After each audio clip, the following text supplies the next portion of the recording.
Hello, hello, hello, hello. Hi. We Hi, had to do a everyone. little bit of catching up, as you guys know.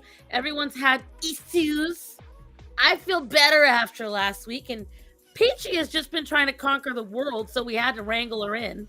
Of course. You know, and Faye Queen has been out here kicking ass on Twitch this week. If you're not following her on Twitch, I don't know what you're doing with your life. And streaming, you're streaming Tales of Zestria. Oh yeah. That I sounds wouldn't- that sounds like a weird recipe. Oh, so we're gonna use Zestria today. Yes, it requires 10 pounds of beef, finely chopped. I already changed it. What, babe? It says Tailscape for you? Okay, are you in my Twitch chat, Peachy? I am. Okay. What's on it? You want to show me? Baby, I can't hear you. What? My husband's trying to be a smart ass from the living room. Say something in chat so it knows you're there. Something, something, something. One Piece, something. Live action, something. Well, do you play them? I played like one. You've played one? Yeah. Which one? I can't remember which one it was. There's so many of them. I mean, like calling it the Tales series. I mean, that's What's that? There's so many of them. there's It's a lot of the games. Motherland series. Get it right. It's which one? He said it's part of the Tales series. I'm like, what Tales? Like Miles per hour? Sonic and Tails? There's so many games under the Tales umbrella. Yeah, like Tales from the Borderlands. No, not that Have we ever have gotten you- a Tails game? Oh, walk away from me, sir. one. I just thought of that. Tales series. Have you typed anything in the chat yet? Black Sega, Hat get on Captain? that. Series. You It's you different. need to pay the Hey, tax. Peachy. I said you need to pay the tax. What's up? Did you type Wait, anything that in was the a bad chat yet? Oh, you want me to type in the chat? Yes. Sorry about that. I misheard you. I don't know that. Yeah. Hi anything Moon, over hi there. Black Cats, hi Jamaria. Let's see who else. There we go. Type There in we the go. chat. How What's dare up? you? Hi Natanya. Did I say you could go to bed? Hi Hunty. Hi everybody. Peachy is There we in go. the Twitch chat. We want to see what happens. Nightbot. There you go. Aww. Aww! That's Thank so you, Peachy cute. a hug. Thank you. Look at this, guys. Her Nightbot says this. How cute. Virtual hugging. That's so cute. Thank you so much, Faye Queenie. Aw. That is precious. It is. Warms I my will little say, peach heart. Peach We shaped don't have heart. a little too much to talk about tonight in terms of titles. However, We're gonna talk about that picture. I was gonna say I did send the girls a fun little picture that we could talk about because it's definitely about mothering. Yes. Let's do that. It's about some kind of mothering. Ooh, cookies. Thank you.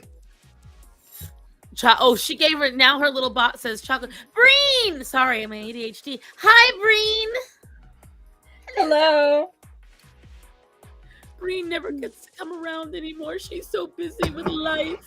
Oh, But hello, my little animal friend. I've got cool animal stuff tomorrow night, by the way, guys. We got some fun animal things to share, but that's not tonight. I just wanted to let all my my peeps know. Even horror doesn't thank you know for the yet. hug. Fun. I added a whole bunch of custom commands to my chat. I told you, like she been busting ass on Twitch this week. And then I Heck realized yeah. I wasn't following you on Twitch, and so I forgot. I think I was at work when I did that. I was like, let me just get in there really quick and follow. And you were like, hi, Starson. And I was like, I can't say nothing. Hi. And then I ran out the stream. Also, by the way, guys, if you hear anything, it's just me with the slinky. I'm gonna try something. I'm gonna turn on my air conditioning. Tell me if it's too loud. It gets hot in my room so probably doesn't help that I'm I wearing would this, love to but be able to- it gets hot. What? Do me one more favor. Speaking of baby, now Type come in and turn on my exclamation point cute in my chat.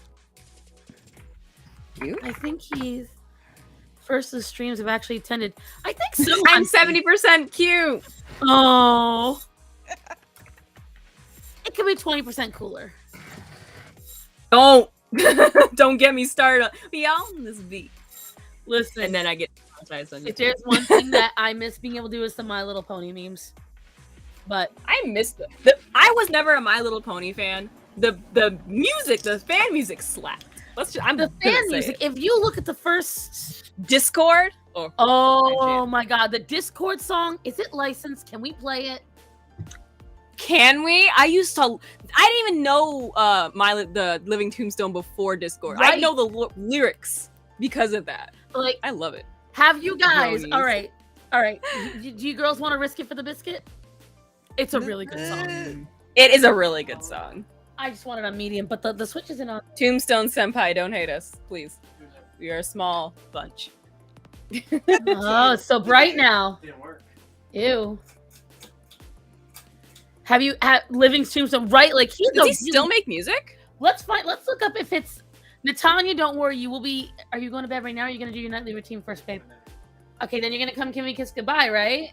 Okay, that's kind of important, sir. God, he almost wasn't going to give me a kiss, guys. The horrors.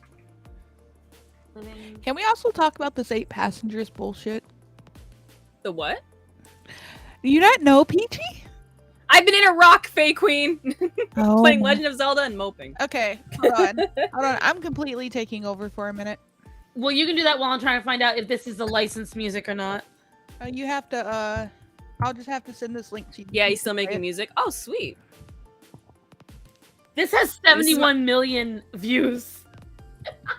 My guilty pleasure music every once in a while is the Five Nights at Freddy's stuff. And like, I've been liking the Little Nightmares song. BioShock. Game music, period. Do you know about 9 years the later, this song the still slaps passengers harder than my start now? mom. The 8 what's up with the 8 passengers? What did they do? Oh, 8 passengers. That's not what I heard. Oh, This sounds like yeah. a horror film. No, girl. Like, Go ahead. what Flo. happened? Okay, hold on. Where have I? Girl, you've been under a rock. I've been under a rock. This I shit- have the Crazy. video right here. Hold on. Is the air conditioning too annoying, by the way? I don't Here you even go, know. Starson.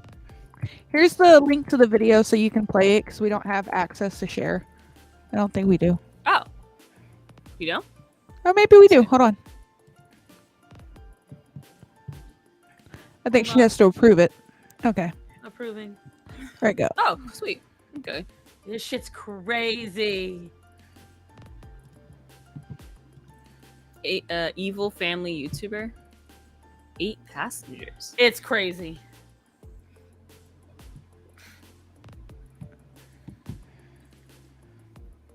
Wait, F is brief, the best tutors commercial. Yay! I totally need that in my house. Because none of us are in school.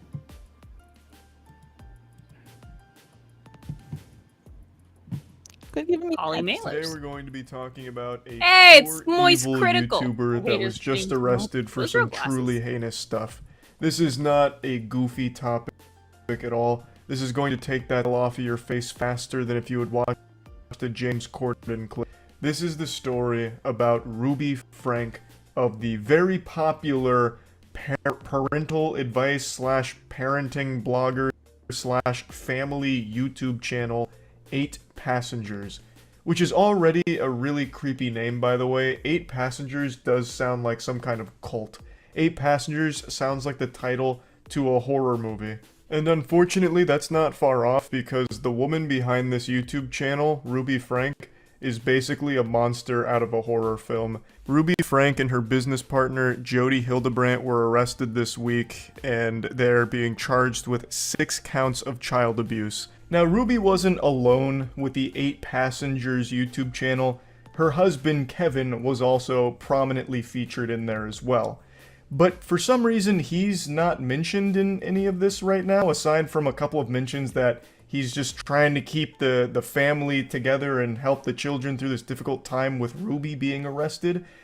But I can't imagine a world where Kevin was somehow oblivious to all of the abuse the children suffered in that household. There's no way Kevin didn't know what was happening. Unless he's an absolute fucking lobotomite zombie, there's no way he didn't know what the children are being subjected to. I just Oh, by can't the way, imagine a Richmond came out single that, multiverse possibility that Dad, Kevin in the is house for, squeaky like, clean in this 13 situation, months. just totally innocent, Can't had hear you, no Dave. idea what was happening to too the kids loud. in that house.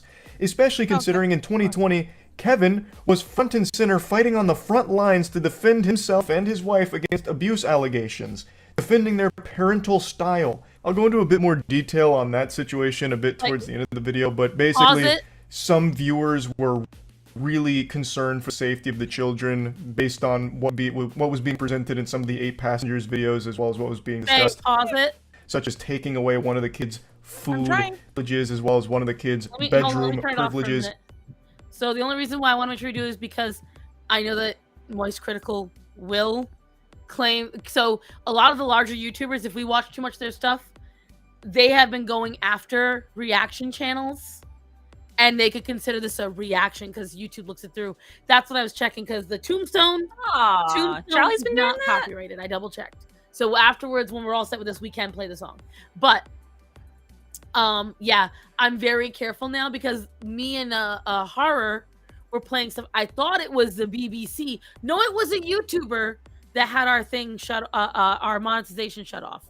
So yeah, shit's getting weird when it comes to playing content on YouTube. Yeah. Oh, there's an arm behind you. Huh? Yeah, there's a man attached to it. Ah. Ew! Get off my woman. Come on. Oh, this is fighting words, baby. Fight me. But No, I'm Faye- kidding. Faye loves me. But yeah, so pretty much peachy. The mom and her business partner got caught starving and chaining their children up. The children escaped the multi-million-dollar house they were duct taped to the wall in and ran to the neighbor to beg for food. A 12-year-old and a 10-year-old. I think it was only the 12-year-old that got out. Yeah, the 12-year-old but ran to the the police door. were called. Yeah, The 10-year-old was The the police in the were- house. the police were called and they went and found the other kid duct taped, arms and feet, and then apparently the daughter came out and said she had been trying to say stuff for years and like nothing happened. Yep, she was like, in college, they- away from the house. Yeah. They didn't find anything, and then on top of that, one of the kids apparently had said that she took away his room because he pranked his brother. I wasn't the prank was really bad. Like he um, pointed a gun at his little brother. Like the pranks he did were really bad. But No, this particular one, when he was talking about the video, he told his little brother at like 2 a.m. they were going to Disney World, and his little brother packed and everything, and then he told him it was a prank, so he like got his hopes up and crushed him. But that wasn't the prank. That was the prank that got his room it taken was away. both together because he said, because in the video later he goes, yeah, and then afterwards I pointed a gun at him and I thought it was funny, and they were like, you just got your room back. Now I will say that taking it away for a week, I could see that, like, you know, oh, you don't get a door, you don't get privacy because but I found out the kids share the room, so I understand in a sense for a couple of days maybe. No, you're gonna sleep on the couch to show respect to your brother. Months, almost a year, you made your child sleep on the couch? Really? Oh no, I'm not even on the couch, on the beanbag. On a beanbag, you made your 15-year-old son sleep on a beanbag. Like, do you lack the ability to actually teach your child a lesson? Because I doubt the kid really learned anything. Like, And then there was also a thing about her saying that they would lose dinner privileges if they didn't do their chores. Not her like telling them, okay, you don't get dinner until you go outside and pick that up. Like I've told you to do it all day. You can eat after you do it. No, they would not get dinner. like, and not just for a day. Like, again, I can understand, no, you have been bad all day. You beat up the cat. You did this. You're not going to get dinner tonight. Go to bed. No, this would be no dinner for like a week, 2 weeks. Like, she was just, and she thought it was funny. And this is the biggest problem I had. So, like, I understand if your child is 12 or 13 and you say she's in charge of her lunches, she didn't pack her lunch, so she's going to suffer for the day so she remembers it. Her 6-year-old was in charge of packing her own lunches, and her 6-year-old forgot to pack her lunch. The school called her and said, hi, Mrs. So-and-so, your daughter forgot her lunch. She's very hungry. We'd like if you brought her something. And she said to the school, I will not bring her food. She's going to learn her lesson because she's in charge of her own lunches and she didn't pack it. She then said, and I am telling you, do not let anyone give her food. Do not. And I that, and then Go ahead. and then said to the gambler she hopes no one gives her food so she learns her lesson. Like, it's one thing if you like what I do with my husband where I make him a shit ton of sandwiches, he just has to grab and go. It's one thing if your 6-year-old is in charge of their lunches that way, where it's a grab and go, because everything's already made. They just have to stuff it in their bag. It's one thing if that's how they're in charge of their lunches. It's another thing too for you not to bring your 6-year-old something to eat, or Because they're 6, have they're gonna money make a on the mistake. lunchbook so they can go to the cafeteria. Right. Like, she's 6. I'm sorry, but a 6-year-old is gonna make mistakes. I understand, like I said, if it was a teenager, oh, absolutely. You knew better. You've got a routine. You want to be a big kid, then you're gonna have to take big kid consequences. A little kid? I just, what she's doing is she's taking punishments that are deserving of either older children or of extreme issues and just applying it across the board. Like, there is no level. Hi, Lottie. How are you? But there's no level. She sounds like one of those parents that have this mindset of if I treat my child like an adult, they're going to mature and act like an adult. She actually, in Horsing as her business partner, the house the children were duct taped in, the two of them were hosting classes and seminars on how to be better parents. People were paying them to give them advice about having a balanced mommy life and how to discipline your kids properly.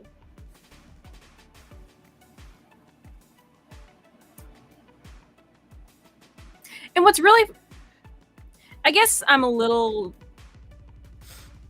numb to this stuff now. And it's really sad that I have to say that, because this isn't the first news story that I've heard of YouTubers, family YouTubers, vloggers, or whatever, that have come out with, guess what, they've actually been abusing their children for all these years. Oh God, yeah. I think it was you actually started saying, was maybe you, someone who said that there should be laws at this point about that can protect children, like family YouTube channels. I did. I feel like at this, but because everyone is so old in in Congress, they don't understand even what YouTube is. There are people who still call the internet I'm gonna go on the interwebs, and just, I say it funny, but it's like, Hey, Peachy, I get what you're saying about like being numb to it because I was completely like the same way. Shit hits different when you have a kid. I'm like pissed. I don't want to see anything about this shit anymore. I'm pissed because for me, like, so the reason I'm pissed, right? Because I agree. In the one hand, I'm numb to it. Like, so I am with both of you on this. I'm numb to it in the form that, oh, big shock. Like, yeah. So that's not that but on the other hand, I am pissed because one, as you all know, I've got a new little niece or nephew on the way. On top of that, I have 16 nieces and nephews. And I have had to use punishment on all these children. I've had to either spank, ground, put in corners, have talkings to. Oh, not the corners. Oh, and I'm big on the corner. The corner. I hate the corner. What I do? Nose to the wall, hands on your butt. Do not turn around. And if you turn around, you add 5 minutes on. So, ooh, hiss. Yeah, well, you know what? It works. And no, I have bad memories of that because when we were put in the corner, my parents would forget. Oh yeah, no, we don't forget. My mom put me in the corner one time for so long that she ended up falling asleep, leaving me in there, and I ended up falling asleep, and I woke up in the bed. Okay, see, no, not in my understanding. We always were like alert, but I do this. Oh God, you're gonna judge me. I do the same thing with the dogs. When the dogs are in trouble, they sit, and I have them in the wait command until they have finally learned their lesson. Then I go, okay, and they get up. I'm very alert about that stuff. But the point is, I understand having to use what some softies will say is corporal punishment or some kind of firmer punishment. Like when your nephew bites his brother in the eyeball enough to draw blood. You're going to get a spanking for that. You're going to go to bed early for that. You might not get dinner because you tried to maim your brother. You might get in a little bit. You already had enough to eat. Right. You already had enough to get the flesh. You're good for tonight. You might get in a little bit of trouble if you try to stab the principal or stab your teacher. You're going to get in a hell of a lot of trouble for that. I'm so tempted to do it and just piss both of you off. What? Ice cream so good.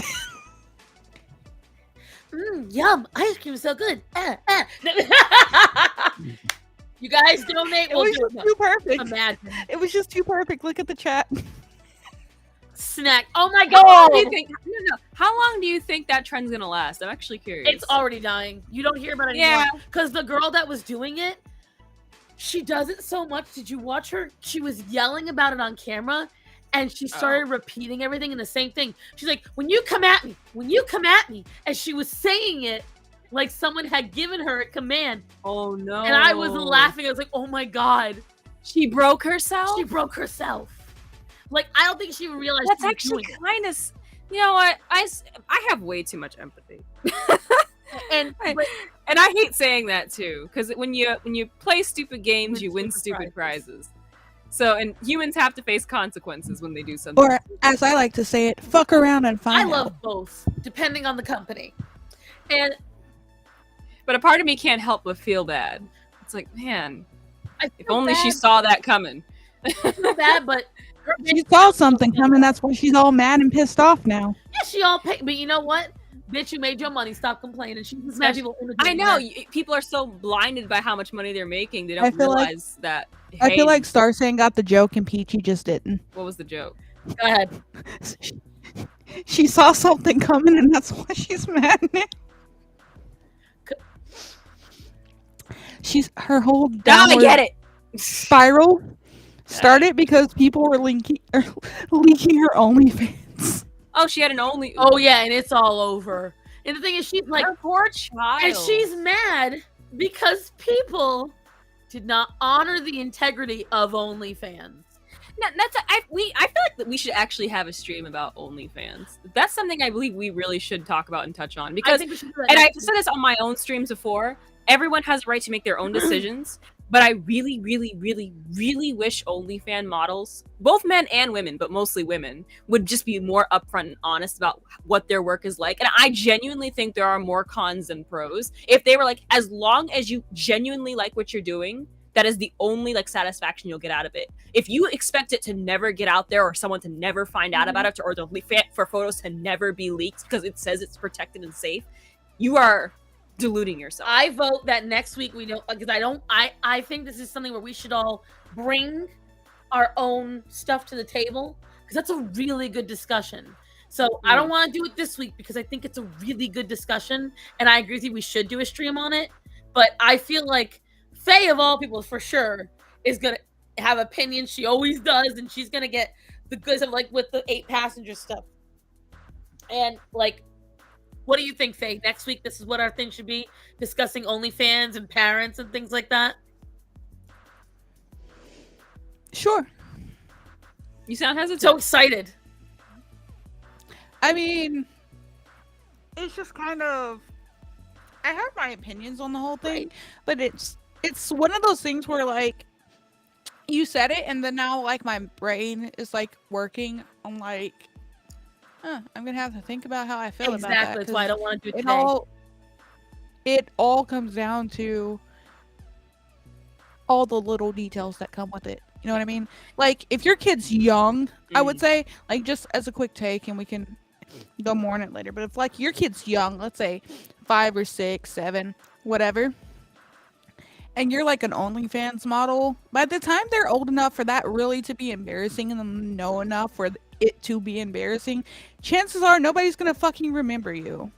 But if you have like a 15, 16, 17, like, teenage child and you're doing that, probably shouldn't be, because I'm like, it's That's the thing. Like, a I little think this is bit going to be a weird. very complicated subject. There's a lot to go over it. So I love that you came up with that idea, Peachy. I want to save it to next week so that way we can fully mull over exactly Yay. how we feel about it. Because I really want to discuss that. But going back to this thing at hand, I would say all of us have babysat someone in our lifetime. Girls always tend to have babysat at least one kid in their lifetime. As the 2 kids who have been forgotten in the corner, what punishments do you think are fair to kids? And like, what do you think deserves a spank, for instance? What do you think deserves spanking? What is an offense There was a video I saw of a child who was waiting to cross the street with his mother, and I guess he saw something he liked, so instinctively he started darting across the street without looking both ways, and he almost got hit by a car. The car, thankfully, actually swerved out of the kid's way just in time and hit a pole, and the mother smacked the child upside the head a few times, and I was like, deserved. But in the comments, people were like, "That's abusive. She shouldn't have." And I'm like, no. I'm not even a mother, and if that were my child, oh, they're getting a smack. Because the video, that kid literally almost got hit by the car. They were very close. Right, like to me, that's this is a bad thing. Do not do it, because the kid didn't get hurt. So a lot of times, like, kids don't understand the bad because nothing bad happened. They don't really have that self-awareness to know bad thing could have happened, because bad thing never happened. So they don't quite get to that. What do you think? I'm sorry. I was driving home late from somewhere, and I was driving down a very narrow street, by the way, and there was like parked cars and whatnot. And in one of the cars in particular, as I'm literally just about to drive past it, the passenger's door opens and I see a child just about to get out. And I can't remember if someone like yanked him back or he saw me and went back in real quick, but I drove by and went, oh my goodness, I was startled. But even as I was driving away, I could hear the mother screaming at him like, what is wrong with you? Ah! And the kid was like, I didn't see you. And I was like, oh, pay attention. And I thankfully nothing happened, but it did startle me. I don't like driving at night either. So I was like, oh man, I hate driving at night. And that's another reason not to drive at night. But that's another deserves. If a child puts themselves in legit danger where something bad could have happened, or they put someone else in danger and something bad could have happened. So like, I think that's the only time just desserts are served. Right. So like I was talking about how like, for instance, holding a gun to your brother or biting your brother's eye. So things like that you think are absolutely. What about you, Faye? Okay, first thing, Lottie, that's because people don't beat their kids anymore. You know what's a really good weapon? Back of a hairbrush. I got the belt. My mom used to get this old one from Avon that was solid plastic. When she'd knock me upside the head with that, I could still feel it. That was like, that crack. There's nothing like a hairbrush upside your head. It's not a good upside. So, yeah, everybody in the chat, if you grew up getting spankings, what was the one thing you remember being hit with? How about that? Let's get some questions on that. Brush, wooden spoon, fly swatter. There we go. Let's get some chat going about that. And then, slipper. So as far as me, like what constitutes a spank, that's really gonna depend. Because as I said before, I want to be kind of a responsive parent at the same time. So and growing up, when I was babysitting, when I was dealing with tantrums and things like that, usually I went with the restraining method, because if you let a child cry and scream long enough and let them get it out of their system, because they're learning how to regulate their emotions, usually things are okay. As far as spanking goes, it's going to depend. Now, if it was something like very, very serious, right? Probably immediately. But my general rule is probably going to be the three chances you're out. Like, okay, I've told you to do this. Now you're going to the corner. And when I let you out, you're going to go do what I told you to do. Oh, well, I've given you 10 minutes. You still haven't done it. So now we're moving on to the next step. Because we've talked about this and you understand. And I'm not playing around anymore. Go do it now. Right now, where I can see you do it. Or you're getting spanked. And neither one of us wants that. See, now that's how I've operated. So I've always operated under the like 3 chances rule in a lot of ways. And it didn't matter. Well, okay, so it did matter to an extent. So if it was like, so for instance, my nephew would vehemently refuse to pee in the toilet. And he would fake going into the bathroom and peeing. because he enjoyed pissing himself. And he would piss himself on my chairs. And he would piss all over all of my chairs and not tell anyone because he didn't like the responsibility of going to the bathroom. So after the third time he did it, I turned that booty purple. And I was like, you are going to go with someone monitoring you. Because I had 5 kids in the house at the time. So I was like, one of your siblings is going to go with you. You're going to whip it out. You're going to piss in that toilet. And you're not going to walk out of that room until you do it. And I had to get him in the habit of it.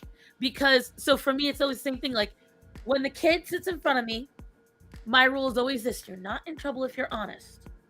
Now, if it's like you said, someone's in danger or did something violent, oh no, then we go immediately. You got spanked. You going to bed. Like, You're also apologizing to the person that you hurt. Yes. And you're going to give a proper apology. I hate when people apologize for stuff and don't give a proper apology. I'm sorry for hitting you.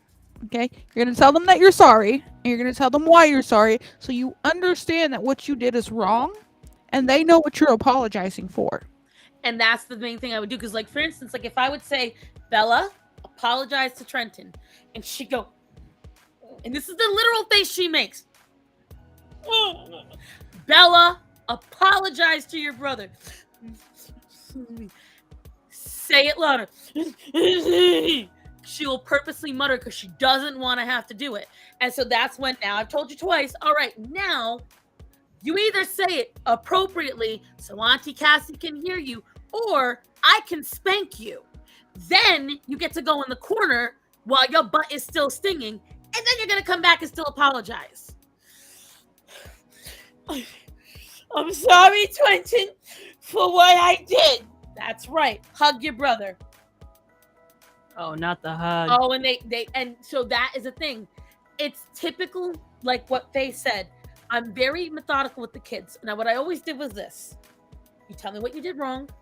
Okay, this is why I'm mad at you. You are still in trouble. So you're going to lose this privilege. Could be a video, could be the tablet, whatever. Turn around, and this is literally what I would do. I call it the ceremonial spank. I would go, turn around, and I go. So that way they understand no matter what, they're going to get the punishment. But it's not going to be a real one. It's a ceremonial. You're still getting spanked. You're going to say you're sorry, like you said. Or if you did it to me, like one of the big things in my household when the kids stay with me was attacking my animals.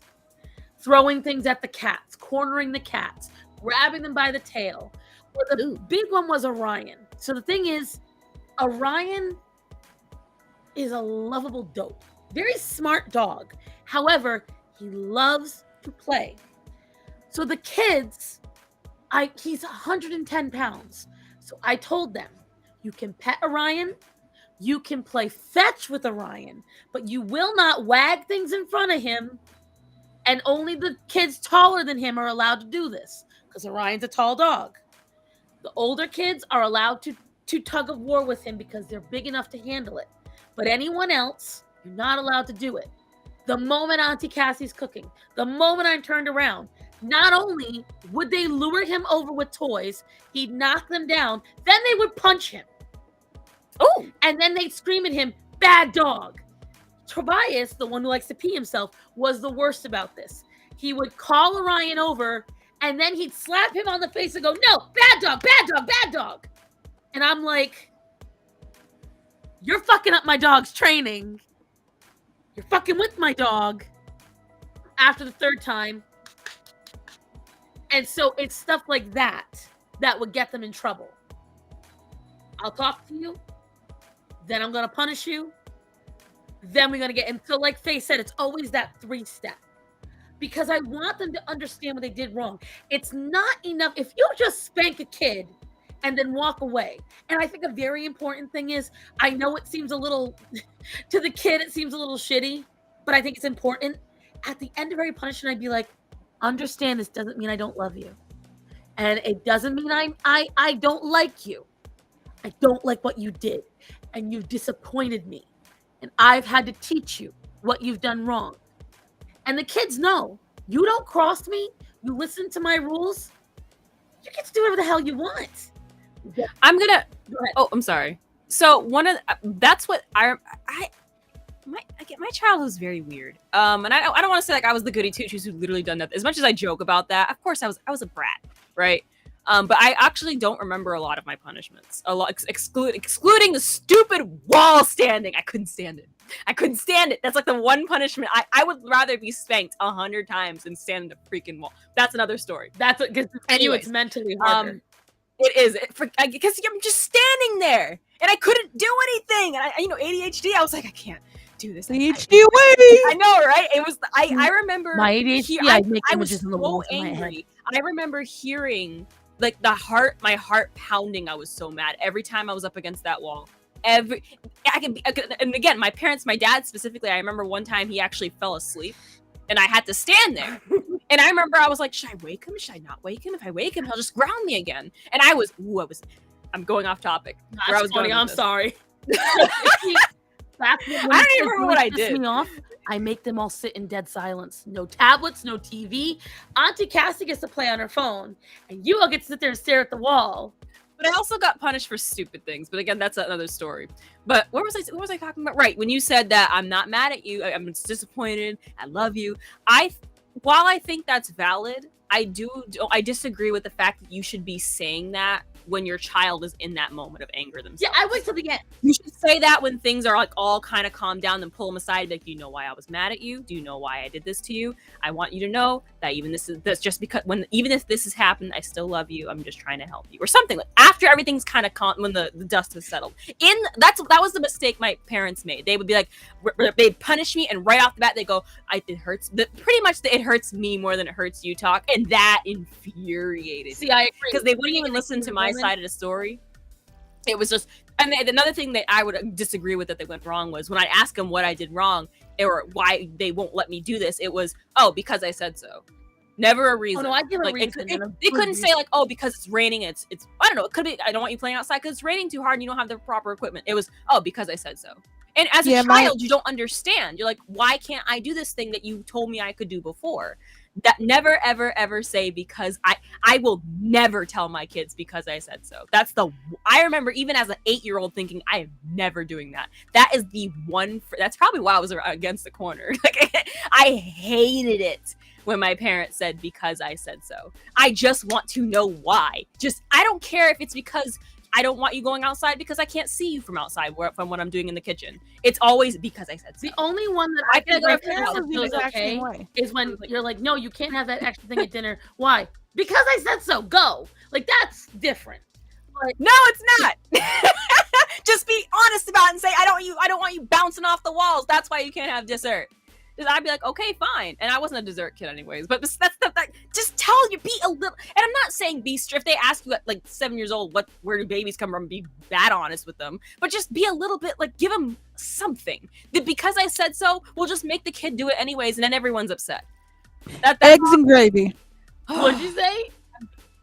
Eggs and gravy, Peachy. That's where babies come from. No, but I could not. And mommy and daddy love each other because very I said much. so. I cannot stress enough how bad that made that. Ooh, that messed me up. But see, I do always explain that. I don't know about Faye, but like that's something where I explain. Do you understand why? I said, do you understand why you can't do this? And I usually, because again, I'm an explainer. I want you to understand exactly what I'm doing, so you can't come at me later and be like, that didn't make any sense. Oh no, motherfucker! I don't care if you 1 or 100. You're gonna know exactly why I'm doing what I'm doing.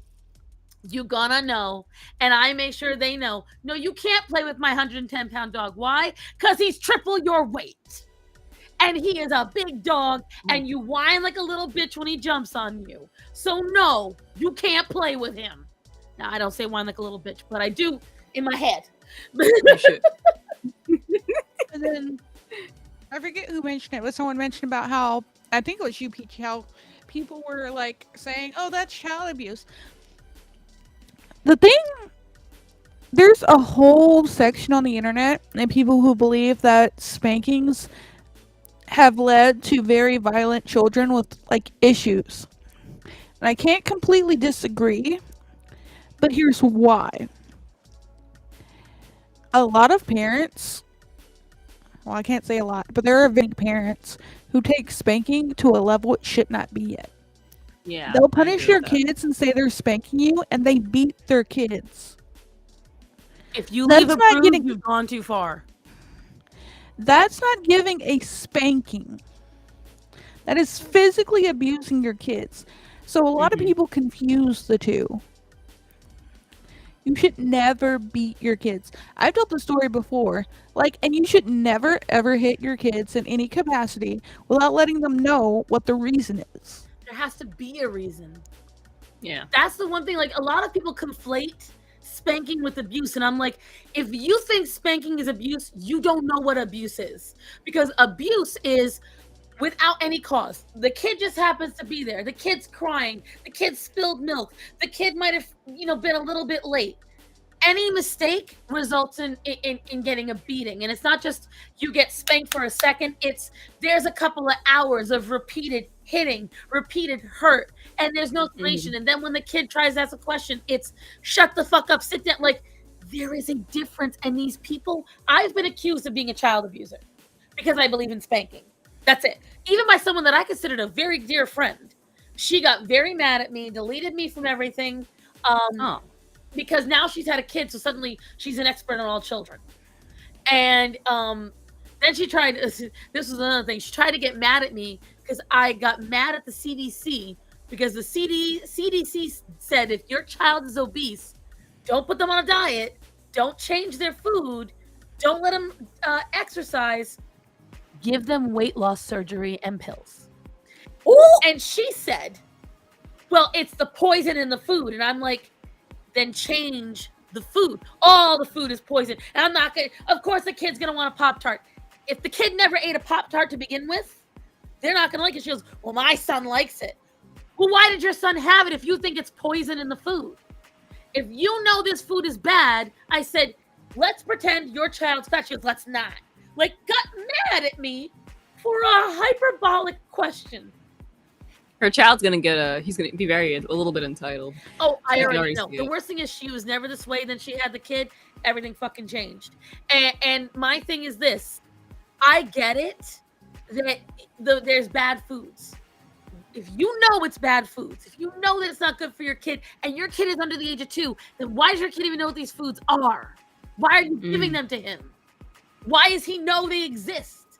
They are pretty gross. Annie, I just have to let you know that your statement right there It's true. is I completely mean, false. Pop-Tarts are gross. No, completely false. See this plate right here? I You want to know what was just on this plate when we got started? It's a motherfucking Pop-Tart. Pop-Tarts aren't kind of it. The only Pop-Tarts I'll ever eat are the cinnamon ones. The pretzel ones. I'm sorry. 100% the pretzel Blech. ones were the only good ones. But I like off-brand Pop-Tarts. So, like, there's this Ghetto good. Gastronomy out of Target. I'm gonna try them because theirs look good. And then there's another brand. There's a donut shop that makes handmade Pop-Tarts with like fresh pastry dough and fresh jam. Now that's a Pop-Tart. But I think you're toaster confusing strudel is superior. Pop-Tarts with toaster strudels. Toaster strudel Yeah, is definitely better. Toaster strudels are really good. Toaster strudels are good. I eat the cookies and cream and the s'mores ones. I like the sweet Pop-Tarts. I remember. I remember Too the sweet. first time I had a Pop-Tart. I was in 5th grade. I was sitting in my elementary school, and it was a strawberry Pop-Tart. And everyone had told me these were the most amazing things. The commercials all told me these were amazing things. I remember eating it, and I was like, Strawberry is ass. oh, It's it not is that bad. bad. Again, the only one I had that was good was the pretzel one. The pretzel caramel. I love the cinnamon one. I used to like the strawberry one. Then one day I ate it and I was like, it's not that good. They're just not. But I saw James. Hi, James. I love you. Here's your gold stuff. Mwah. Hi, and Breen loves me too. But it's like it's. And by the way, hi, Rachel. Hello. But it's just like it floored me that people are all like, well, it's this, that, and the other. That's abusive. You're being abusive. You should stay away from all children. You should cut ties with all children. My nieces and nephews love me. When shit hits the fan, do you know who they contact first? Me. I was the nanny to 3 sets of families of kids with at least 2 kids in each family, the maximum 5. And I watch these kids on the daily. All the kids know. You come to my house, I'll make it a fun day. I got a big ass yard. Before, when I had a little more money, I had little kits full of coloring books and bubbles and toys and backyard exploration kits. I had all that stuff. You can have a blast with Auntie Cassie as long as you're not a little dick. You don't do my rules. You don't obey. You don't listen. You try to fuck around. As Faye said, you're going to find out. I've got a video. I'm going to see if I can bring it up on here of my nieces and nephews. They begged me to clean my carport. They listened to some trap ass music in this I'm going to see if I can get it up. Hold on. It is somewhere in my files. But as far as the whole thing, spanking and it being physically abused, I've told this story once before on stream, so I don't mind telling it again. I've actually had moments where my mom used to beat my ass for reasons to this day I still don't know. I woke up to getting my ass beat one day. I hear her like half asleep, just talking to her girlfriend in the other room. And then like 5 minutes later, she comes into the bedroom and just starts beating the fuck out of me with the belt for reasons I don't even fucking know to this day. She would get mad at me for something as simple as watching an anime she didn't like, and I would get dragged out of my room by my hair. Mhm. Yeah, I used to get my ass beat for the stupidest of reasons. So you cannot tell me a spank equates to that. It just doesn't. And this is what I don't get with people. Like, I fully understand if you are someone who has been abused. Fully understand that. I get it. I sympathize with it. But you cannot tell me it's the same thing. And it's a lot of people. It's the same women that sit there and say, we in America are oppressed. And they sit there. We are. I don't know what you're talking about. I know, we're just so oppressed. And then they sit there and say, like, you know, I'd rather go to China or North Korea. And they just spout out this bullshit about where they'd rather go. Then Where go. they absolutely have less rights. And you listen and you're like, wow, you're just choosing to be retarded. Like, you're actively deciding this is your goal in life. And that is the same idea I have with these people. I think one of my husband's favorite points to bring up is how people in, like, I think the UK, and Lottie, tell me if I'm wrong about this. People in the UK will spout things like really woke things about how, like, abortion should be legal everywhere and things like that, but abortion's not legal there.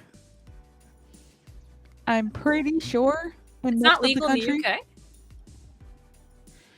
It's, as far as I know, it is legal.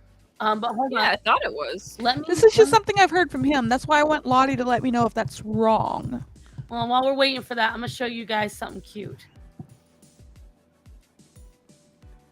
So this is the tall one is my oldest niece, and then those are her three little siblings. The one all the way to the right. Can you guys see that in the window? Mm-hmm. That is Arabella, and then the one second from the left is Tobias, and then the one in red is Trenton. So this is these kids.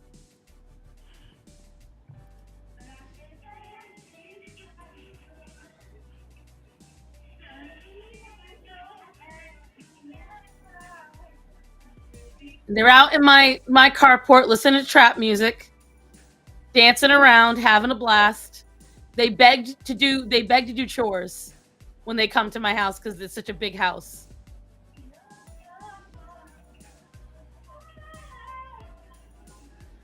And so, like, they get to do What whatever. was the song? I can't hear the song. Well, There we I'm go. glad you can't because I don't want it to get tapped. I know it is a song that has "you fucking bitch" in it. Ooh. And that's what caught me off guard. I was like, because I turned on and listened, and I was like, "Excuse me," because right after that video, I get on the microphone, and I'm like, "Excuse me, Alexia, what the fuck did I just hear?" Sorry, I got caught listening to once. This was my version of it. I told Leon this, and he was like, "Every day is something new with you, Peachy."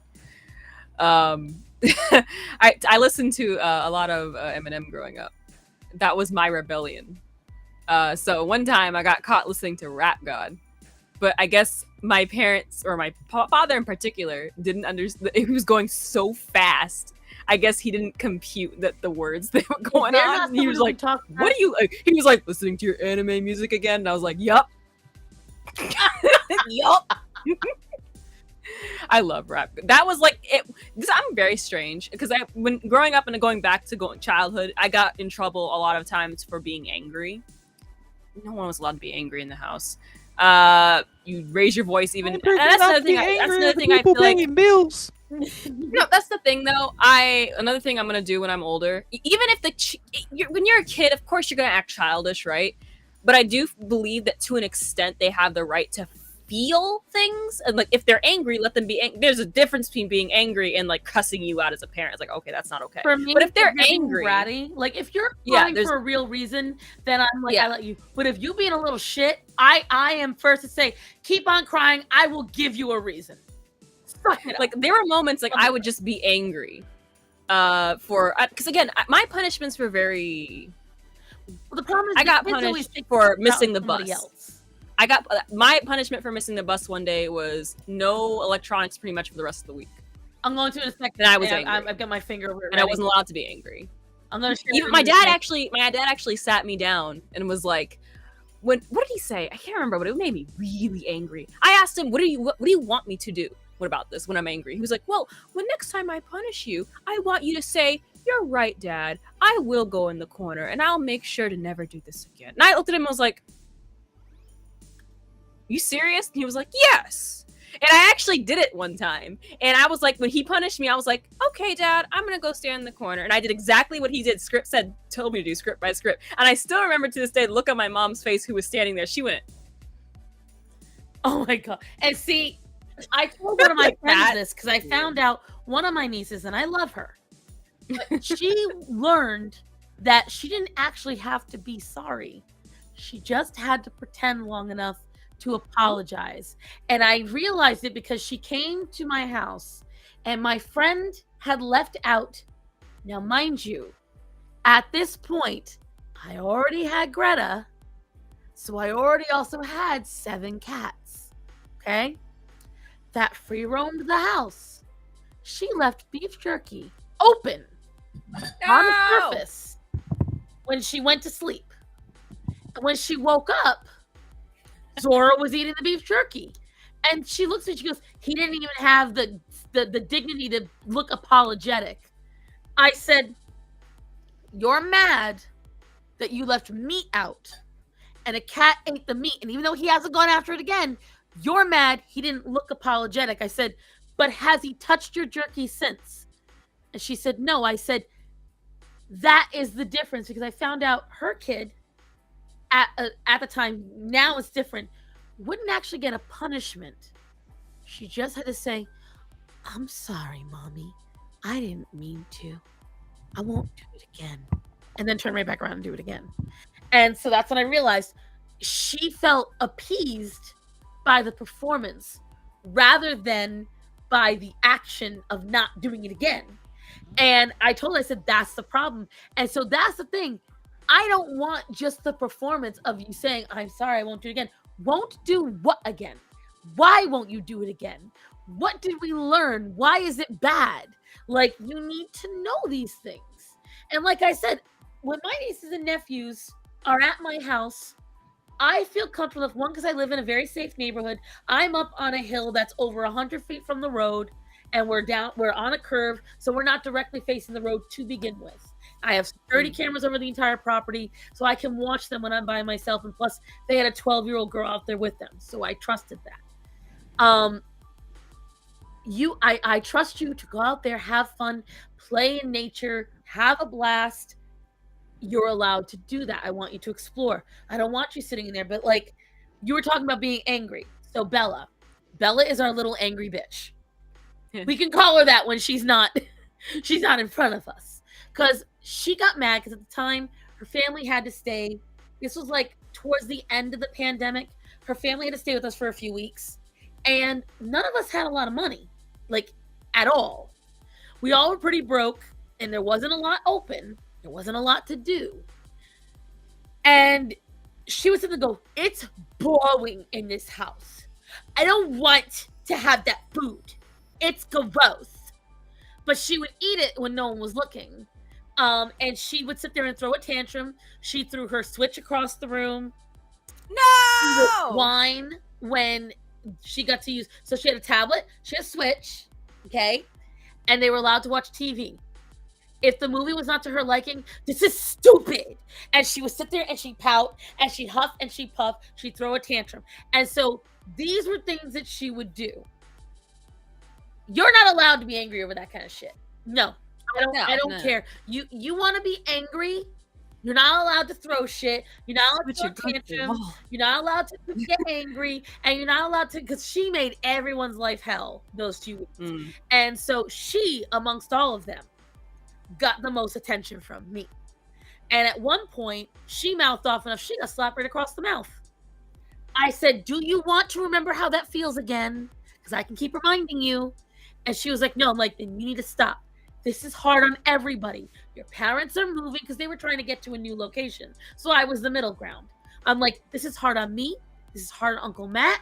This is hard on your brothers and sisters. This is hard on my animals. And this is hard on your animals that, yes, I was also fostering in my house in different areas. It was very convoluted because her dog, because Orion is so aggressive, her dog went to sit in a crate outside in the carport until at night when I would crate Orion and Greta, and then her dog could come in her crate. Was a whole thing.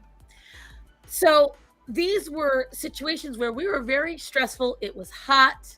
We were all broke. And this is like where I see it like that. You want to have a tantrum in your room by yourself where you sit there and you huff and you puff and you glare at the wall and you cry your tears. Good. You go do that in there. But you are not going to take it out on anybody else. So that's why, like, for me, I am very much in, no, you don't get to cry those tears. No, you don't get to pitch that attitude, because the problem is, for me, if you don't curb that, that develops into an adult who feels they can do that in any situation. We all know that one person that once they don't want to be somewhere, they make it everyone's concern. They take it out on everybody and they make everyone feel like shit till they get to do what they want to do. I guarantee you both thought of just one person in your life that you don't hang out with a lot because they do that shit. Oh God, you're so lucky you don't know those people. Well, there's a reason why I know those people, because I took pity on them. Well, I was sheltered. I didn't get to know a lot of people. Real And then we quick, see it on Twitter and laugh, right? Entitled people. There was a Aww. message here. My dad has a bad habit of trying to guilt me sometimes. Like, if I got mad over something, he says, sorry, your dad's such an asshole. And I'm like, I didn't think that's how you said it, buddy. That's called gaslighting and guilt tripping. Yep. Instead of sitting there saying, I'm sorry, I am being an asshole, it's, well, I'm sorry, your dad's such an asshole. It turns it around. Or when they say, I hate it when they say, oh, I'm sorry you feel that way. And it's like, but can you understand why I'm upset? Like, no, it's like, I'm sorry you feel that way. There is I'll be a... back. I gotta use the bathroom. All right, well, I'm going to make sure your baby... We'll stare at her baby while she and I talk.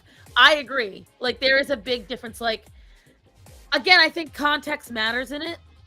Because on the one hand, if you're in the right, or they're in the right, and they go, well, I'm sorry you feel that way. I get that. Now, again, it could be my circumstances were a bit different. Yeah, Again, like the whole like, missing the bus thing.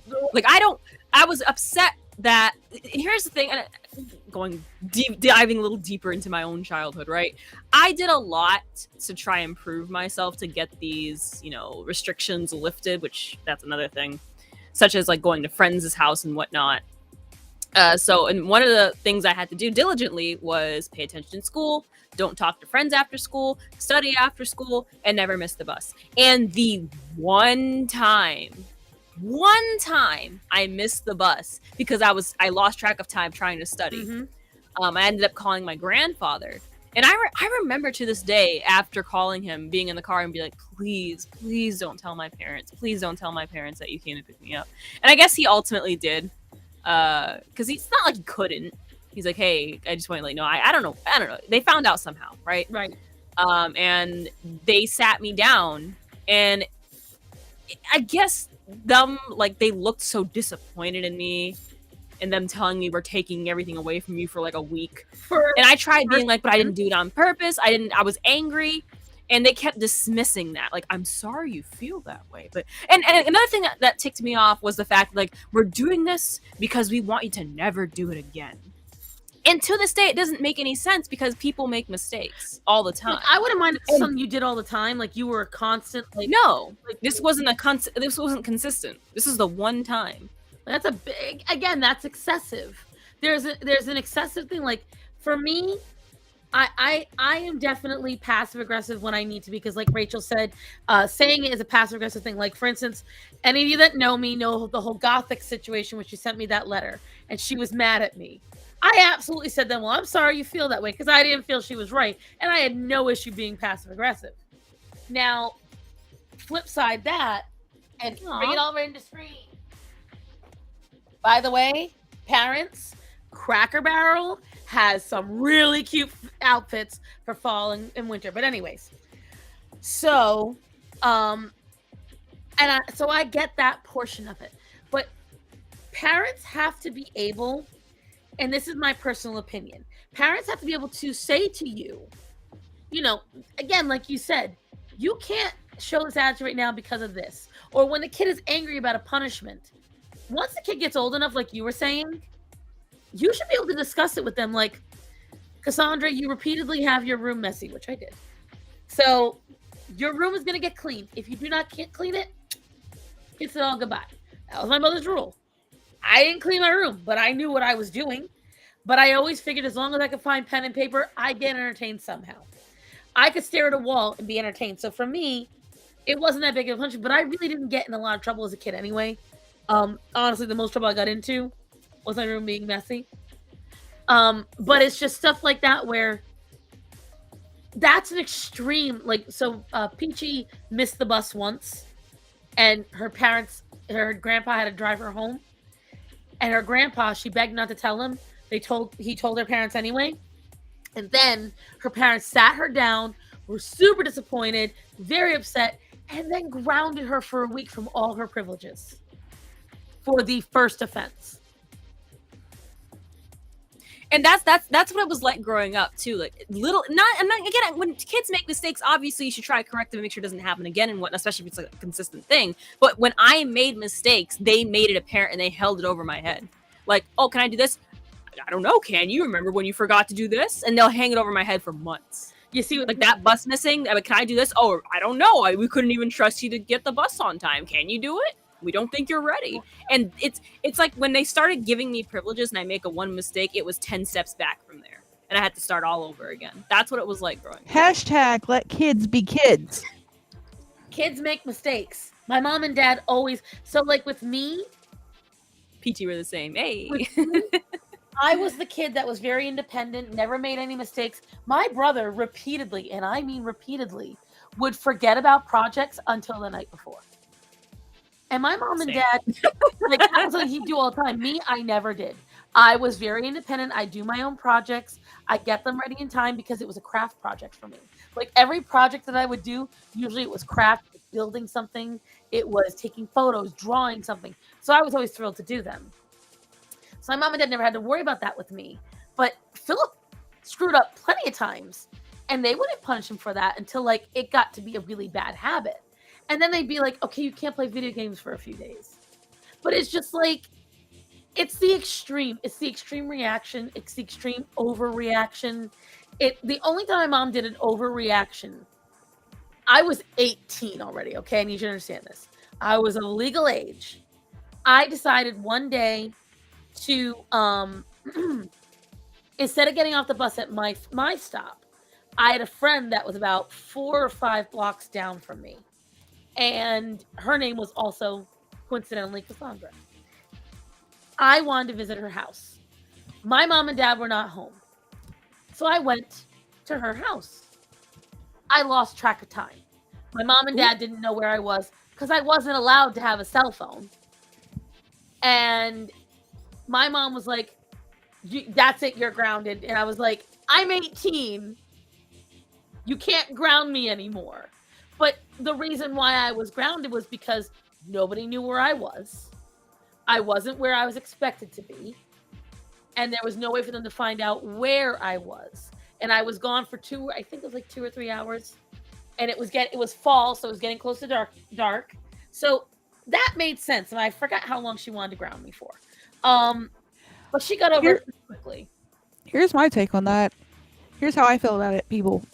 Even though you're 18, if you are still in school and mooching off your parents, have not moved out or gotten your first job, or mainly taking care of yourself, house for three years, not paying rent. Went in. I mean, Peachy's significantly older. But if you're between like the ages of 18 and 19, and your parents are still taking care of you, you're like not doing anything independently. You haven't started college. You haven't gotten a job. You're not paying rent. You're not doing some sort of adult things, and you're still being treated like a child, essentially.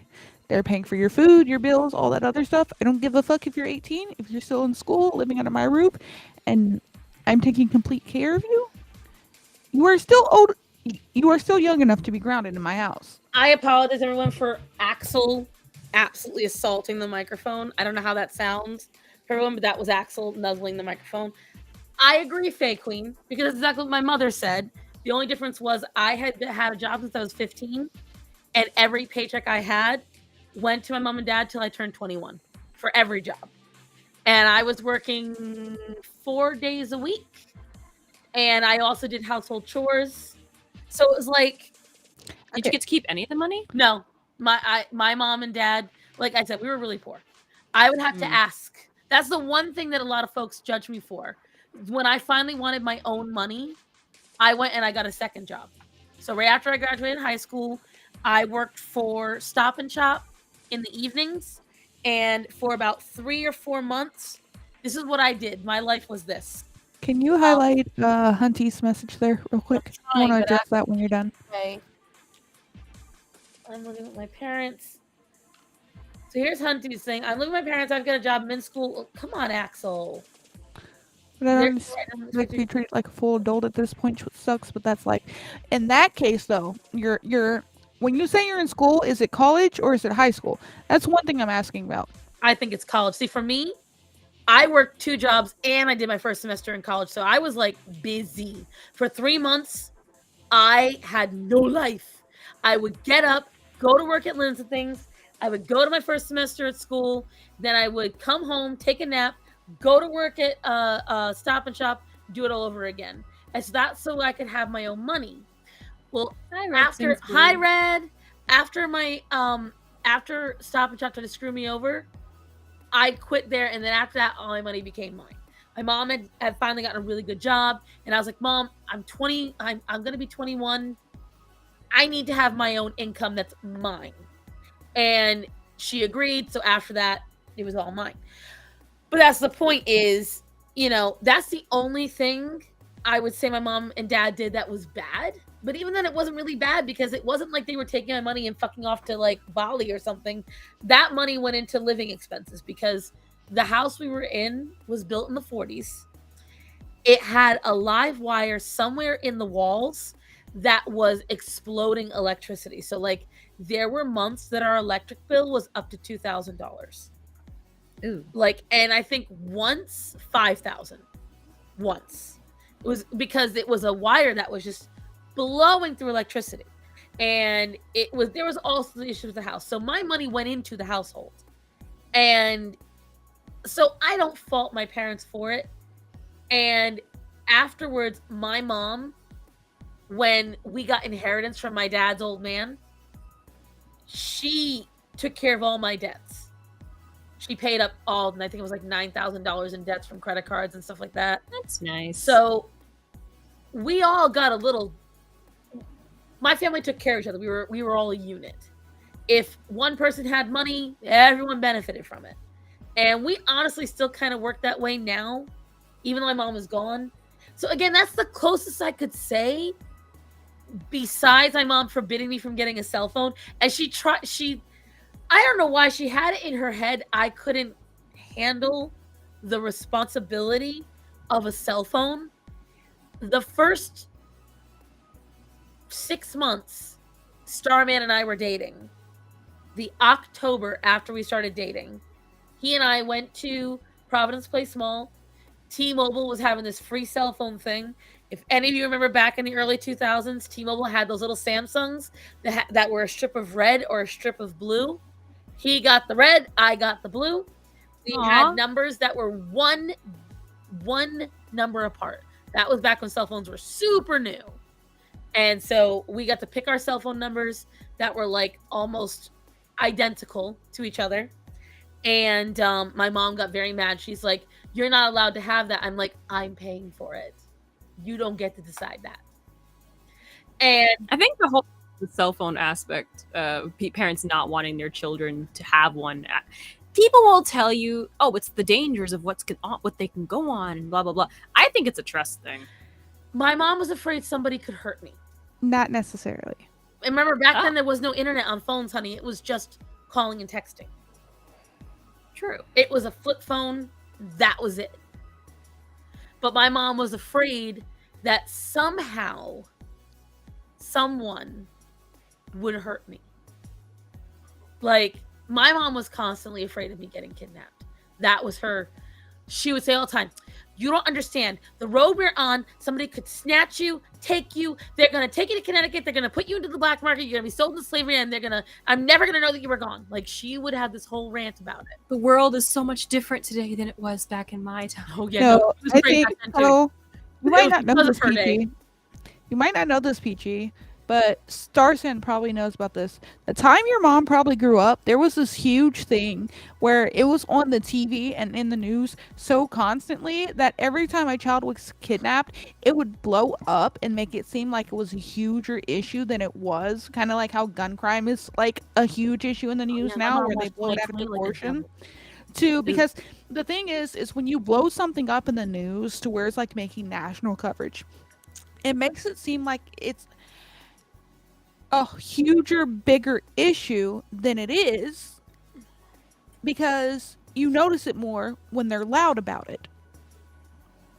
So there was you can look up, there's a documentary on it where there was a huge point in time where everybody was just warning parents about the dangers of their kids getting kidnapped and snatched off the street and everything else, and just 80s and causing 90s. panic. Yup. So, yeah.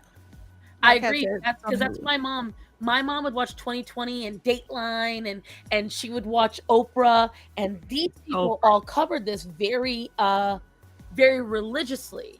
And so then we'd watch Maury, and we'd see Ricky Lake and all these shows, and they would cover these issues. This was back before they all became like just trap shows where everyone's trying to figure out who's the baby daddy.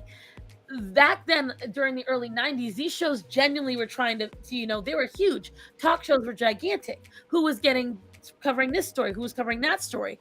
And my mother grew up at a time during the 60s when trafficking got really, really big. Drug abuse got really, really big. And my mom personally knew women that got stolen, brought to other countries, sold off. And don't forget, in New England, there's a lot more chance of, that happening because of where they're located. We were in higher traffic areas. If you went to the West Coast, if you were in the high traffic areas of the East Coast, these are things we were ingrained in. So it wasn't even my mom thinking back in her day, oh, no. My mother back in her day was neurotic. She just became more neurotic when she had kids because, like Faye said, it was stranger danger was one of the biggest issues when I was in school, telling us, be careful of the vans, be careful of whose people are prowling around waiting to kidnap you. And the thing is, then you hear about these stories of these people in Walmart following moms, following this, who got snatched, and child kidnappings became very big. Then you have these moms who lost a kid, and then they go into infant ward and steal a baby. These things happened. And so, like Faye said, even if they were small, my mom didn't care. It could happen just once. All my mom had to do was hear about it. I actually said to my dad, I was like, in some ways, I'm kind of really happy that my mom wasn't around for the pandemic. Because my mom was a germaphobe. Okay? And if she was hearing all these things about this happening and that happening, oh my God. She'd have bought. Was she like Mr. Monk? Oh my God. She loved Monk. I love Monk. She loved Monk Such a because good. she related to Monk. I heard they're trying to make a new series. Huh? I heard they were going to make a new series. I don't know if they're still doing that. I don't know. But Mr. Monk is a great show. but I will tell you right now, I'm older than both of you, but Faye is a little, closer to my age, and she's 100% on that. That they've had us convinced from jump to be terrified. Now, I don't disagree that stranger danger is an absolutely real thing. I don't disagree that there are people who will absolutely try to take somebody. I don't disagree with any of that. However, I don't believe it's to the point. And plus, when your daughter outweighs half the people that would potentially kidnap her, and my dead weight, and I say it to my mom all the time, I'm like, Mom, if someone tries to kidnap me, they have earned it. If they can lift my ass into the van when I am out like a light, I'm not gonna fight them. Because they stronger than anything I could ever be. And here's the downside to stranger danger, right? Is that it was so heavily preached, and it's still kind of preached now. Mind you, yes, there are strangers that will do weird things. But nowadays, we have learned that you are more likely to have something happen to you from a close neighbor or family friend or member of your own family than you are from a complete stranger. Unfortunately. It's the truth. It's literally the equivalent of keep your friends close, but your enemy. No. Never mind. I disregard everything. I got what you were saying. Like, here's the thing. My abuser was someone in my family. And so it's like, when you have these things, a lot of folks don't realize that, yes, it's true, but now see, like when I was young, like Faye said, around 10, the no, don't touch this is my no square, that didn't exist, but the idea of it, the story was about a grandpa and an uncle in the family. It wasn't about some dude down the street giving you candy. But the girls all learned about the uncle who might do that to you, the family friend, the grandpa. That's what we were taught, and that is a far more accurate thing. So the thing is, like Faye said, even then they knew what the actual threat was. But when they would broadcast it on TV, and instead of privately in a classroom, it was, beware of the person coming down your street in the white van. You need to watch out for those strangers. They're going to come get you. Like that's how they do. Why would they do it like that? Because a scared public is an easily manipulated public. And that's the toilet paper issues.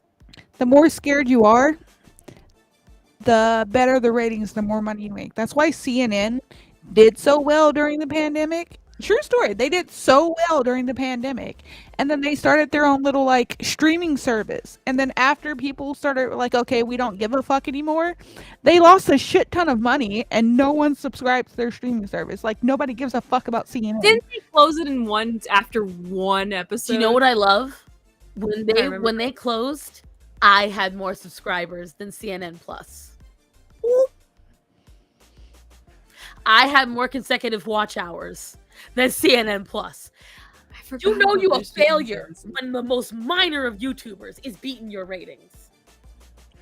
There's literally like my husband will tell me stories about how places like college campuses and airports and things like that, like CNN and news stations will pay them to have TVs that play nothing but their network. They lost that, They lost that contract.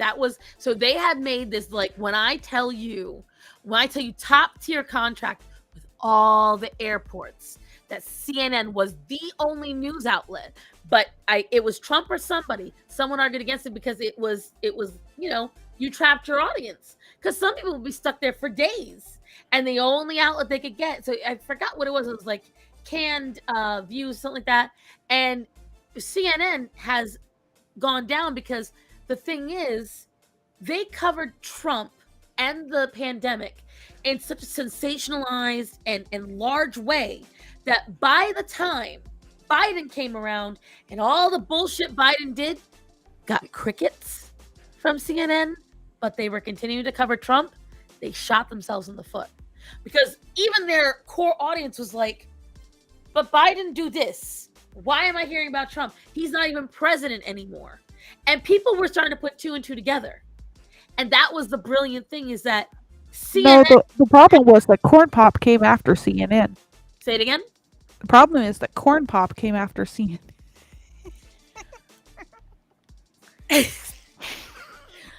That man doesn't even finish a sentence anymore. You know that? If you watch... Guys, he literally can't even finish the sentence now. We have to elect him because he was going to end racism. I know, 81 million strong, but it's like, if I had to, I almost laughed at those commercials. Should we tell Peachy about Corn Pop and how he was a bad dude? Corn Pop? The young black kids would come and they'd rub my legs, down. They were blonde in the sun. Oh my god, when he was on the campaign trail. I don't know if you were watching back then, Peachy, but I couldn't stand him. Oh my god, he just didn't make any sense to I'll me. send it on it privately. I'm gonna find the Freedom Tunes video covering Corn Pop. I was really wanting to show my mom one that when he said, "You're not, if you don't vote for me, you're not black." Video. I was like, "Mom, do you want me to show you this video?" It literally says him saying this stuff. She was like, "No." People that were on the Biden campaign that I knew personally refused to believe it was true. I showed him and he goes, they refused to watch it. Why though? I was like, it's right here. She was like, no, he's pro-black. It's like, I want to show you. My husband made a joke one time with my mother in the car, and she got pissed because I'm listening. He said something along the lines of that I couldn't be black because I didn't vote for Biden, because apparently my mom didn't know about the joke, and she got pissed. And then we explained the joke to her, and she just didn't care. They don't. And just because we're talking about Biden fans, by the way, it goes both ways. If you're a diehard any fan, you refuse to acknowledge the wrongdoings of your idol at this point. It's concerning. I found the Corn Pop video. All right, by the hold way. on. So we'll Discord. We'll watch Corn Pop, and then we're gonna watch Discord because we've been wanting to do it. But I'm gonna say this: I will say this about Republicans because I don't disagree that they downplay it. However, they don't vehemently deny it like Democrats do. They'll be like, "Oh yeah, I saw he did that. I don't care." With Democrats, they're like, "That didn't happen. That's a deep fake. That's not real. That's misinterpreted." So there's a difference. Like Republicans will own it, but still allow the shit to happen. Democrats will just pretend it didn't exist at all. Nah, I don't think Republicans all own it. Oh, I see all the time. They're like, "Oh well." Didn't that one lady who's a Republican just get caught recently, like groping a man? What? No. The man was groping her. They were in a movie theater, and because she got tits for days, this girl, and apparently her. Oh, that would have been a power move. Someone groping you, so you just grope them back. that would be a grab his power crotch move. Afterwards, but that's kind of funny though. He put it out on left titty in the middle of the theater. He put his whole hand in and everything. He was going for it, and I'm like. That's just. Anyways, let's. Now, did you make sure it's not licensed, right? We can watch it. We can watch. Are we gonna watch the whole thing? Well, what Freedom. It's Freedom Tunes. We can watch it. Why is it? Okay, there we go. Popcorn. I animated Joe Biden's pop speech. Corn Pop speech. Yeah, you ready? They animated the actual speech. Yeah. Oh gosh. So it's his actual voice in the video. Right. This is Biden talking. Just your animation. I learned a lot, and I learned that it makes a difference. This was the diving board area, and I was one of the guards, and there weren't allowed to. There was a 3-meter board, and if you fell off sideways, you landed on the darn cement over there. And Corn Pop was a bad dude, and he ran a bunch of bad boys, and I did. And back in those days, to show how things have changed. one of the things you had to use, if you used pomade in your hair, you had to wear a bathing cap. And so he was up on the board, wouldn't listen to me. I said, hey, Esther, you, off the board, or I'll come up and drag you off. Well, he came off, and he said, I'll meet you outside. My car, these were all public housing behind it. My car, there was a gate out here. I parked my car outside the gate. And he said, I'll be waiting for you. He was waiting for 3 guys in straight razors. Not a joke. There was a guy named Bill Wright, Mouse, the only white guy, and he did all the pools. He was the mechanic. And I said, what am I going to do? He said, come down here in the basement where all the pool filter is. You know the chain, there used to be a chain that went across the deep end. And he cut off a 6-foot length of chain. He folded up, he said, you walk out with that chain. And you walk to the car and say, you may cut me, man, but I'm going to wrap this chain around your head. So I said, you kidding me? He said, no, if you don't come back. And he was right. So I walked out with the chain. And I walked up to my car.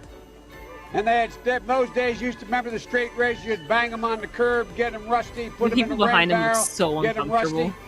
these are all kids. And I looked at too. him, but I was smart then.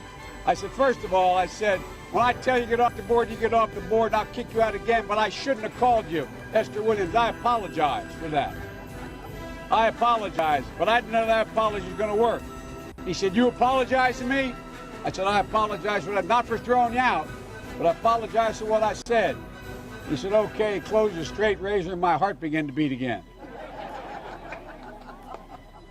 I came down here because I remember the first bumper sticker I saw.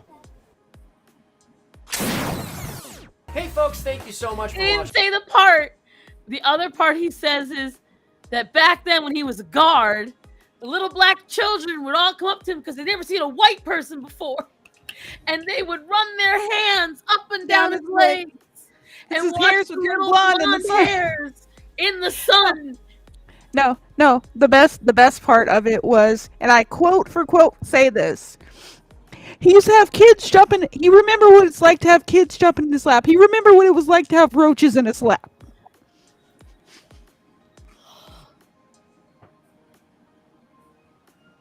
When you tell on yourself. And mind you, I want you to all think He's about gonna save the black community. He's going to save you all. But I want you all to think about this.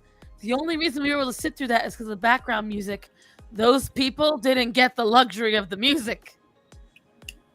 And I think people knew deep down he wouldn't be a good president. But people were so infuriated with the existence of Trump being in office, they would have taken anything and anyone. That's exactly what they did because they were And that's people- exactly what happened. And now you see people going, oh, I should have never voted for Biden. Politics have destroyed our country, man. My Tulsi favorite, was a one of great my choice. favorite YouTubers is running for Congress right now, and in Texas, and he doesn't want to do it as a career. He only wants to go 2 years just to get the person that's there out until somebody else can take over. And he's been memeing it so fucking hard. I respect There's that. there's a video he did where he went to like the Capitol and he went in, found this guy's office, and he was like reading the plaques on it. And he was like, okay, and then he goes to the other plaque that says, come right on in. And he was like, don't mind if I do. And he tries to open the door to his office, and he was like, oh, well, look at that, it's locked. He certainly did say that, Annie. He said, poor kids are just as bright as white kids. And then You just went silent, babe. sorry, I hit the button. I'm getting used to this mic. It is very cute, though. And it is a very cute mic. But let's cleanse our palates from the embarrassment that is our president. If you were here at the beginning of the stream, this, back in the day, this was the fucking song, guys. Oh my! I see Alistair's song over there. Oh Another good my thing. god. I have not listened to this because I have been so deadened by the I'm waiting to skip this. I don't know how many ads there are. I think it's one of two. Okay, so He said it because he's racist. Yeah. Oh, this I haven't heard this song. there's an ever. animatic to it. It's so fun. And I gotta find it. I know the lyrics. Not a fan of puppeteers, but I've been nagging fear someone else is pulling on the strings. Something terrible is going down through the entire town, wreaking anarchy and all the rings. I can't sit idly, no, I can't move at all. I curse the name, the one behind it all. Discord, I'm howling out the moon, it's living in the middle of a summer afternoon. Discord, whatever did we do to make you take all the way? Discord, are we afraid of love, or are we just a statue for taking back the moon? Discord, we won't take it anymore, so take it to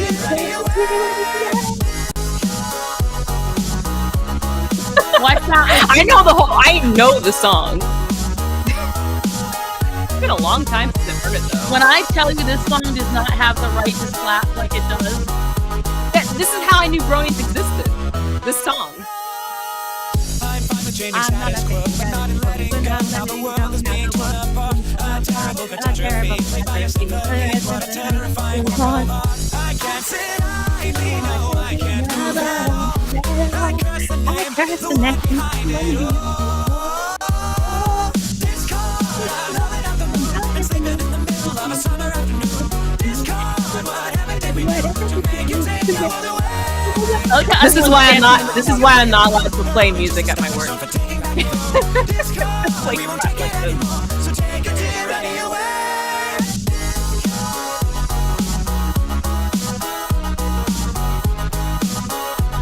So when I tell you guys, I have no idea. I know all the lyrics. So this Oh, song, man. so Living Tombstone, back in the day, when you guys look back on the bronies, he's the reason why the bronies really started coming out. There was this whole movement for a while where everyone was writing songs, making animatics, They and were they good. were just good songs.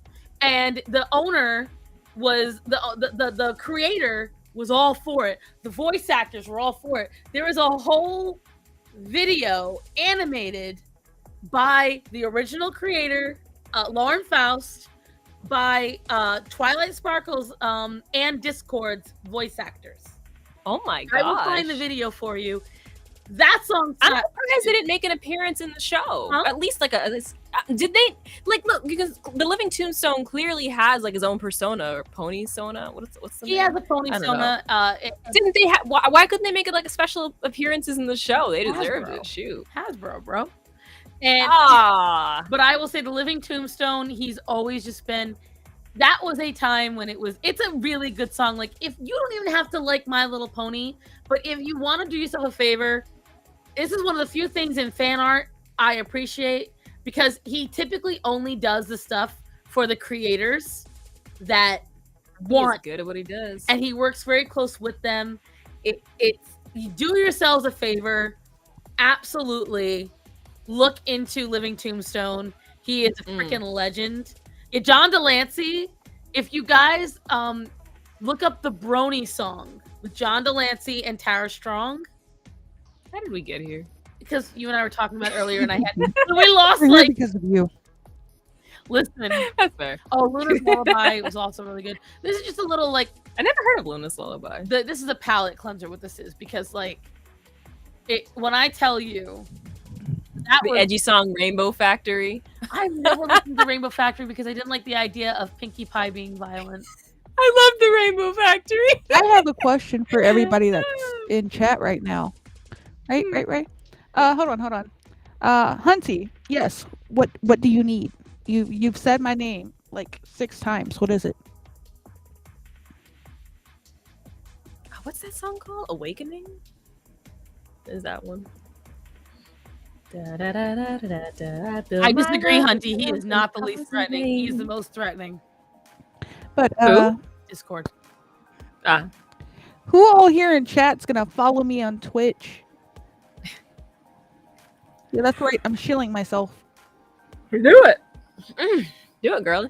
Oh no, she means Hunty means me, honey, when she says mom, and she means me. She Who calls me cares? mom. I'm part of the My Little Pony. You've never heard this song? That's weird. I've never seen an episode of My Little Pony. I feel like I missed out. What? I will Yeah, I say this. know. Okay, so hear me out, guys. MLP, the first, I heard some really good stuff. honestly, the whole series. It's really good because it was animated with the idea of millennial parents in mind. Young parents watching it, catching things, enjoying it. It was written intelligently, especially the first few seasons. The songs are really good. They're really catchy and they're really upbeat.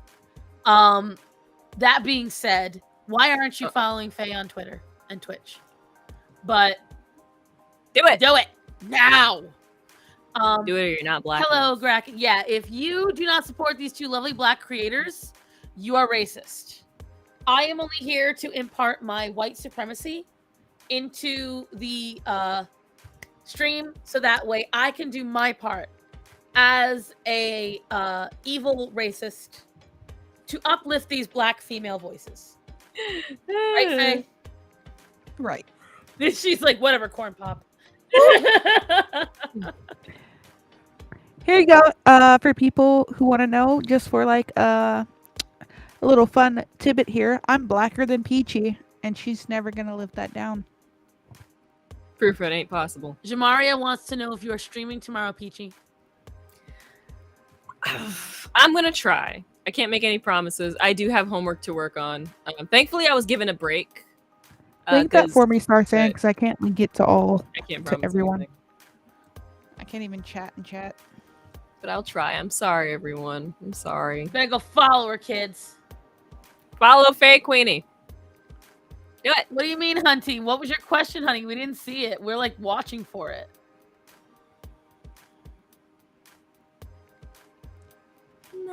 Also, Hunty, if you stop by my Twitch, I feel like me and you would have quite a lot to talk about. What's Hot Diggity Dog Demon?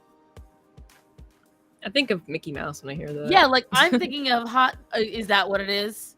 Is it a Hot Mickey Mouse dog, one? hot dog, hot diggity dog. Da, da, da, da, da, da, da, da. R.A. Morley is blacker than you, Peachy. Proof it ain't possible. I'll bring up the proof right now. You want to do this? We've done this like twice. I'll do it again. No! Yeah, that's right. This is the only card I have. Oh, that's what she was saying. It was coming up a little distorted. Hold on. So, Hot Diggity Dog Demon. Zamaria, am I going to continue streaming after this? Probably not. And I'm gonna say no because it's late and I'm sleep training my baby, so I don't want to be out and about in the house when she starts waking up and crying because I have to ignore her. Then on top of that, things got moving again, and I kind of want to go to sleep because I am hurting and things. Well, I was actually going to say because it's already getting on to 1:30. I don't think we should stay too much later, anyways. Because it's 1:30 for me. I'm going to try to get a little work done here, and I want you, young lady, to train that baby. Train the baby. Yeah, my body is doing things it hasn't done for quite a while, and I'll leave it at that. So I kind of want to go to sleep. I'm tired. Oh yeah, because I had a long, Hot Diggity Demon. I do know him. I have seen his stuff. I don't know what I can show because I do believe he licensed a lot of his stuff. Also, he covers a lot of licensed things. But yes, he is. I'm gonna share the page at least so you guys can see it. He is very talented. This guy. No, Rachel. Just in case you're not trolling me, Missy, it's my body is basically telling me that it's able to have another baby. Hey, and she really. I saw a thumbnail that said Moana was a bad movie. Well, I mean, he's very talented. Doesn't mean he's good at. He's got good opinions. Moana was a great movie. I actually wanted to cosplay as Moana at some point. You should. You would pull it off amazingly. Yeah. I think I could. I almost did it because it was a costume. It was like a Halloween costume day at church, and I almost dressed up like her. But then I realized real quick it was very cold, and I changed my mind real. And I was like, nah, it's too cold. Hey, when am I putting a baby in you?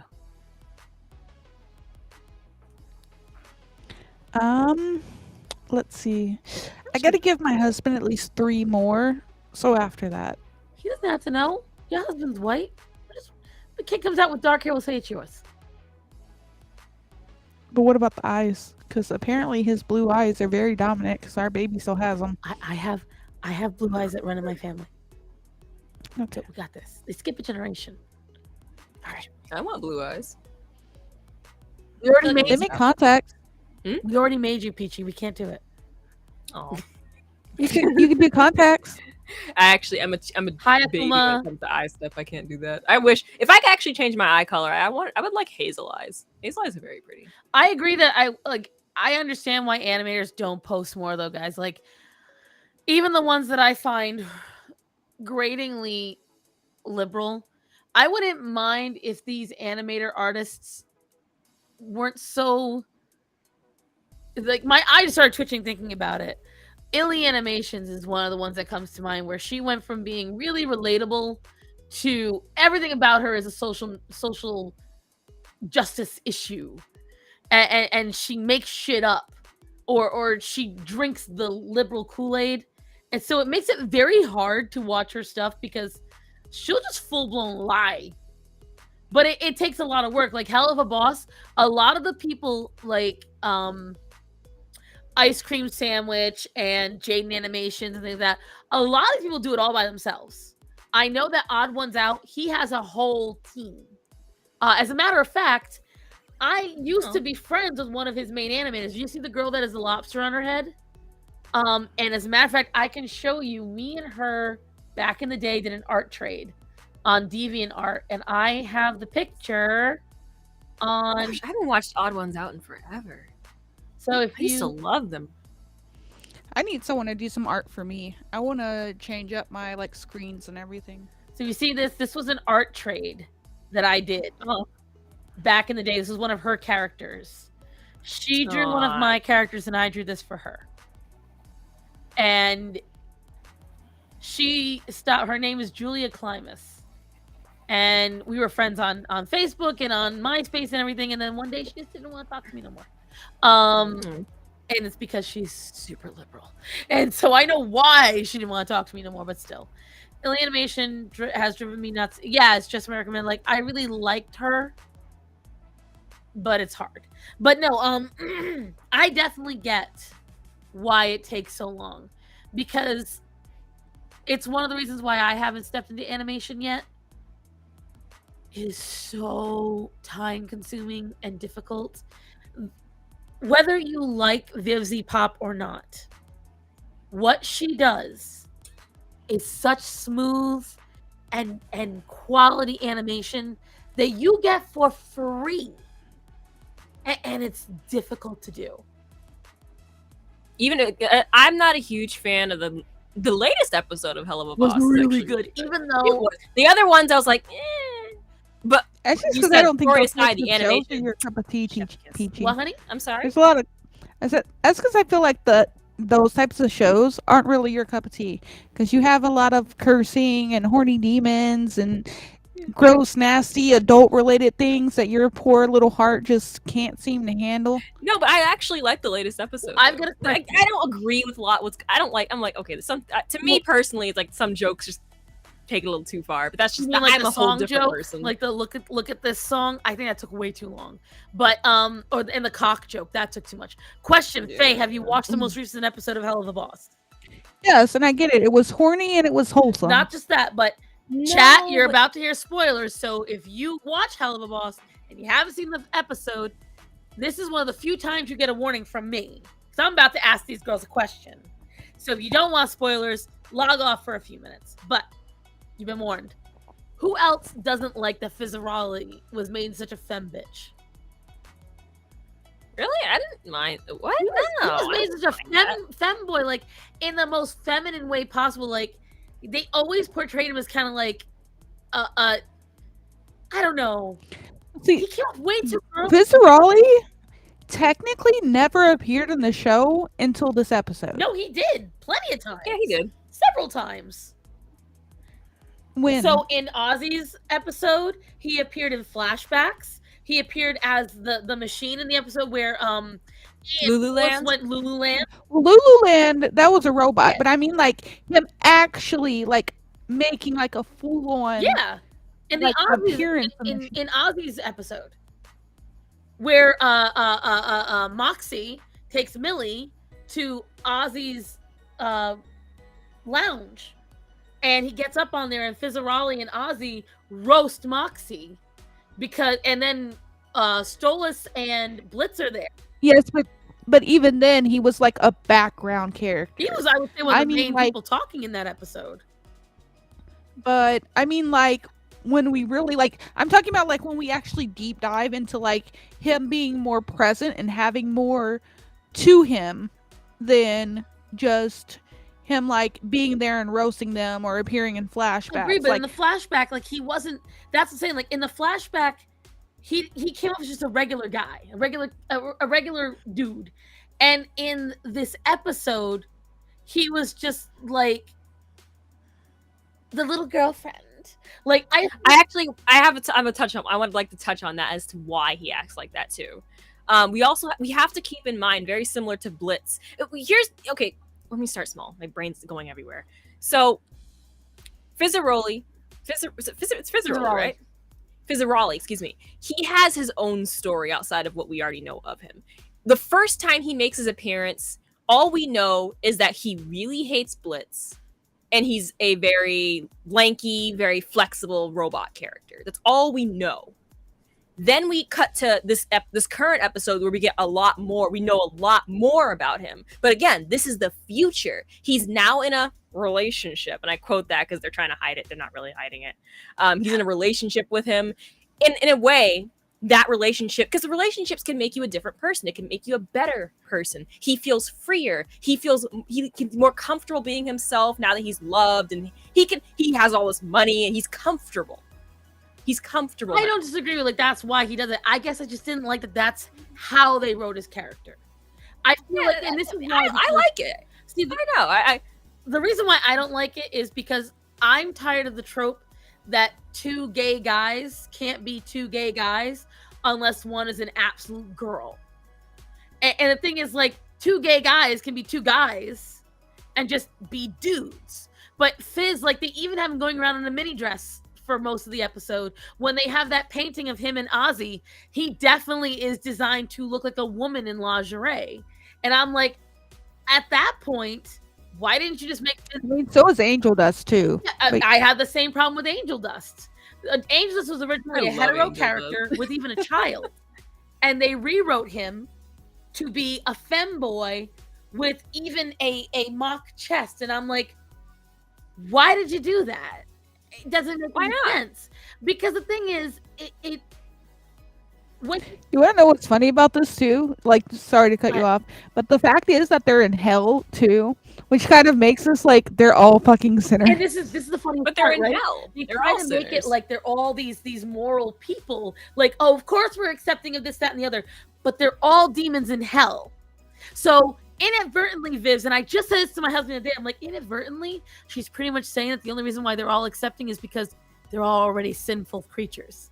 So it's like she shot herself in the foot with that one. She's like super pro LGBTQIA plus minus dash whatever, but all her characters, like, she's got a bunch of background trans characters, and I'm like, oh, Vivsy, I don't think you realize what you're doing. Like, it's just like what Faye said. I don't know. I think we're overcomplicating it a bit too. Well, the thing is, Because at the end of the day, I think what they also kind of allude to, especially in that one episode that everyone hates, and even I didn't care for it, where the angels, they were like demons versus angels. Remember that episode? It was like the third episode, right? right? But even They were kind of angels alluding were to the- feminine. No. They were alluding to the whole trope, and at this point, I genuinely think it's more of a design choice. But where was I going with this? Right, the angels are the ever-known perfect beings. Because when people, anytime someone talks about like heaven and hell, they kind of stretch the old trope as in hell are just these monstrous people that are misunderstood, and heaven are these ever good two-shoed people, but they think they're too perfect for anyone else. Right. That's what a lot of people. I love the show Good Omens, but obviously there are a lot of things I would correct and don't agree with. The show's, I think it's cool. I like it. It's not. Listen, Good Omens isn't like the best thing since sliced bread. Let's be real, but I like it. It's a good show. It has the acting is phenomenal. Well, the I actors love in the it are acting really between good. the two characters. Azita, you've seen the show Azita Fail, and I watched the first episode, and I love the couldn't watch it acting. after that just because it. But this is what Esteban, what I'm getting at, and this is the problem. this is a show that supposedly is open-minded, but they cannot get past everyone in the show that is gay.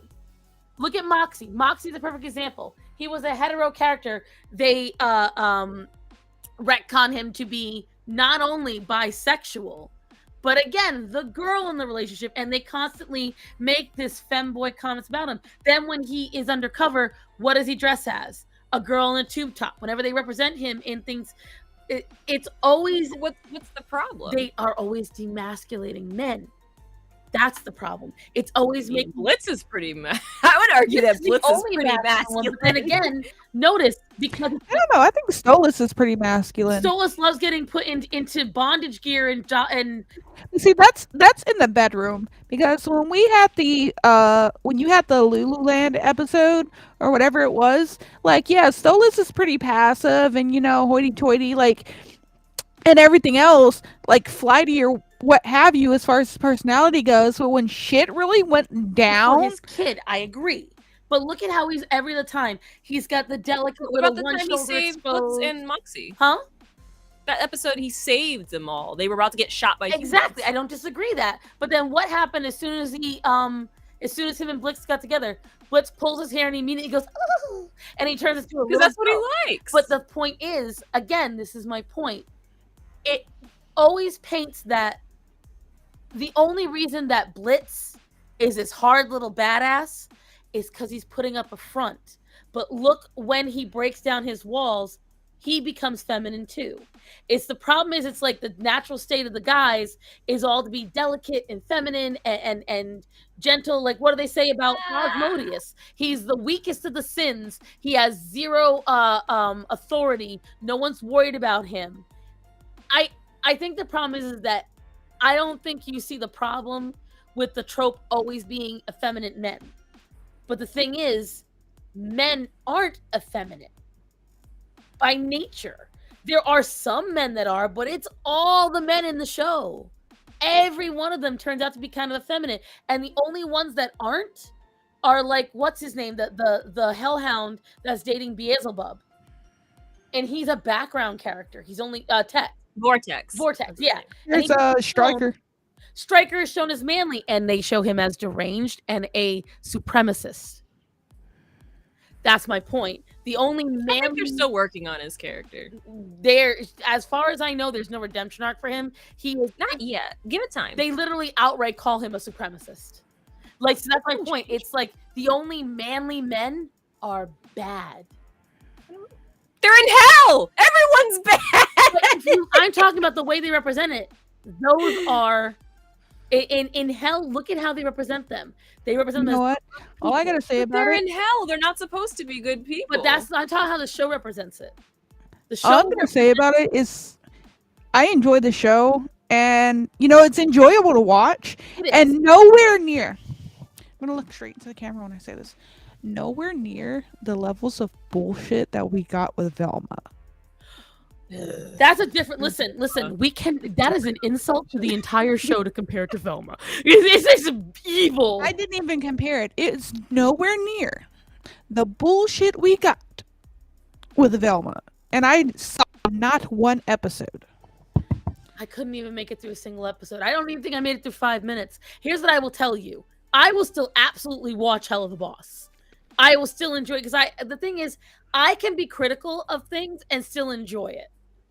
But that is my biggest issue with the show. I think the only one that gets it like right, exactly. Where's Esteban? No, you're not. I just like arguing with her because it's hot. That's my kink. I get her off. I know. And that's what's happening to me right now. And you can hear it, babe. But no, that's the point. Is like when it comes to this stuff, I will still enjoy Hell of a Boss. I am going to enjoy Has Been Hotel. But my favorite character out of all of them, my coworker, Honest Tom, asked me the other day, I don't really have a favorite character from Hell of a Boss because all of them, a lot of their characters fall flat. Blitz is my favorite. He's so funny. Blitz is awesome. And I enjoy them. So funny. But if I had a favorite character, it's Alistair. Because Alistair is unabashedly masculine. And he has like that flair, but that's her design choices. She always does everything in this like flamboyant design. But he's very confident. He's very masculine.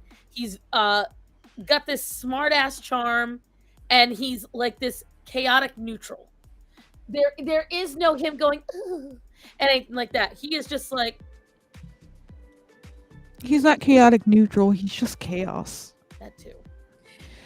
I do have to okay, say that Star Wars- I get what you're saying. I understand where you're getting at. I just don't agree. And one of the reasons why I say that is because I don't like saying that Alistair's masculine. He's insane. And if we consider people like characters, not people, like Alistair, oh, this is a masculine character, he is the last person we should look at and say this is a masculine character. I think the thing you're looking at is I'm not saying this should be someone you emulate. No. But the fact that we consider people or characters again, like what's his name? Angel Dust, Moxie, characters like that, and say they're just too feminine, but characters like Alistair are very masculine. And one of the reasons why people say, or I guess people think that characters like Alistair are masculine is because they're very confident, they're very cocky, they don't cry, they don't show this negativity, and they're always carrying themselves in a way. But Angel Dust is also cocky and confident, and the thing is, Yeah, but he's not. I guess. I say like I can say I don't see the problem with their characters at all. I can say that all the men folk that we like, a lot of the dudes in the show, with the exception of Moxie, are cocky and confident. What it comes down to is, if Moxie's getting there. Because He's getting there. I think Moxie's getting Moxie there. can get there. Well, my point is this: Blitzo's changed. Blitz. Ugh, I feel bad saying Blitzo. the thing with this is that if that's the case, well, we can't call them masculine because that's too positive because he's insane. Well, Angel Dust is a stripper and a drug addict and a prostitute, but calling him effeminate is a positive. I didn't say he was feminine. But you said it's not bad that he is effeminate. Yeah, That's what I'm saying. So like, I'm not getting your like. We can't call him masculine because that's giving too much of a positive light on it. I don't know. It's I personally don't see the problem with Bye, Tamaria. similar to if there was a show where all the characters were masculine, all the men were masculine, and all the females were feminine. That's fine. I also don't see the problem with all the men being feminine and all the women being masculine. But the women aren't I masculine. feel like the it women gets and the men are boring feminine. though if you don't have a good. I mean, what about people? I would argue that Wait. What was Faye saying? I feel like the show will get boring if you don't have a good range though. If you make all the men like terribly effeminate and all the women like terribly masculine, or have them in their assigned gender roles like that, I feel like it's stale and there's not much there. And that's the only problem I'm getting with Hell of the Boss is that it's starting to get stale. Every time a man, it's always two gay guys. Even with Moxie and Millie, again, like they're starting to say, well, Moxie was gay at one point and he could be again, or, he loves being pegged. Again, it always comes back to none of these men are like in any way straight. I think what makes it enjoyable though is the fact that their personalities are all very different and That's true. decently fleshed out. Because my favorite character in the whole thing is Stolas, just because he's just so sweet. He's the best Like, dad. And the running joke. I love how they bully him in the show just a little bit. Like everybody else can curse and say the most outlandish shit, and then Stolas just gets censored as a way to run that. His character, I never even noticed that. after the Lululand, his character became my all-time favorite character because you know what his motivations are. And he's just so sweet and so cute. I love his song. His song is one of my favorites. And I will say that overall, he is the most pleasurable to see on screen because consistently, one, he's a cape made of stars. Obviously, I'm gonna enjoy that. I have a bias towards that. So his aesthetic, I do like. I think he has. I will be very honest. Out of all the characters, because I absolutely abhor Ozzy's design. I think Ozzy's design is the most ridiculous, slapped together. It's a terrible design. I'm sorry. I hate his head. I hate his teeny tiny neck and teeny tiny head on his big bulky body. I hate his little striped outfit. I hate his little thigh high boots. Everything I looks like love his voice. Though. his voice Oh, is the God. only saving factor because he's got an Beautiful amazing singer. voice actor. Oh my Oh, god! But I beautiful will singer, say everything. that Faye is right. Like Stolas, I think his voice actor. I'm glad they switched him. The first voice actor sounded like a creepy rich guy. The second voice actor after the pilot does a really good job of adding in that warmth and charm when he needs to, when he's talking to his daughter, when he is being honest outside of seeing Blitz. And again, his singing voice is gorgeous. And so I think he does a fantastic job. So I agree, it's a great character. That's one of the reasons why I enjoy Alistair. I love his, even though I saw Black Cat say, because I don't know how Black Cat just always knows this shit. Yes, Alistair is technically asexual. He has no romantic inclinations towards anybody. But the way he fucks with Vaggie and smack her ass, and he's pinching her cheeks, and she's like boiling over. I like that mischievous, slightly masculine attitude with him. I love the radio sound Or of the his fact voice. that like Angel does start fucking with him, he just starts giving it back. I know, he's like, no. And my favorite is when he goes, I don't like associating that behavior with masculine, though. I guess that's what I'm trying to understand. but I don't Masculine- wrong with it. Because I mean, No, there's not. I don't think I think it's funny. I think it's funny. But if you switch the gender roles, like a Vaggie and Alistair, it'd still be funny. but that's the thing. It But- wouldn't be a feminine trait. That would be more like a butch trait, because it is. But my thing is, as a woman, there are womanly traits that are in there that might be negative. Like women do that too, but it is more of an aggressive and masculine thing to do. Women don't typically go around smacking each other's asses to get a rise out of somebody and saying, you better smile, baby. Everyone looks better with a smile. Like, girls don't go around saying that stuff. It's just not a girl thing to do. And it's like, I understand where you're coming from, but there are some traits that are funny and comical, and they are still related to guys. There are bad traits for women, like, Hector, that's his name. huh? I was trying to think of that guy that one of the other few masculine traded men in the show, Hector. Hector? He's this little cat thing that Angel Dust has a thing for. He's the Really raspy he's voice, the drunk, His name's not Hector. the drunk. Hector. He's the guy with the wing, the cat His with name's wings. not Hector, though. What's his name? Hold on, now you said Hector. Now I can't get it out. It's Oh, his name is Hector. no, It's Hector, it's right? not Hector. Whoop. Husk. Husk. It's Husk. Yeah, it's Husker. My bad. It's Where did I get Hector from? And Husker. see, Husker again. He's a very masculine guy, but what is he? He's an alcoholic and a He's gambler. a gambler, a heavy Because they're in smoker. hell. They're also supposed to have really negative I traits. That's the agree. point. I agree, but the thing is, when you paint Angel welcome Dust, to- again, this is what I'm trying to say. You have to look at it from the lens of how the creator is representing it, right? So while we all understand they're in hell, they're bad people, the creator is trying to represent them as good or bad. So for instance, if you look at Angel Dust is better. And Angel Dust has his song where he's talking about getting over his addiction, having his little pet pig, and about Nugget. yes, That's the name and of the pig. stripping and wearing high heels and wearing bras. But Angel Dust is appropriate, and all those actions, whether or not because they're trying to make him better, he still would have all those. And those are considered good traits. I'd never seen the show see that as a positive thing. Look at the merch that they sell. Look at how they represent him in the show. Look at how they represent, like, Because he's a character from hell. yes, my point is they're not representing it as that's a bad thing. That's my point. Like, you have to look at it the way they're presenting it. Again, stop fighting mom and mom. It's not I'll stop fighting. being in This is the debate. No, like you're saying, like what I'm hearing is you're trying to say that you need these characters. All their negative character aspects. People like Busy Pop are trying to say, it's not that bad. I never got that out of the show. Well, think about it. And they're promoting the characters the way they're promoting them because that is their character. If they tried to promote Angel Dust in like a suit and tie, with it wouldn't be angel dust. They have to do that because that is his. Similar to Charlie. I love Charlie. She's like, I love that song. Character. I had a dream. If I were in hell, I would. Oh yeah, I would definitely say Charlie. Like, you guys could be good if we tried hard enough, and then I proceed to be killed. But anyways.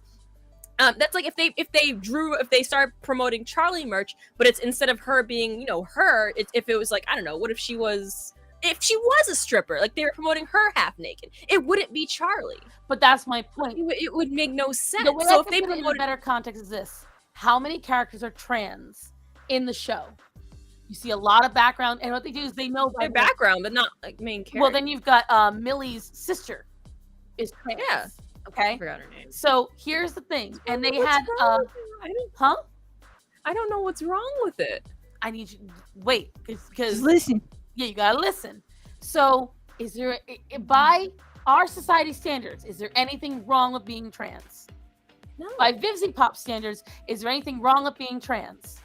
No. But you're saying they're in hell. Of course they're bad people. Everything they're doing is bad. So if they're in hell and they're trans, does that mean being trans is a sinful thing? I'm going by your rule on that one. I just think we're overcomplicating it. The whole show is based. It could literally be flipped to heaven tomorrow. Yes, but that's the point I'm making. But the whole point is they're all in. There's different people Yes, in hell, but- just like there's different people in heaven. I would Yes, assume. but what I'm trying to say is they are not making it as if these people are all sinful demons. What they're pretty much writing the show as is just like our world. What they're doing isn't bad at all. They're not sinful at all. They're just living their life in hell. Yeah, that's the story. But that's my point. You can't base it in hell and then pretty much write it like they're not in hell. And that's what they're doing. Except for the murder part, nothing they do really represents hell. Like, so they have the When they high... do drugs, Huh? they do drugs. They sell drugs. Yes. But what about They that? kill one represent another. hell? They cheat on one another. But how does that Like- represent hell? That happens here in real life too. That's the point of the show. But that's my point. They're not writing it like this is so like when they choose, it's bad. Like for instance, they're complaining about Stolas cheating on his wife, but they're in hell. Why would they complain? Why would it be a scandal if they're doing this, that, and the other? This is my point. If they're acting like normal mortals and humans in the show, then what's to make the difference? What is the point of making the setting hell if you treat the premises exactly like it was in this world? Starson, you're expecting someone the creator of it to understand hell. They don't believe in anything, thus their plot is never solid. This is the problem, and a lot of people have this problem with Vizzy because it is inconsistent. You're sitting there and you're showing that there are vending machines for drugs, but then you have them sitting complaining on the news that he's on drugs. You have them sitting there complaining about love and lust, and then it's a scandal if one of the princes of hell cheats. You've got Beelzebub, the prince Kesha. of Disney, going to Luna saying, "Oh, this isn't good. He shouldn't be getting this gluttonous. No, that's not a good vibe." Since when should a sin, a person of gluttony, say, "Hey, this needs to be cut off"? Because they're trying to represent them as good and moral, but they're a prince of hell. So that's what I'm trying to say to you. They're representing these people in a good light, not like, so they're giving you the background of hell, but then as soon as somebody gets a little over gluttonous, she's like, "Oh no, that's not good. No, he's gonna hurt himself. No, that's bad." Since when would a prince care if a little imp is gonna hurt himself? This is the point I'm making. It's inconsistent. It doesn't make sense. So I love the show and I'll enjoy the show because I want independent creators to have that, to get that view, to get that monetary AdSense off of me. But there's a lot of shit and there's a lot of holes. They are still behaving like they're right and wrong. Exactly. So basically, If what you're in Starson is saying hell, is that the show should be the show should show the characters being a lot more lawless than they are. exactly. There should be less rules. There should be more of people being A-okay with stealing and murder, and it's not. that's the saying. Like, the rules don't universally apply to each episode. Why would they have rehab in hell? Why would they care if somebody is addicted to Because of abuse Charlie. in hell? Because of Charlie. People But like she Charlie. didn't make that rehab. That didn't exist into her. And if you listen to Hell of a Boss, they even said they do not cross over. You will never. Oh no! I wish they did. But- That'd be great. Exactly. They exist in the same universe, but the shows will not cross over. So you have to realize something. Has the Happy Hotel does not exist in Hell of a Boss. So there is no rehab. So why is there a rehab? Why would you want someone who is bad, which in the plot of Has Been Hotel, they showed that's all fine, that's all dandy. They laugh at Charlie for people trying to recover. And yet then in Has Been Hotel, they have rehab for recovery. All right, I get it. You're saying the story should be a little bit more different than it is currently. Exactly. They're humanizing Rachel- the characters Rachel way more did than it. they should, because at the end of the day, they should be demons. Point blank. Rachel I'm stealing Xylee's trademark. Period. Point blank. Period. Rachel just basically summed it up in like 3 messages. She's like, "There's no rules. Hey, put your shirt back on. There's one rule." There's no rules. Put your shirt back on. There's one rule. There should be set rules. And that's the thing. Vizzy does not have set rules for her Yeah. writing. Okay. The inconsistency in the storytelling. Exactly. Like, if you're going to say that they are in hell and that recovery is not possible and that there's that morality is hilarious, and then you turn around and you make your characters have a moral base. Like, it was. Right, here's my.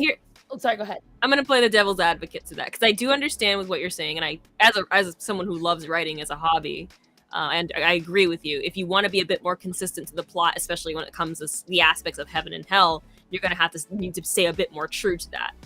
But to play again devil's advocate to that, I would argue that shows like Hell of a Boss, at least at this current state it is in, is more of a comedy than anything. It is. So it's not something we should be taking too seriously. Similar to Good Omens, heaven and hell aspect, but it is a comedy at the end of the day. That's why even the show acknowledges they don't take each other. There's some serious aspects to it and serious plot points, but it's not a show we should take seriously. but you or can part. you can have a show that you don't take seriously because it's a comedy and it still have set rules. Right. True.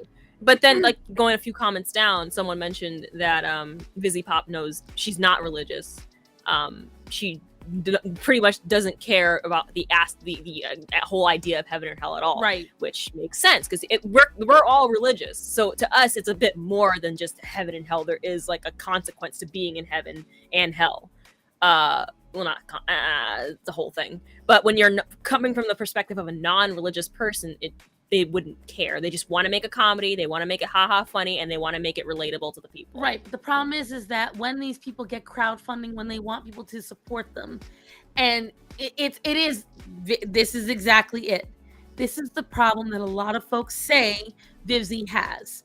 She got very popular very quickly. And right now she's got I don't know if you've realized it. I'm so mad about what she treated the voice actors. Ooh. Well, see, the thing is, she had no choice. So because she signed on with she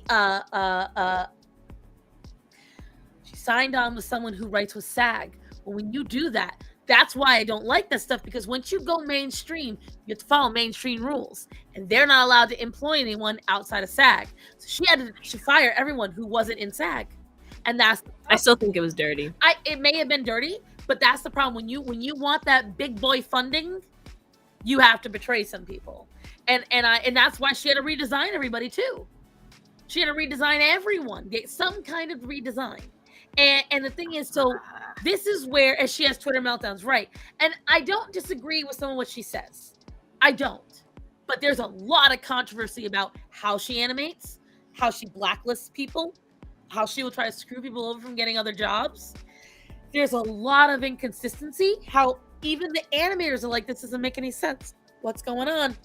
Even huge fans of the show will sit there and say, yeah, there's a lot of inconsistency. And again, that's the thing. You have to set rules. There has to be.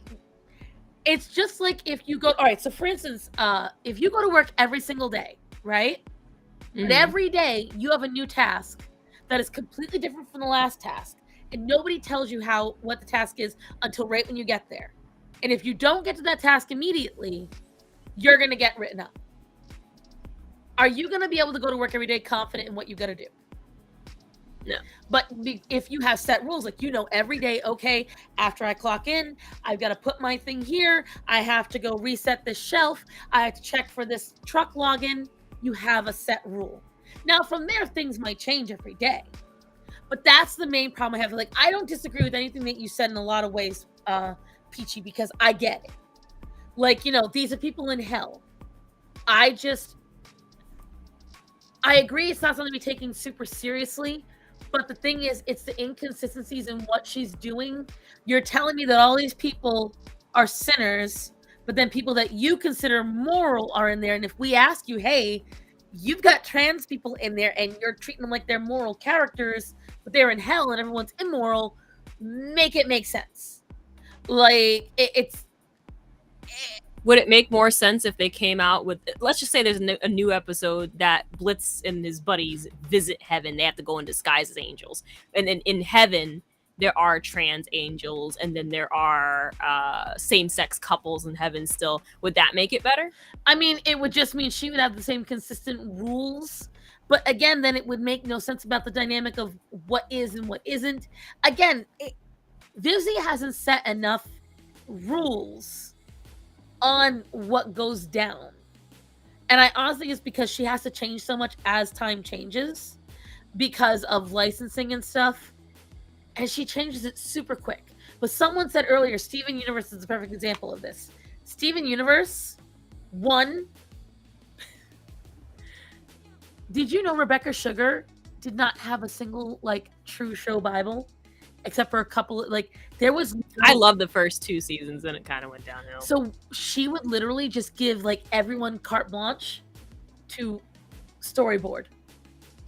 So she wouldn't make a rough storyboard. She would give them a generalized idea, and then everyone else added on to it. Which is why the animation's inconsistent, why the story is inconsistent, why sometimes things don't really make much sense. And you kind of have to, and so that's what I'm treating with Hell of a Boss. If I look close, I can absolutely tear it apart like you guys have seen. Yeah, a lot of people could. A lot of people have on YouTube. I've seen those videos. I have to wear blinders. It just gets more difficult when I keep seeing little things that just make it inconsistent. Like, for instance, how the hell can a gem, which is a light projection, make a child? And yet they have no gender, but they're all called she. But they can reproduce. Well, how do you reproduce? So how can you make a vagina and uterus and ovaries that create a baby, but you don't have an actual body to do so? Asexual reproduction. But the thing is, it wasn't. Gems can't reproduce. Gems have to literally infect the soil and use the minerals in the soil to produce more. And on top of that, there are no males in Gen society. So if you're asexual, why is everyone female? Why do you have breasts? Why do you have hips? You've been around for tens of thousands of years before humans. What's up? I still think they did. I don't like. I'm still mad. There's 2 particular characters I really wish they. 3 particular characters I really wish they went down a different path with. Lapis Lazuli, Peridot, and Yellow Diamond. Oh yeah, I lost a lot of characters. Loved the introduction to Yellow Diamond. Absolutely loved it when they presented her the first. And here's a story. I don't know if this is true or not, but the first time they represented Yellow Diamond as her as a dictator, wanting things done. Apparently, from what I heard, Rebecca Sugar absolutely hated the way they wrote her, so she said she'd take it from there. And ever since then, all the diamonds that are supposed to be something that Steven feared, especially White Diamond. Ooh, see, this is why I'm so mad. White Diamond is where they fucked up the most, because White Diamond was literally when they introduced her, that was the most menacing thing I'd ever seen in the show. Like, we are talking, that was insane, beautiful, stunning, terrifying. And this is the problem a lot of folks have, and I love Steven Universe. Damn it, Axel. I love Steven Universe. However, everybody was redemption arc. Nobody was a bad guy. everyone got a redemption. You get a redemption. And you get a redemption. And the thing is, and then what really bothered me is in Steven Universe Future with Greg. They tried to make it like Steven was going insane, and they tried to make it like Greg, whatchamacallit, Greg was a great dad example. And I've gotten in fights with people online over this.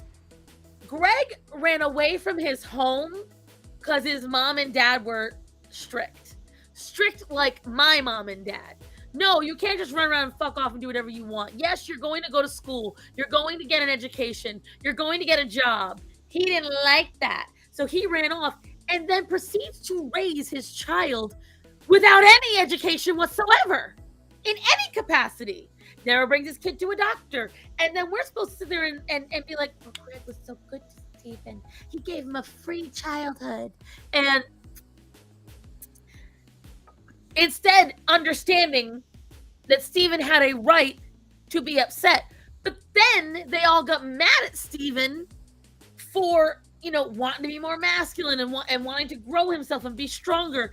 And the arc with Connie, that was another weird turn they took. When I tell you, there was so many things they right, like there's no reason. I'm sorry, I'm a firm believer there is literally no reason why Rose inside his room in the gem cave couldn't exist. There's no reason. It makes zero sense why he couldn't access in her room, activated by her gem, talk to her and have a moment.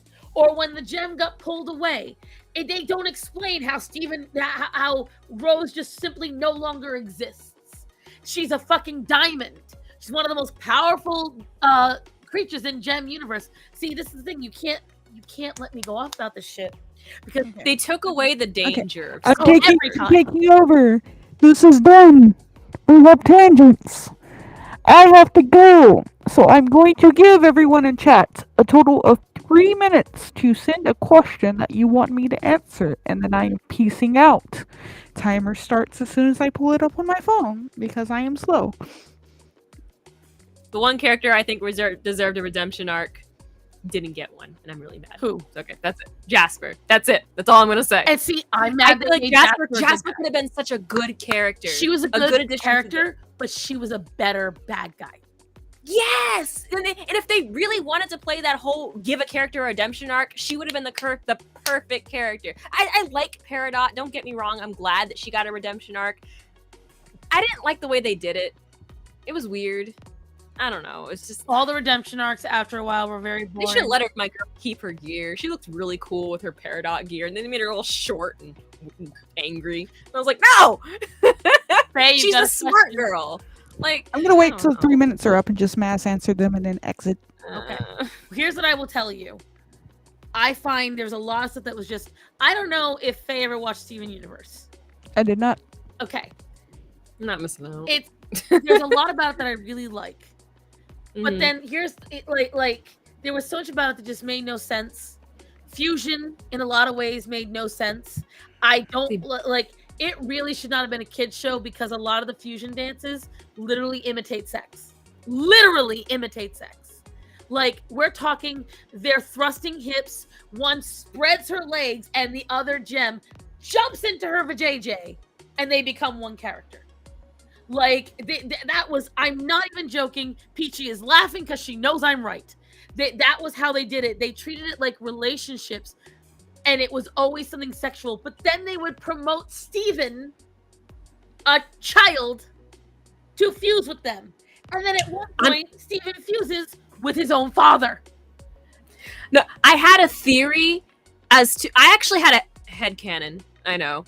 I was like, what would happen if Steven and his dad fused? And here's what I predicted would happen, right? Steven and his father would be in deep peril. Like, they would be in trouble. No one would know what to do. Steven would be like, he would be beside himself. He'd be crying. He'd be like, Dad, for the first time in his life as like an adult, like a 16-year-old, he's crying like, Dad, I need your help. I'm so scared. And Greg would be like, hugging him like, I got you. Nothing's gonna happen. And that's when they would fuse, and that's when they would break out and whatever. But no, they made it weird and made it a song. And it was a JoJo very references sexual and- song in a lot of ways. Yeah, it was weird. I was like, that's not how. That would have been the perfect, especially when they were both entrapped in that like human enclosure that Blue Diamond had, the human thing. Maybe they That would would be in make sense. danger, and that would be a good time to fuse. Like Greg, that would be Greg's character arc. Like, I Well, really need to be there for my son. I 30 can't seconds keep- left to send in a question.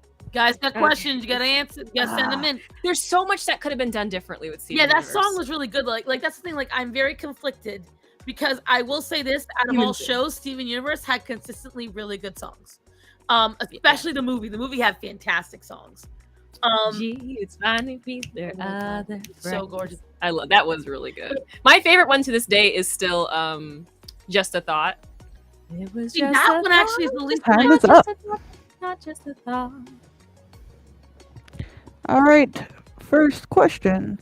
Coming from Akuma13, does pineapple belong on pizza? You're asking Yes. for my opinion, and I'm going to say yes. I do like pineapple on my pizza. Sue me, don't care. Get triggered, bitches. Do you believe in mermaids living in our ocean deep? Yes. Now, whether or not they're the actual like mermaids you would like see on TV with the human like tops and fish bottoms, who knows? They could look like the mermaids in Harry Potter. Like, who knows? But yes, I think there is like some sort of intelligent fish creature living in our oceans. You've got 2 more questions, I think. Yes, I'm looking. Favorite TV show or cartoon show of all time? Courage the Cowardly Dog. Absolutely love Courage the Cowardly Dog. Sad that they only got 1 season. Okay, Faye, which of the Totally Spy Girls would you rather be, Sam, Clover, or Alex? I don't remember their personalities, but if I remember what they looked like based on the names, because I'm pretty sure Sam was the blonde, Clover was the like Indian girl, and Alex was the brunette. Tell me if I'm right or wrong to that one. And if There was a I'm redhead right, and the Hispanic colored girl. so what? There was a redhead, the blonde, and a girl that was kind of like Spanish colored. But they Yeah. didn't really say what her, like what her nationality was. Sam was the ginger. Okay. Sam was the ginger. Then that means that Alex was the Hispanic one and Clover was the blonde. No? Alex was the blonde? Okay. Well, thank you for clarifying which was which. Then I'm going to say Sam. Sam seemed like she had a good head on her shoulders. Alex seemed like a stereotypical like every stereotype of a woman under the book. Like, did not like her. And I don't remember much about Clover. Yeah. I would have to go with Sam. The redhead was the most balanced character, but honestly, they were merely designed to be like just something fun for girls. Yeah. Oh heck, I messed up. Right. But yeah, So like I Clover was the blonde. Okay. Clover was the blonde. Clover. I did not like Clover. I never tried to like any of the characters. They were also very similar. Like they didn't write girls to have much variety, which is why you're having like a hard time differentiating them because there wasn't too Well, see, much difference. I'm having a hard time. Like, I remember what their hair colors and like their skin tones were. Like, I can see them. I couldn't remember whose name was whose. I was just going based off what the name sounded like because Clover does sound like the dumbass blonde bitch. For example, that does sound that. Yeah, Wings Club was nice, but like it's been so long since I've seen like Totally Spies. It was just a show I watched in like passing. See, I enjoyed. She's smiling. I think she's enjoying listening to us talk about the show. Peachy's one of those people that she's just like happy to be involved. Like there's that meme. It's always like the one that's just happy to be included. I feel like Yeah. that's Peachy. I've also never seen these shows, so I'm enjoying. You remember, guys, she was a little What is that? A frog? It's a baby sweeping with a little frog. Oh, it's a baby. It's your baby.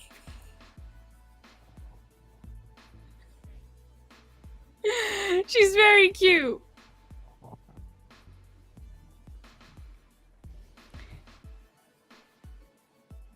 Sorry, my friend just sent me a very disturbing retelling of something.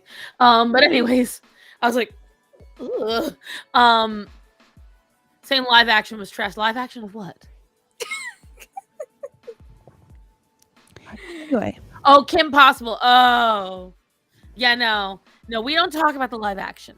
I'm gonna let them rant about their shows, and I'm gonna go because that baby is gonna be up in like 4 hours bothering me. And anybody who wants to come by, Don't. right? Anyone who wants to come by, I will be streaming probably sometime between 10:30 to 12, 10:30 a.m. to 12 p.m. Central Standard Time. Central Standard Time, people. If I'm not streaming by 12, I'm not going to, because then it's just too late in the day, and the baby has made it impossible. That is my schedule, Monday through Friday. Hopefully, I'll see you there between 10:30 a.m. and 12 p.m. Central Standard Time. I'm going to bed. Back here next Sunday. I'm going to bed and get the 4 hours of sleep I'm going to get. Goodbye. Bye. Love you all. Bye-bye. Her internet was making her get off anyway. We were not gonna stay on too much longer. In my defense, it was the resolution on my computer. I didn't see it right away. I didn't know what she was showing me. I didn't know. All I thought I saw was like a. Never. Out here calling baby Faye a frog. No, I didn't know what I was looking at. And I was like, what is that? A toad or I don't know. I just saw little arms just croaked. I don't know. My brain said frog. I have not seen Fiona and Cake. That's also because I wasn't an Adventure Time fan. I feel like I missed out on the Adventure Time train. By the time, I need your link. I'm sorry. I need your link. Twitch, give me your link Why? so I can post it. Oh, okay. Now talk while you're doing it. I just want to make sure you got that. Where is my? Okay, so what was I saying? Right. I think I was really late for the Adventure Time train. Because once I actually started getting into it or tried to get into it, it was pretty much over. Hold on. But I have been watching Fiona and Cake, and I do say that it is very good. It's a very good show. I am just, and I think, I don't know, I'm not a fan. Because, like, I tried to watch Adventure Time. It goes on repeat sometimes now on Cartoon Network. And I just sit there and I'm like, this makes all my dumb shows look like a masterpiece. Like, no, I get it. There's some just really dumb moments, and I feel like Adventure Time is definitely a series where some episodes were just plain filler, but there are some episodes that just meant more than others. For example, a lot of episodes with Marceline and Ice King, a lot of people talk about the episodes where the one particular episode where Finn lost his arm. Like really close to home episodes like that is why the people hold Adventure Time close to their hearts dearly, because it's one of those. It's a show that kind of opened the minds and hearts of children out there. Like, wow, there's a lot more than just fighting and people screaming and making funny haha jokes. But I do like it. I like Adventure Time. Do I love it? No, because again, I didn't grow up with it. But I am really enjoying Fiona and Cake. I really am. Flags, he don't talk to me no more, and it's just not worth a can opening up. So, yeah. Whatchamacallit, but Over the Garden Wall. I saw Over the Garden Wall. What is it?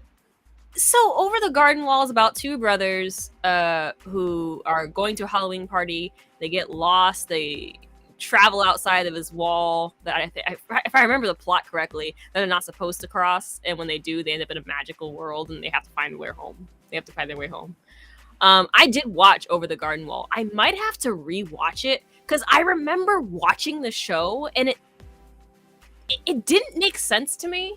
Like there were some cute moments, but at the same time I was like, what? But a lot of the I shows, don't, like I don't know, so it just didn't hit. there's a lot of shows, like I would say, so like Gravity Falls, Adventure Time, Gravity Chowder. There's this one with this dumb blonde kid with buck teeth that I can't stand. Flapjack? No, not Flapjack. The one with the fat kid. Hey, talk like this. I And don't know. Wait. I'm- No, I was thinking of Mighty B, but that's, no, this is a Cartoon Network show. Hold on. I don't Let remember. me see.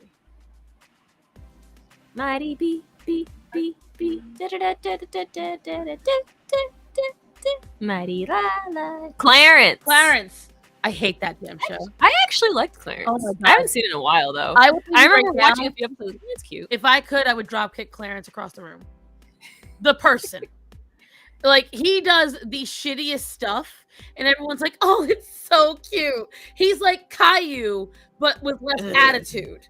That's how I see Clarence. Like, they show one thing where he literally waltzed into a place and straight up stole a kid's sneakers, and they make it like, oh, he's so quirky.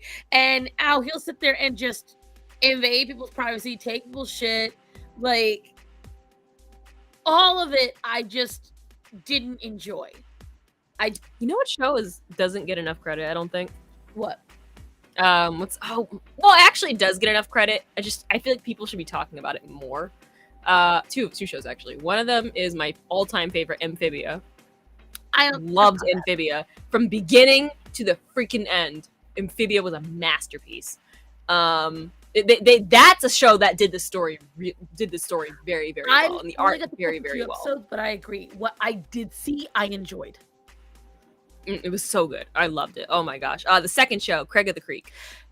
You know, I was prepared to break your heart and be like, whatever she's gonna mention, I'm probably not gonna like.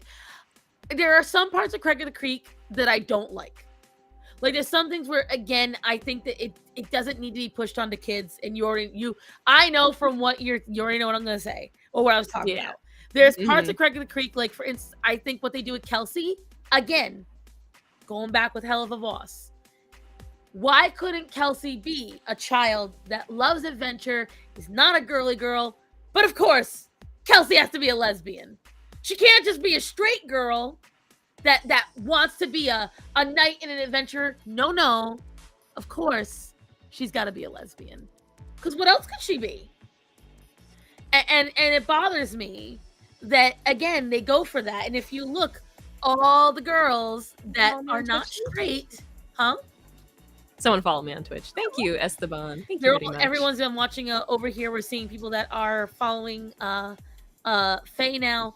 Again, it's the same situation. Like the witches, neither of them are girly girls. They're punk, strong and pushy girls and da da da da da.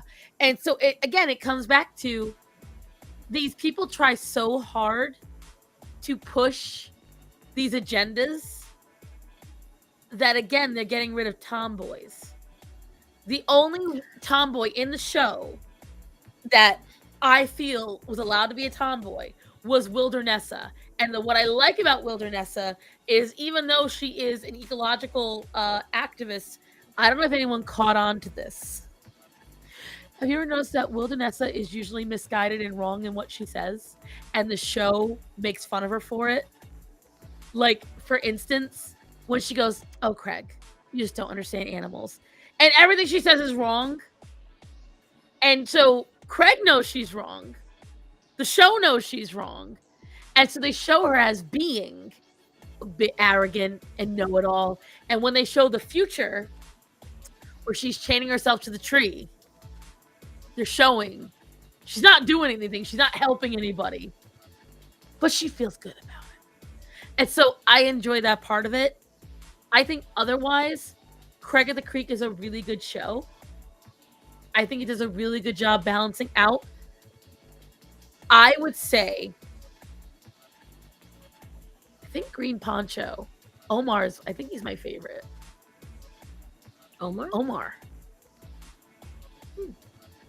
Who would you say your favorite is in the show? Of which one? of Craig of the Creek. That's the thing though. I enjoy. I think I'm a little bit of a hypocrite. I saw the first few episodes, and then after that, I've been watching a lot of clips on YouTube. So you haven't watched the whole show, and you're letting me go off like this. That's why you end up. No, but I like that. I love the aspects of the show. But I know enough about the show to understand what you're talking about, though. Yeah, like. But I think I have to disagree with the fact that, and I get it when I don't. And I've had my mind changed. I'm trying to word this right because I'm getting very tired. I don't agree with the fact they're pushing an agenda when it comes to making characters gay and lesbian and trans and whatnot. I do think that they have to stop it with the stereotyping. Like you said, like whenever a character is like, or a female character is masculine, they're automatically like considered gay or lesbian or something. Or a male is very feminine, they're like, oh, he's just gay.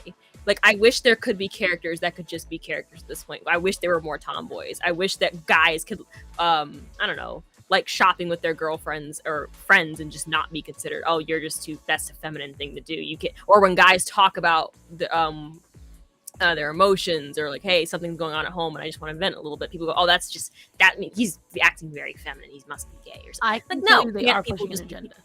When you're done. So, do you know how many characters are gay in Craig of the Creek? No. Okay. You've got Stax. You've got Kelsey. You've got JP's sister, JP's sister's girlfriend, okay? You've got the witch girls, okay? Then you have the posh boy. You've got the yacht boy. Then you've got the posh boy's crush who dresses up as a cat. That's and weird. comes after him, okay? Then you've got the Honeysuckle Rangers, the two of them. So that's already right there. Then you got the boy that's in the kitchen. These are all gay characters that are actively gay characters in the show.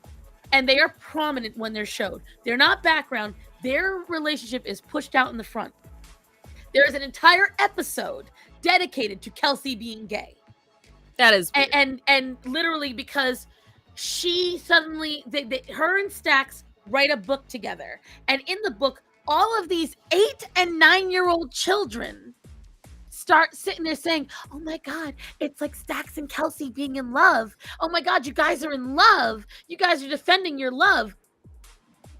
Okay? That's a little weird. And I agree with Heckin, though, what he says. Agenda is a strong word. But I do think that there is a little bit more than necessary to the show because gay people aren't that about. I agree with that. I agree. I think saying the word there's an agenda being pushed is just, it feels a little too harsh. But I agree that there are just moments that there are some shows, Craig of the Creek being one of them, that just kind of go over the top unnecessarily. So like a character's gay, let's move on. Character's trans, let's move on. You don't need to make an entire episode about it unless, I don't know, there needs to be an episode about it. Right. But at this point in time, no one cares. And here's like, the thing. Again, we go back to it. All of these characters fit into the stereotype. The witch girls are butch. JP's sister is butch. Her girlfriend is butch. All the boys I mentioned, hyper effeminate. All of them. Every single one of them. One of them even wears makeup. And they all talk with a lisp like this. And they're like, oh my God. So here's my problem. That is the meaning of it becoming an agenda. Exactly. I understand that it sounds too harsh, but when literally you've got in one small area this many gay characters, it doesn't make any sense. And that's just the ones I can remember. There are more. There have been several others. And that's the problem with this, is that this is a kid's show. Craig of the Creek is otherwise a really great show. But that Kelsey episode, I'm not even done with it. Because then Kelsey starts sitting there saying that she's getting confused about her feelings. And that she thinks she might like girls, but she's not understanding why she might like girls. So then she goes to to JP's sister. And then JP's sister and girlfriend tell her how it's okay to like girls. And you can like them. And da-da-da-da-da. And then they have in the future episode, Kelsey actively dating. Oh, I think Maya's gay too. Again, so this is the thing where there is never this many gay people in one small town. I lived in a liberal small town. There was 2. And one of them was my best friend. He had to outsource his dating pool. So it's like agenda is not a notion to alter society. They are heckin'. They're trying to alter kids' perceptions, young children. It doesn't matter if it's tone. The thing is, these characters are also shown to be more delicate. So you don't need to hear the tone to see them going, ah! And to be wearing makeup and to be wearing frilly costumes and to be acting where the Honeysuckle Rangers literally dress up as flowers. I think all I would be asking for in more shows today is if you want Fairy Queen, go to bed. Go ahead. There should be a sort of balance in a way.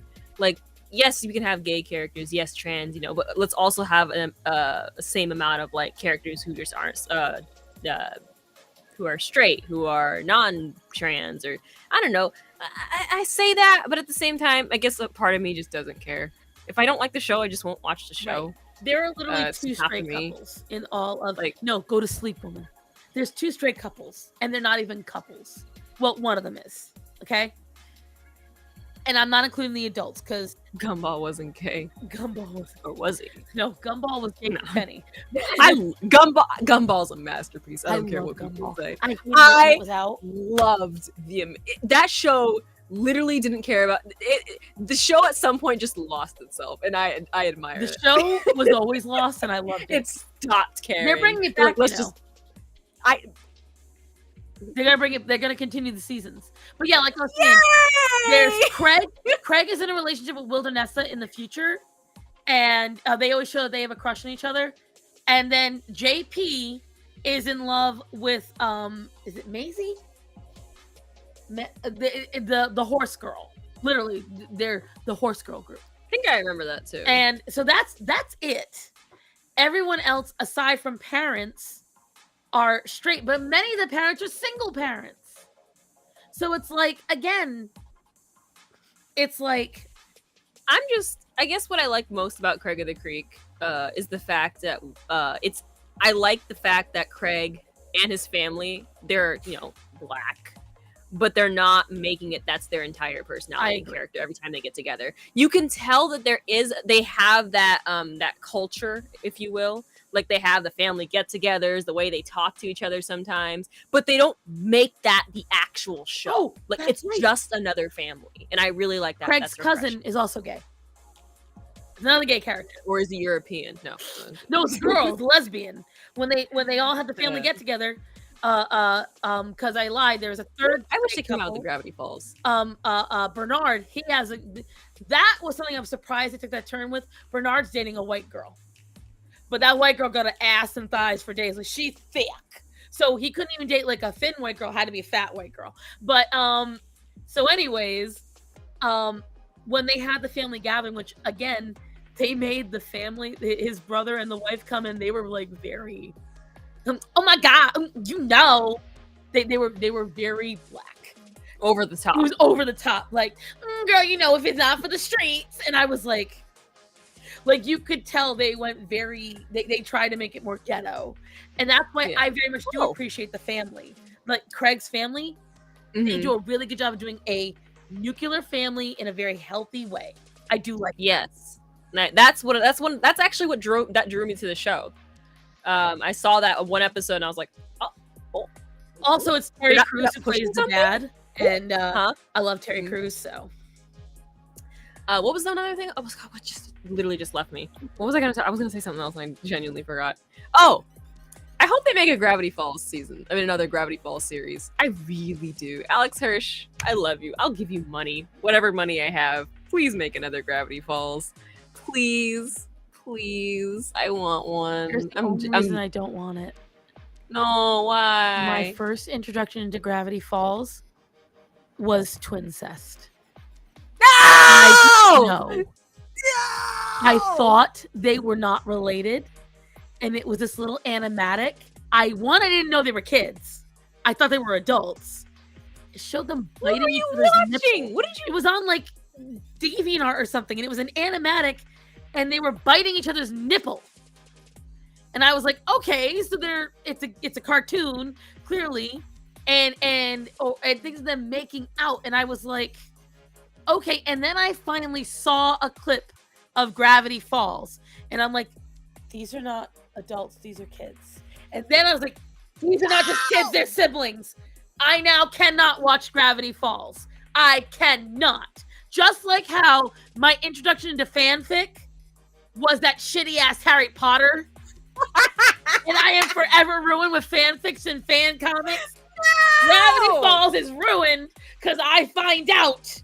Because I was like, oh, this is kind of cute. Oh, they must have a really playful relationship if this is what they're animating them for. I was like, oh, that's because it was like, I know you've never been in a relationship, but it's like, have you ever seen like playful fighting with your spouse? Yeah. And you bite and it's a little sexy. Like, okay, you have to be in a relationship to know. Anybody's in a relationship you've been in, you might bite your spouse and it's a little bit play and they were blushing and everything. I was like, oh, I like that. That's cute. I was like, oh, like it was just like literally. Also, the fact that my brother and I, in a weird way, grew up with Maple. Hunty, how do you know what I'm referencing? Exactly. We grew up, my brother and I, for those of you who don't know me as a person, I do have a twin brother myself. And we were the same age as Mabel and Dipper when the show came out. So we grew up with, I think Alex Hirsch posted something recently and said, hey, Maple and Dipper would be like 24 years old today. And I'm like, I'm 24 years old. So we pretty much grew up with Maple and Dipper as the show went forward. And so you saying that breaks my heart in many, many literally different when ways. I tell you, dude. Oh, and also there are twins in shows, don't get me wrong, but Maple and Dipper were very refreshing because I don't think I can think of many shows that have the main characters focused in the main characters being twins. Like there are twins in series, yeah, but the main characters themselves are really not. They're not always twins. I will say this. I don't know. I think it's nice. It was nice. It was nice to see. It's nice to be represented, right? Lady Starzan. It's true. And I am so sorry that your fraternal twin representation was ruined by twin Seth. You were not represented. We need fraternal twins need representation. I'm gonna tell you right now. When I tell you guys, if you ever introduce me to a show, but the first thing I see before you even show it to me is something nasty, I can't see it. Harry Potter fanfiction. I can't believe that was your introduction to fanfiction. That's horrible. I'm sorry. I'm sorry. Fanfiction. Have I ever told you the story? I had a friend back in high school. No. She literally looked like a 9-year-old, but she was 16. And she would dress like, see, I don't know if you were cognizant enough in the 90s. Do you remember how soccer moms used to dress with the white turtleneck, the sweater that has kittens on it, the mom jeans, and the thick white sneakers? No. Okay, that was what Fae Queen, go to sleep. Or I will make sure to blow up your phone and wake the baby. Whatchamacallit though. That's how soccer moms dressed. That was why a 16-year-old dressed. She didn't want to appear sexy or effeminate in any way. She wore big Coke bottle glasses, wore her hair in long ass hair in a ponytail, large bangs. She covered herself up. I said, go to sleep. Now, are you in bed? I know you're in bed. And so she would get mad if we made any sexual jokes. Or she would literally walk up with a book, and she did it once to me, and I warned her to never do it again. I said the F word, and she went, no! And she went right there on my head with a hardcover book. And that sounds like someone who was traumatized being raised. I don't know. I mean, I know her parents were kind of a little fucked up. They were like, I think like mentally retarded, fucked up, not like bad people. I don't think they were all there. But anyways, okay. I told her, I said, you get one chance to do that. She tried to laugh it off. Like, when someone nervously realizes they fucked up, I said, that is your one chance. Don't ever do that again. I said, you don't get to tell me what I can and cannot say. So I haven't changed much in 23 years. Anyways, so one day she's like, I want to read you my story that I wrote.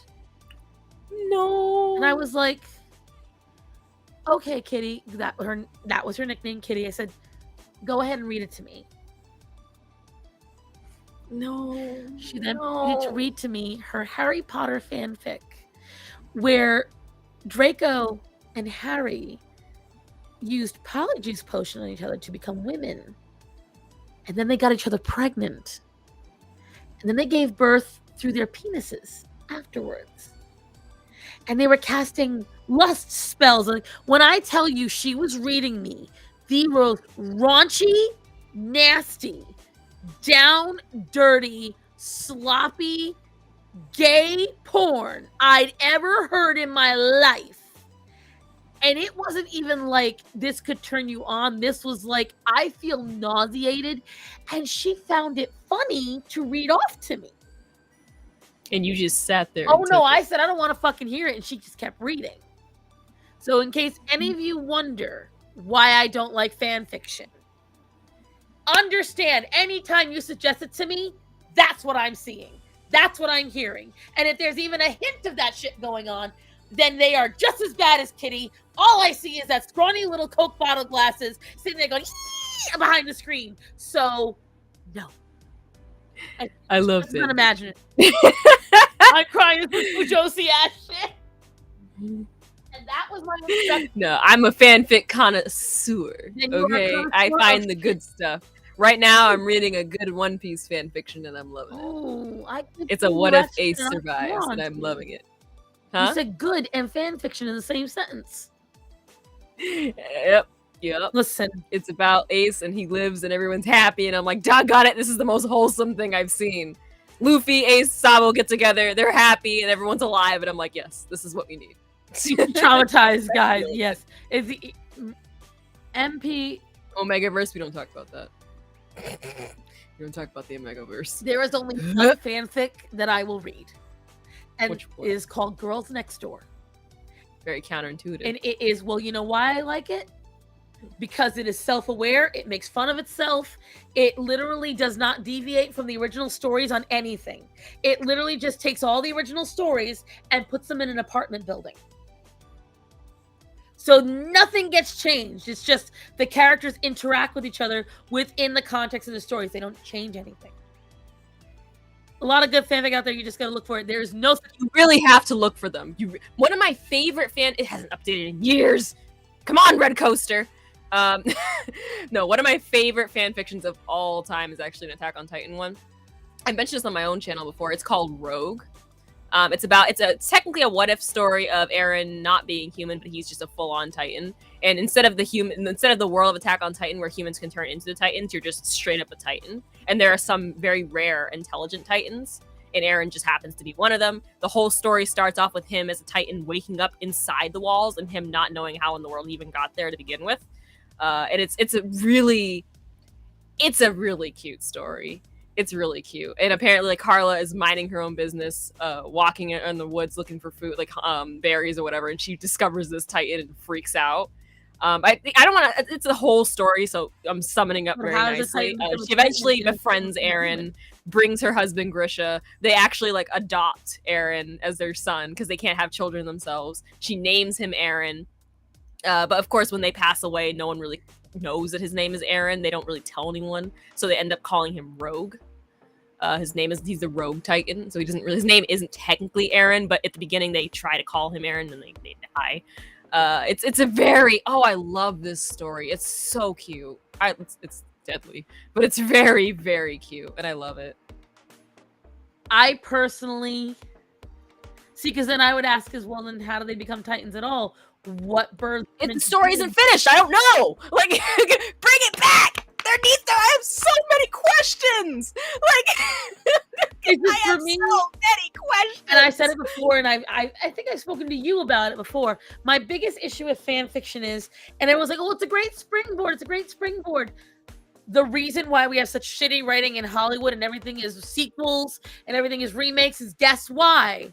Because everyone today are only fanfic writers. When people get hired because they're really great fan artists and really great fanfic writers, they were never taught how to think outside of the box. They only know how to write within the parameters of what they were taught by someone else. And I don't care what anyone says. It's just like if you learn any other skill. If you're not taught to flex your own muscles and think outside of the box, you never will. And then there are the people who will point out the exceptions, like the person who created 50 Shades of Grey. Arguably not. You could agree with it being a bad. You could agree with it being going overall. She's successful. Like, oh, she wrote fan fiction. She's one of the she's the exception. I do agree with the fact that fan fiction is good in practice. It's for fun. If you decide to go and walk into the Hollywood studio and decide to make fan fiction your resume, your fan fiction could be literally the top on AO3. It shouldn't be, and you can put it in your resume. It shouldn't be the thing that stands out and that should get you in the door. But that's like literally when I had that whole fight with fan art, that was the whole thing. Everyone's like, oh, well, it got people jobs. Okay. And look at how unoriginal all the comic book industry is. Look at how unoriginal all the animation industry is. So all you're doing is proving my point. So great. They got a job. They got paid to imitate. They did not get paid to create. And when they do create, they make shit like I'm Not Starfire and Velma. That is fan fiction at its finest. And it's not fan fiction I was trying to talk with Leon about. Leon, he won't listen to a word I say. Oh, Sumi, I have original characters. I don't like creating original characters very often. Very, very rarely do I actually have original characters. And even if I did have original characters, I never write about them. They're just something I keep to myself. Like I have, Sumi, have you ever gone to my Instagram? Like I am in the process of getting all my characters back down because I created my own characters. I created my own universe. It needs a lot of refining because all the story and the lore that I had, I kind of haven't kept up with it in a long time. We're talking like the last time I was really actively keeping track of my lore, I was 16. Because I'm so mad at I'm Not Starfire. Ooh. Oh, Sumi, I get you now. Yeah.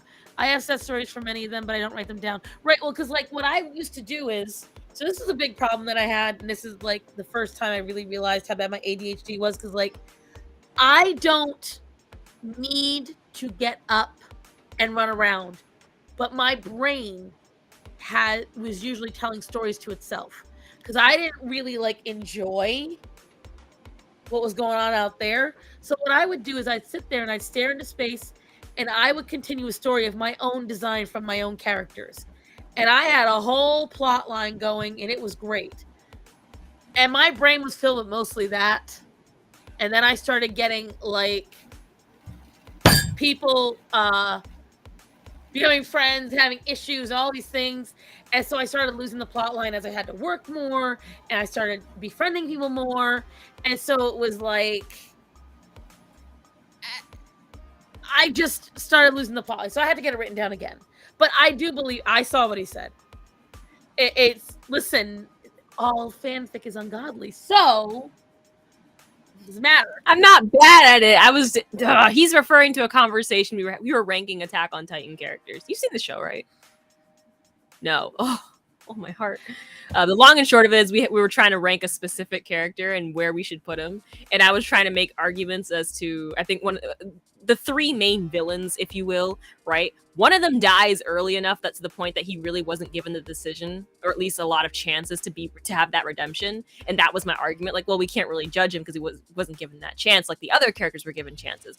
And Leon's calling me, that's just what if scenarios. Yeah, that's my point. Like we can't really judge him because you don't really know. The whole fanfic is what if scenarios. All fanfic. Exactly. They're not something you should be taking seriously. There are some really, like I said, I love Rogue. See, this is the problem though. See, you say it's not canon or anything. It's just fake. But first off, I'm gonna say, Edie, I'm so glad you finally agreed that Henry Cavill is peak man. But to begin with, listen, I'll send you pictures. Anyways, second of all is you may say to, like, again, this is like how we had our hell of a boss thing earlier. You don't take it seriously because you are an intelligent person with a personality and with, a life. You have to realize something. A lot of people, debatable. Debatable. A lot of people take this shit super seriously. Yeah. You have to remember that back in my day, back when I was young, it was the Naruto Sasuke thing. To the point where people got violently angry at the idea of Naruto being with anyone but Sasuke. And when I tell you, we go to anime conventions and people would boo Hinata cosplayers. And there Aw. would be people literally like as the old, and it's gonna be cringe to me, glomping each other dressed as Naruto and Sasuke, making out, doing like when I tell you it was gross. And these people got very upset when Naruto naturally ended up with Hinata and when Sasuke naturally ended up with Sakura. People got very mad. See, Hunting. Sakura could have done better. That's all Hunty knows I'm what gonna I'm say. talking about. And this is what, like, people, you don't take it seriously because you have a life. But a lot of these people, that's all they have.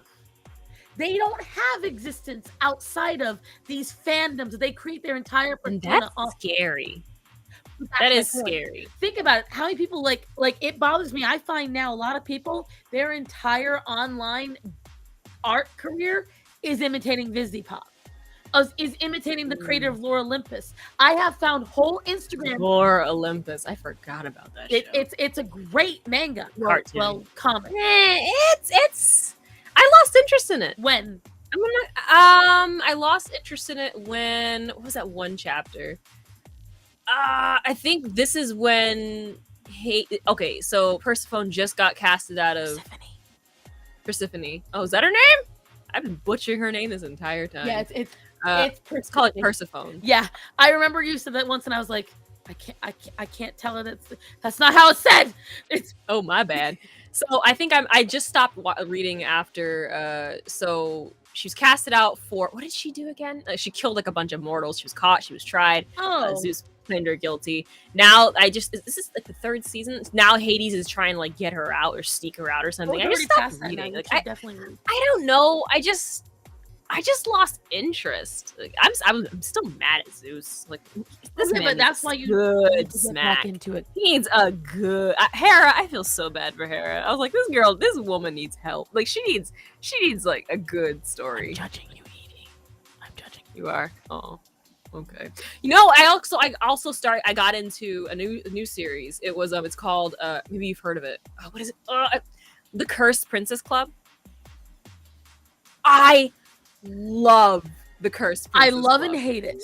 Love it. I love and hate it because there's a lot of aspects about it that it goes a little. No, I love it. I love everything about The Cursed Princess Club. I love every single character right now. They're great. I love it. I'm curious about what's gonna go on with the mom.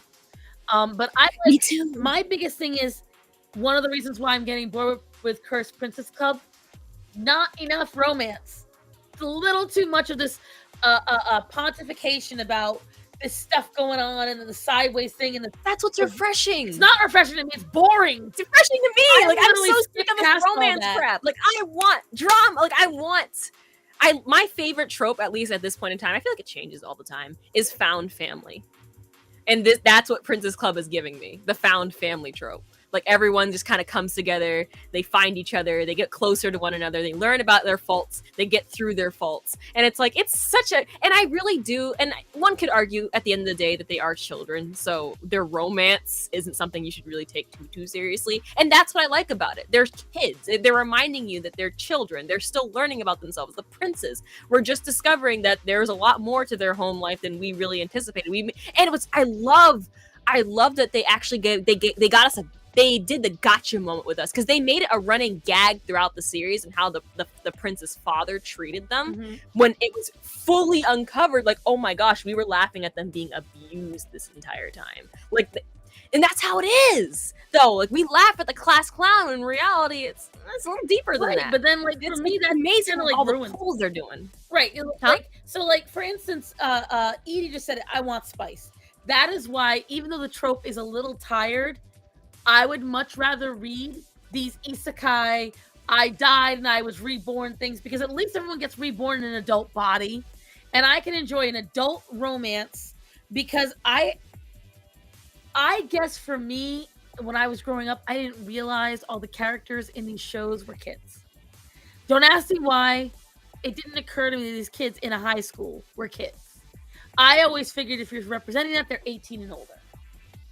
No, I get that. And so now my preference is, it just has been, because I have been so jaded. Now, I grew up loving Dragon Ball and Sailor Moon. Oh, I love Dragon Ball. The story could be different. Dragon but I love Ball Dragon Ball. has ruined me of any. That's why I won't watch Attack on Titan or anything else, because I am tired of the 6 episodes. Next time, Dragon Ball. Attack on Titan's different. I swear, it's different. It's different, ladies. Because Wait, can I show you a scene? scene? Academia, that stupid one that everyone loves the heroes and the My Hero Academia. He tried to show it to me, and once again, it's shouting and saying, "I'm gonna do the super punch, and it's just like 5 episodes of this one fucking trial where they're all in an arena going, and it's just the same cut shot of 20 No, characters. Attack on Titan isn't like that, I swear. It's all like that. It's I've different. been there. It's different. It's not different. The only Can I show difference is you the guys- faces. Have you seen any scenes from Attack on Titan? Yes, my husband watched it and I found it boring. Oh my heart. Oh, No my one's heart. making out. No one's having sex. Everyone's just getting eaten. I don't need that shit. Oh, And then I don't get eaten the way I want them to. They're getting No. the actual eaten. It's not the same. It's such a good show. And I'm sure it is. Oh, I love that show. You can keep it. Listen to this. He don't even like me no more and he's saying this stuff. You know it's gonna be true. No! Attack on Titan's different. They don't do that. Do they? No, they don't. Well, I mean, Aaron does. Look, he's a different. Aaron's on a whole other Full level. Metal Good lord. Alchemist was one of the last shows I could stomach. And the thing is, Brotherhood or the original? the original. The original. And the thing is, like, Brotherhood though. she just tried to do that meme. Someone screenshot that. We're gonna do that as a meme. Got her going, No, and then- but I loved Brotherhood so much better. Do you know about the original and why it's different than Brotherhood? yeah, because one takes more. She asks me. I was a weeb before you were born, young lady. Manga more than I understand that it's more accurate. But here's the thing: like Princess Tutu, one of my favorite of all time, right? The manga is utter trash. The manga is stupid. Like there is no like sense to it whatsoever. Still own both copies. However, don't get me started, you. And whatchamacallit. Love it. Just the same for being hot trash. Read the manga, then go watch the anime.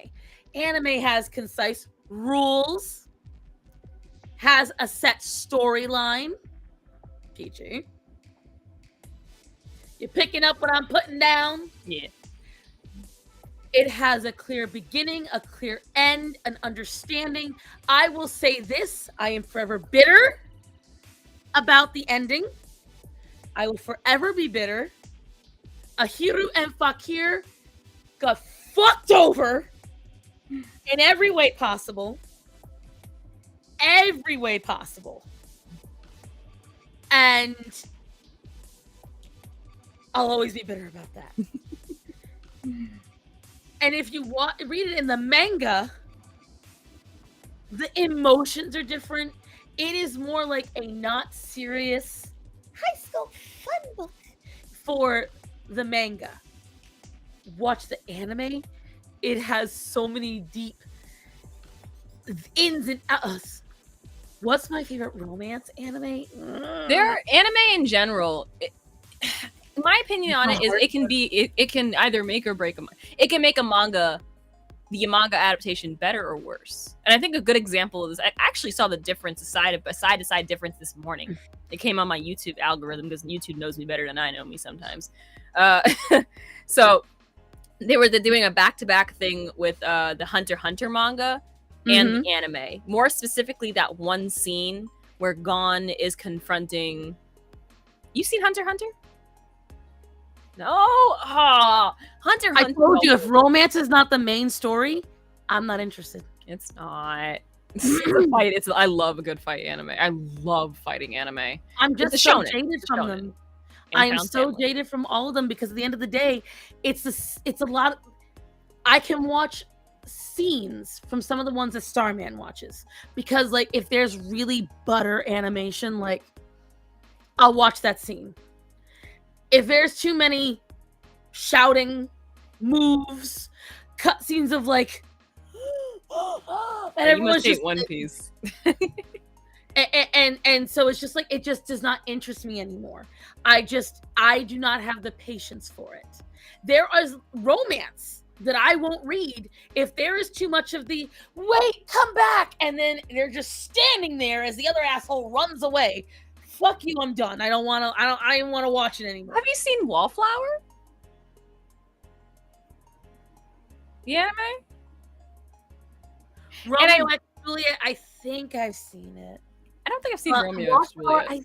the thing is, I consume so It's the animation is horrendous, but see, I can suffer through terrible animation if the story is fun. But here's what I will tell you. To answer the earlier question, Kimi ni Todoke is.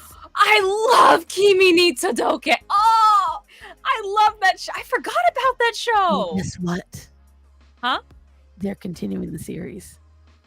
I didn't know that. Oh, I love. You know what? Very happy. Very I'm excited. so mad about. You know a show they never brought back, and I don't think they're ever gonna bring back, and it ruffles my jammies in the worst way possible. Skip Beat. Have you ever heard of Skip Beat? Oh, that takes me That back. show only got one freaking season, and I am so mad. Oh, See, Aaron God. knows. Aaron knows. Bring that's back like- Skip Beat.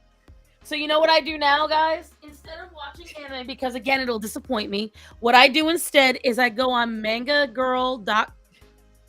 Oron. That's by default, though. I see Oron. I had a hard time with because Oron was so. It's the same reason why I didn't watch Supernatural. It'll never live up to the hype.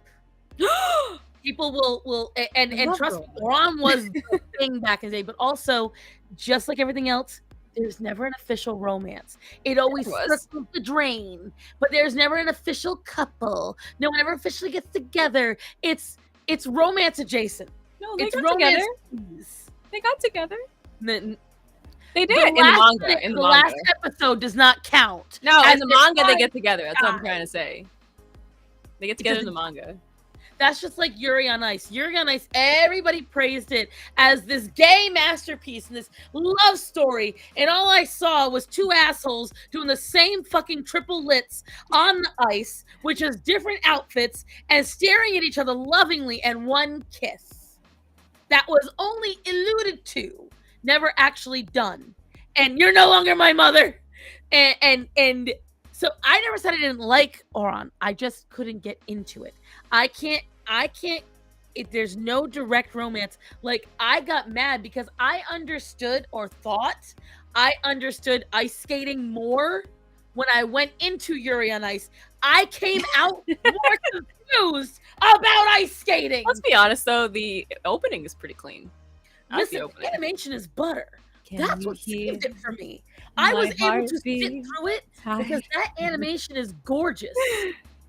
And it distracts you from the fact that there's no fucking story. There is a story. There is.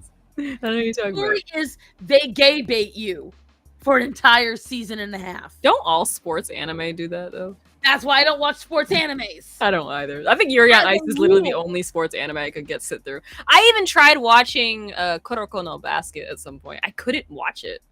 Like it's, I don't know. I couldn't get through it. Like, Is that a basketball show? Huh? Yeah, it's the basket. I couldn't watch it. Like a lot. I back in high school specifically, my friends they would talk about 3 shows. Free. What's that one show about the singers? I don't even remember. The girl, she's pink hair, yellow eyes. You know what I'm talking about? No. It's the one singing show. I don't remember that show. There's And not the just third one singing show. Hmm? There's like Thing. 100. They all kind of look the same at some point. But they would talk about that singing show, Free, and what was that one other show? I don't remember. But the point is, I could not get into those shows. Every time I'd be like, but guys, Attack on Titan. They'd be like, no, but Free. I'm like, no, you don't understand. I was into Attack on Titan before it went mainstream. Let it be known. Okay. She's an Attack on Titan The hipster. amount of friends, old high school buddies that reached out to me during the pandemic and goes, Peachy, have you seen Attack on that show's actually pretty good? I went, Are you talking about Love Live? That's an idol anime. Love Live, yes. There you go. Sumi's I got mean, your back. it sounds familiar. Hold up, I'm looking it up right now. Love Live. Here's what I will tell you I guys. think it was. I'm very picky, and yet not. Because the thing is with anime, No, it wasn't Love Live. what was it, babe? No, but actually, the third one, I think you're right, was Love Live. What was that other show? A bunch of guys sung and danced. Idolish? What? I don't remember the show. And so Girl for had me, pink hair. I know this. it's reading that gets me more. And then I might not even finish the show, the manga. Like, if it bores me, again, if it's too much of this like pontificating about some drama in the background, like I don't want to hear about this intersectionality between these nations and who's in this issue and that issue. I just want to see them have romantic dates. I don't care about none of the rest of it. I just don't. Let me see. Just Peachy and Star Sun, in your opinion, is the most overhyped and overrated Genesis. Neon Genesis, Evangelion? Evangelion. I've never seen it, so I can't judge it. But Let me tell you I've something. seen a little bit of it. I can't get into mecha kind of anime. I can't get into that stuff. That's one of the reasons why people talk about Transformers a lot, and I'm like, I want to get into it. I can't. I like the movies, but I can't sit through the show. It's like, The only mecha I could enjoy was Gundam Wing. That never was seen it. Gundam either. Like, I can't get Gundam into stuff Wing like was that. I just can't. I don't even know why.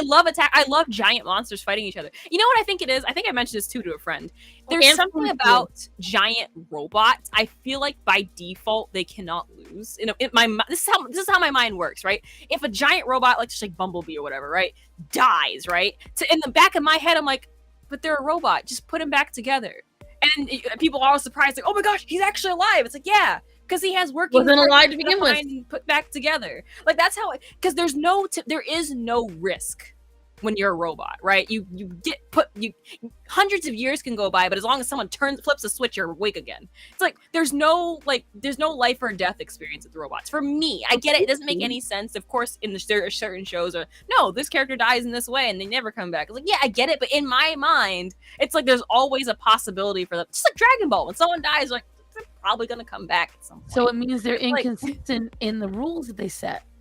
Huh? It Yeah, means they're there's that. inconsistent. There needs to And be. it makes it difficult to be able to understand the storyline, doesn't How it? do you feel about Black? But I've never. That's another show I couldn't get into. I could not. Everyone get told into me Black to, Butler. and I immediately couldn't do it. Black Butler. As soon as everyone kept saying, Do it. you should watch Black Butler, I'm like, I don't even understand the point of Why it. does this child need a demon butler? Like And a lot of people said there was a romantic tension in it, and that alone, I was like, now I don't want to see it. even as I was in middle school when I was introduced to Black Butler, and as a middle schooler, I was like, this doesn't feel right. This doesn't.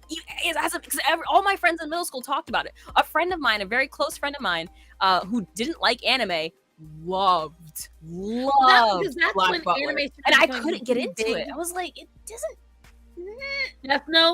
Death Note is a could've- good show, but Death Note became too big. I never seen Death Note. I know it's weird. I I've don't never know seen if it. you like I know it. the memes. Matt liked it. Starman, a lot of these shows, Starman, like, so the things that I think are just, they went too far and went on too long. Naruto, I'm sorry, Amanda. Sumi and I think alike. Sumi knows what I'm talking about. Bleach, One Piece. I just was watching One Piece. I know, but it's way too long. It's the longest It's so anime long. ever. I- And It's not just the longest anime, longest manga. It's still going. as I say, it's Oh like my for me, gosh.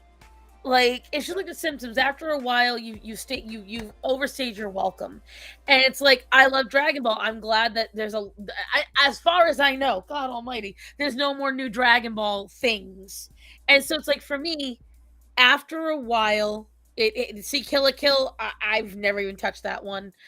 Again, all of these mainstream ones that everyone else has enjoyed. Don't ask me because it's probably not it. Unless it was Inuyasha. That was one of the ones I love. But even then, I think if I started watching Inuyasha today, I wouldn't enjoy it as much. Why? Because it's that tease of a relationship for 4 fucking seasons. I hated Kikyo. and- I really hated Kikyo. Like I couldn't stand it. Kikyo was literally No. on the one hand, I really enjoyed her character because back then when I was a kid, I was a misunderstood maiden. And so I would use Kikyo in a lot of stuff. At the other hand of it, oh my god, she's such a cop-out character. You know what And- show I loved growing up? Oh, I'm sorry. No, it was like Panty and Stocking is one just I don't enjoy. I Again, haven't seen it. these You wouldn't like it. It's Really? way over sexualized. Way over sexualized. And it's just overall most mainstream I've never enjoyed. I enjoy the shit that everyone's like, what is that? And I'm like, exactly, you don't know. Oh, Princess Jellyfish? Huh? Have you seen Princess Jellyfish? Again, I enjoyed that one. It was cute. I did not like that it was an anime. It doesn't translate well into animation, in my opinion. Really? That was Yeah, and even then, the story, like I would skip whole sections because I got Aww. bored with it. Like I liked it, I didn't, but then again, it was a little too much about drag queens, and it's a whole thing. I got a little itch. You know what story can remain consistent and still be a masterpiece? I might break your heart. What? JoJo.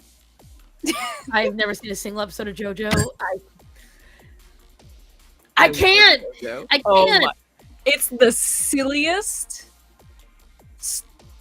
I can't even describe it. Like it's you can watch No, a I clip know. and go, All what I've did I seen is just the see? memes. And it's amazing. And it's too much tongue action for me.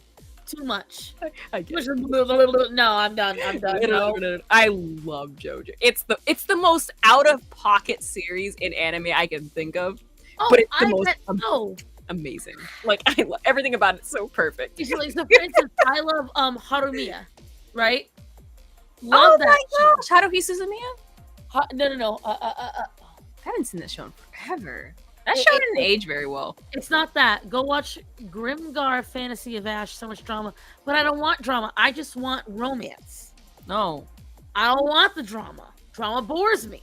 If I gotta see too much of he didn't understand me. Oh, why did he betray me? I'm Oh, surprised you did- never heard of Wallflower then. Like I probably have and don't realize it. Like the thing is, you understand. It's I will blast through romance. All right, to give you an idea, guys. I am currently reading. fan fiction. No. You insult me, child. I'm gonna adopt you. You gotta stop talking that way to your mother.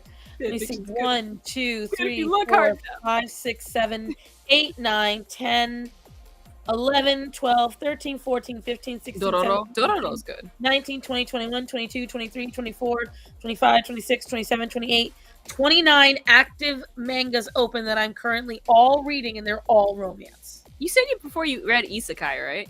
Isekai stuff? Yeah, these are all isekai. What kind? I can't find a good Isekai manga to read. Like, Literally go to Manga Girl. really? Manga Girl. I like a good Isekai. They're all the same at this point. Like, I want like a good Isekai. Like, I don't know. Something nice, something different, something refreshing. I'd have to look through my list. There's a lot of them. Huh? I read hundreds. When I tell you, Peachy, I'm reading hundreds. I'm reading hundreds a year, and it's Then you've probably heard of the one. It's actually a Korean manga, manhwa. I love the art. I love the concept of the story. I'm trying to like it. I cannot like it. And I think it's the way it's worded. Like, you know, the script. It's the script and how they write it. I love the idea and the concept of it. I cannot, and the art is gorgeous. I just can't get into it. And I'm really mad about it because it's actually, I think it's one of the more popular in Isekai manhwas. It's called Trash the Counts Family. Are you familiar with that? Mm-mm. No? Well, it's an anime. It's not an anime. It's a manhwa. I can't get into it. And I'm really mad about it. And I'm like, how come I can't get into this? Like, it's just... I have posted. That's where mangagirl.me. I've never heard of this. It's well, you have to search. Oh, my computer's blocking it. Never mind. It's because okay. So here's the thing: a lot of those that 27th is the product of bored mind. Sounds like you're reading garbage. It doesn't satisfy you. No, it's just I finished one completely, and then once they are, you got to realize something. All of these are waiting to be updated. Kaka. I will read it till it's gone. And then, of course, I'm not satisfied because I can't read any more of it. So I'm addicted to reading. So I will completely finish something. I will exhaust that story. Now I've got no more to read. Got to read another one. So I have a bunch of them open. Some of them I haven't even started reading yet. So that way, in case one I've exhausted. I have another to go to. So I can keep that one open, because also the problem is on mangagirl.me, it has a finite amount of stories you can save. Like, I think it's only 10. And if you try to save another, it doesn't tell you your list is full. No, it just kicks out the oldest one. So you might not even realize it. So that one might not have updated in 8 months. And now you might forget it existed. And so that's the problem that I have with it. But I will always do it. Like, I've always been someone that when I want to read, Lookism is a massive disappointment. It is! Massive disappointment. It started off phenomenal, and then it just kind of went downhill. Massive. I've seen, by the way, Ray Zero.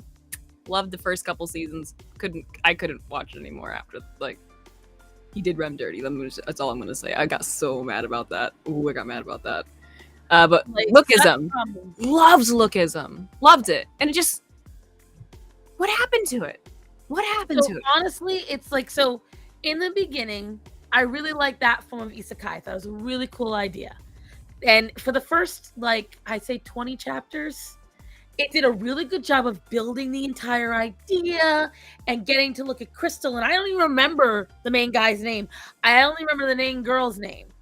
And it was like really building well, and really and then about, I would say, what, by chapter 35, chapter 40, all of a sudden, all it is endless gang wars.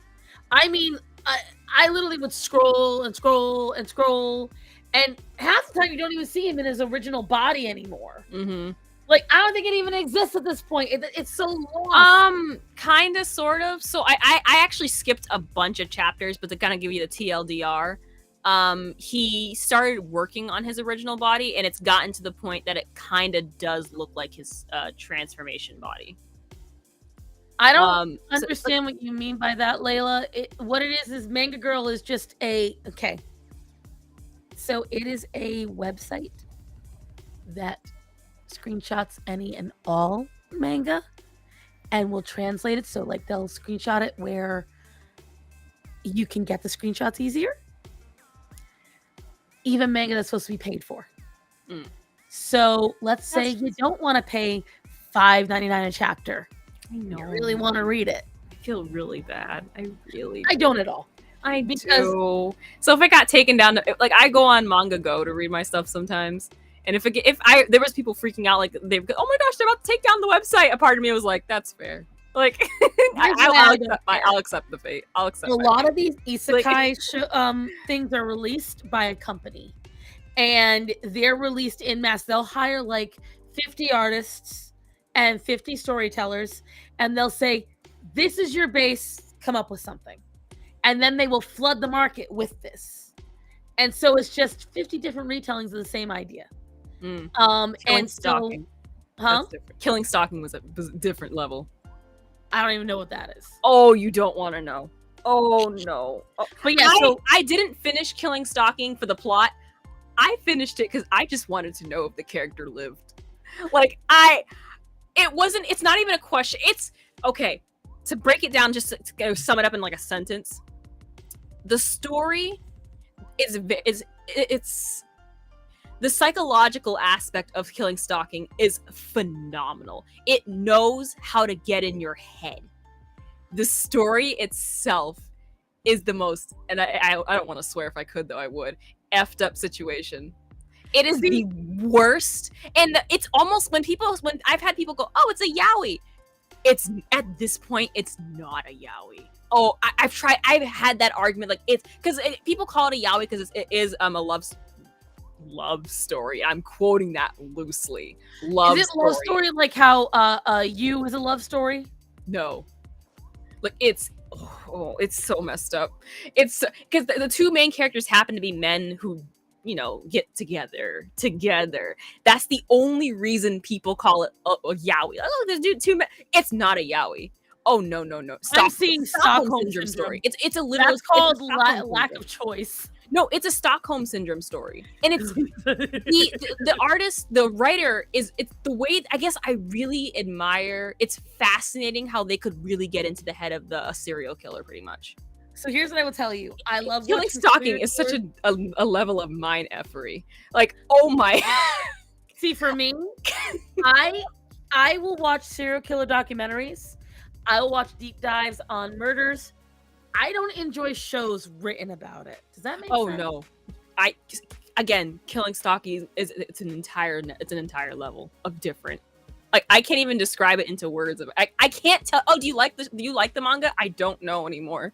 Like I can't say with confidence if I like it. Nothing makes sense. Like I did when the chapters updated it. I didn't go, oh goody, a new updated chapter. I'd be like, wait, Hunty, how old are you now, honey?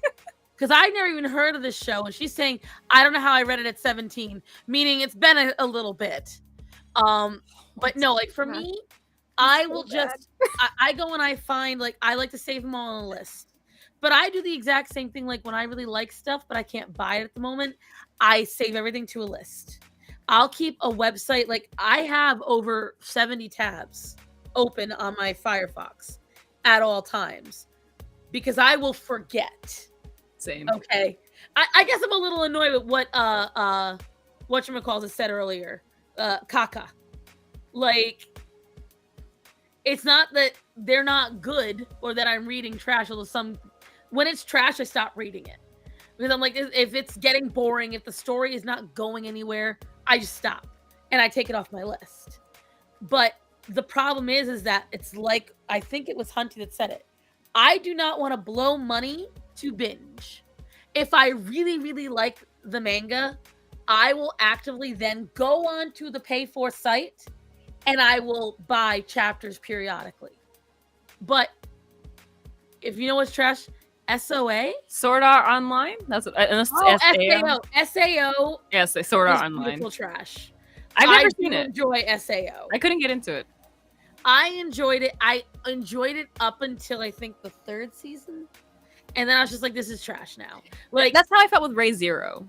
Like, you're not into the Ray Zero is supposed to be a psychological. Hunty, I'm not reading it. It's supposed to be a psychological horror. I use horror loosely because I'm not sure. But at the 3rd season, it starts getting into the whole main character with 3 different women trope. Like, who should I end up with? And I'm like, stop. I hate those. Like, I hate like those animes. And I'm like, I couldn't. Right. Like, Tenchi Muyo ruined that shit for me. Yeah. Like, where it's like, oh, will they, won't they? I don't give a fuck, just can they already? Like, again, like, I get very annoyed with a lot of the anime tropes in romance. And if I start seeing them, like, again, like I say, no, wait, it was all a misunderstanding, but they don't even say that part. Or they sit there and they let that other person that's upset over the misunderstanding pontificate, go off the handle, and they sit there and say nothing. They might cry or they storm off. I'm like, you could literally solve this problem right now. And there's like, so it's stuff like that annoys me. Or so that's why I kind of enjoy the isekai, because it's like you're in on a secret. But then again, like I said, if it doesn't get any kind of interesting, if there is no way of making it creative, I can watch a little bit. I love ReZero. I don't think it goes into him actually picking a girl. He seems more concerned in the story of bringing Rem back and all that. That's not okay. So the kind of sum up what Ray Zero is, just a quick briefing. A boy, he literally gets isekai'd into another world. The only difference is every time he cannot die. Pretty much, he dies, he gets sent back to a period of time, like a timestamp in time. So he has to try and figure out what's causing the time loop. He can't tell anyone there's a time loop, by the way, that he's dealing with. So he dies in the most horrific way possible. Like every time he dies, it gets worse. And he starts to lose his mind. He's like, he's going mad because he keeps dying. And it's a psychological story. But I guess it's the season 3. It's gotten to the point where now there's trying to like stem a romance between him and the main character. And then there's Rem, who's another character it's a whole thing. I don't like the way it's going in anymore. Like, I love the psychological aspect of it. Then they started going to the romance territory, and I'm like, that's not why I'm here. I'm here to know if this man can fix himself. Like, that's all I want.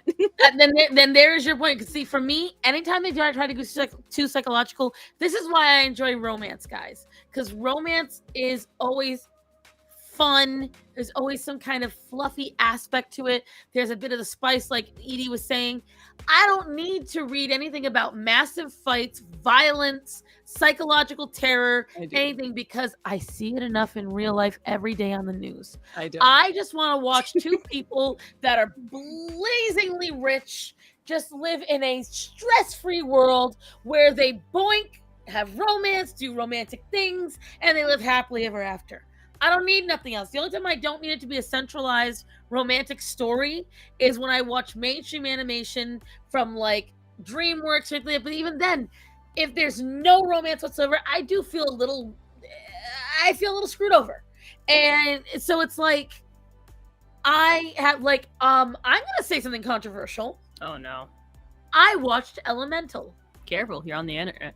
You all were fucking wrong about that movie. Is it Disney did good? them hella dirty.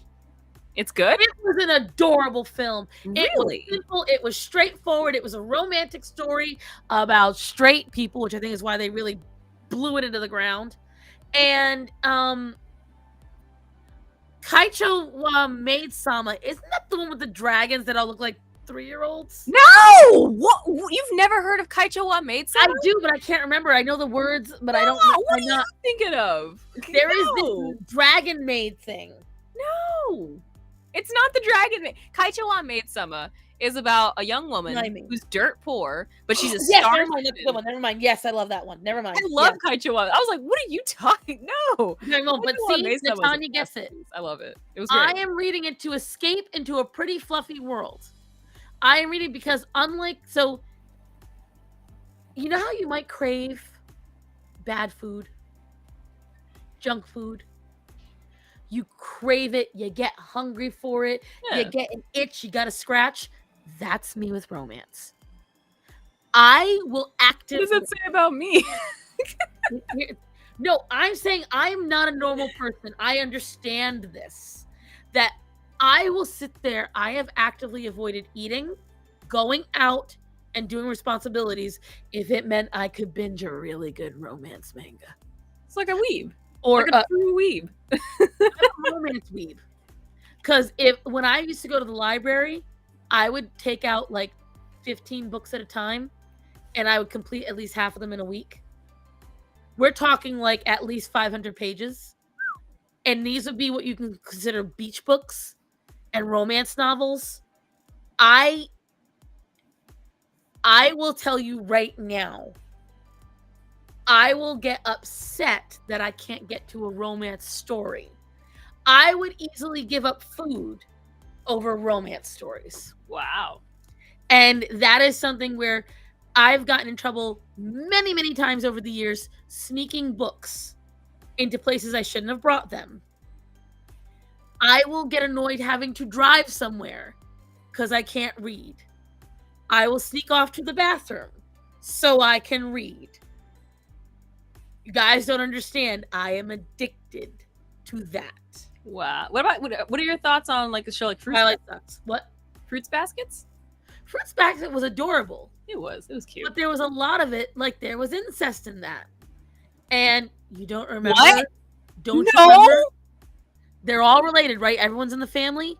Don't you remember that? No. No, I forgot Remember? about it. No! And I didn't think about it until I got older. Completely forgot about it.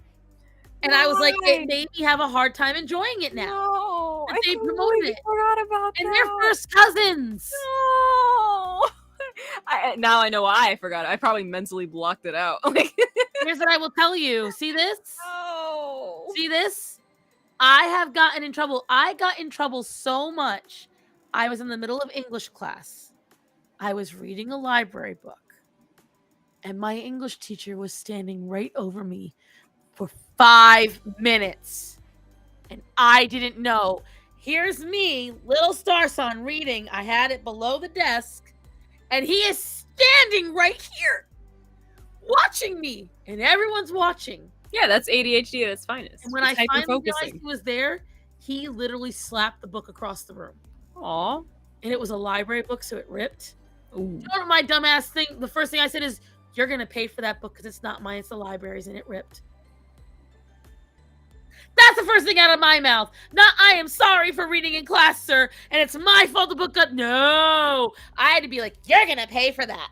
I've never I had a similar story. I didn't get the book slapped out of my hand though. I got the teacher took she took a clipboard and like smashed it on my desk. I was reading Goosebumps though. Like I was addicted to Goosebumps. Right.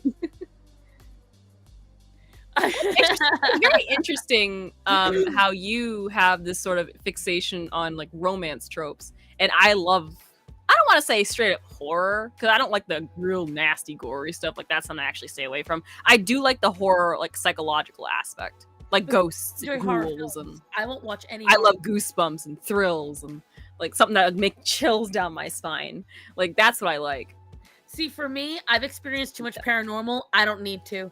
Like, I've experienced real paranormal experiences, and so have you, by the way, young lady. I have not. I think that was all in my head. No, I don't want to hear none of that. No. You think those are ghosts or demons or something? Here's what I will tell you. I've been sleep deprived as a child. I was very sleep deprived even as a child. I wouldn't put it past it. She's trying to excuse it now. No, like enough shit that I don't need to read about it. I would rather, and there is a lot of studies on it, I would rather have all fun shit. That's why I watch a lot of cartoons and I enjoy all that stuff. That's why even though Miraculous is trash, I enjoy the shit out of that trash. There is two things that I enjoy. So much potential out of Miraculous. Yes. Wasted. I love Strange Magic and Miraculous. Both are trash as fuck. What about Cardcaptor Sakura? Huh? Cardcaptor Sakura? Cardcaptor Sakura is not trash. It's a wonderful. I haven't seen it yet. I haven't seen Cardcaptor. I've seen clips. Watch the original. I don't know if I'd watch it. Watch the original. The original? Okay. Watch Maybe. the original. It's very cute. Really? There's a lot of romance in it, but I will say this: what makes it hard for me? There's two things that make it hard for me. Okay. One, everyone is 10 years old. Ooh. Okay. Second,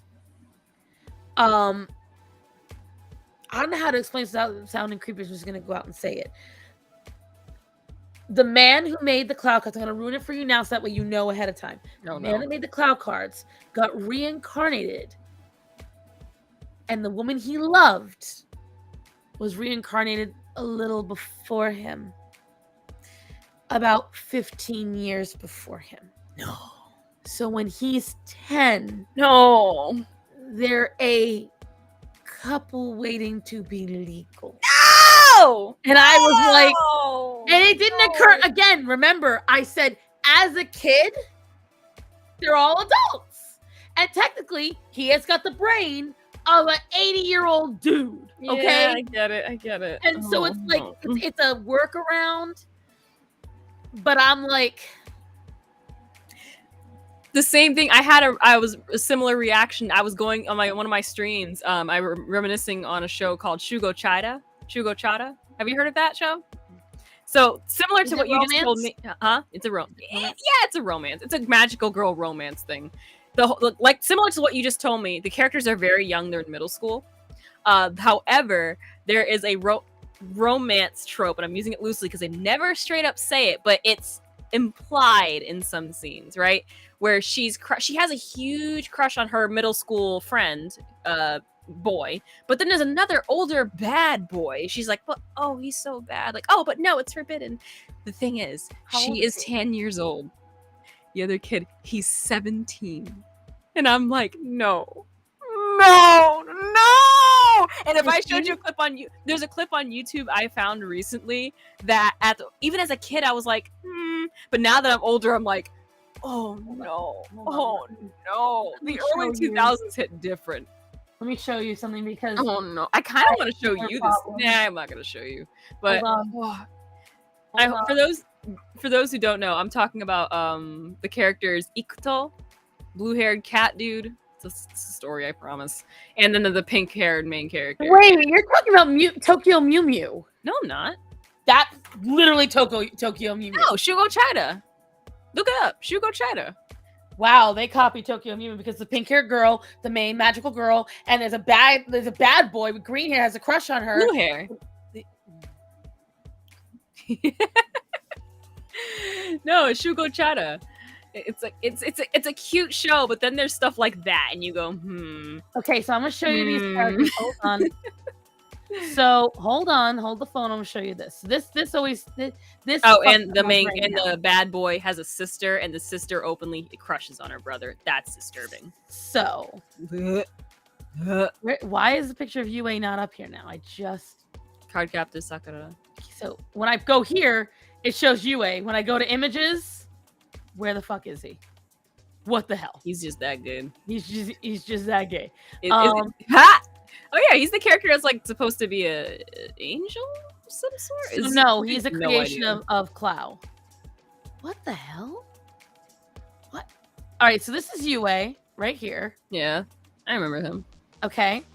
Now I want you to look at this dynamic right here, right? Oh, So Yue is not in love with Sakura. okay. However, see how you can clearly see Yue is an adult. You can clearly see that Yue is not young, like Kind of looks like Sakura. what's his face from Fruits Baskets. so. A lot of these designs were really popular back then. So you can see how he's definitely an adult, right? Mm-hmm. Okay. That's because he's in a body of an adult. That adult, Sakura very much has a crush on. This is Sakura's brother. Oh yeah, I know those characters. And so she very much wanted. But aren't they dating? They were. Like they are, right? Yeah, the brother was dating him. And That's all I know. I don't know anything else about the show. she, like there was a lot of things where it would show that like, she was trying to go for a kiss and hoping for all that stuff. And so it's like it's just stuff like that really I love card. See now, why is it? This is annoying. Why is this showing proper? So annoying. You said you're on Firefox? Yeah, Maybe that's why. Yue was my favorite character from the show. Very pretty. I love him. He's like, as you can see, he's my aesthetic.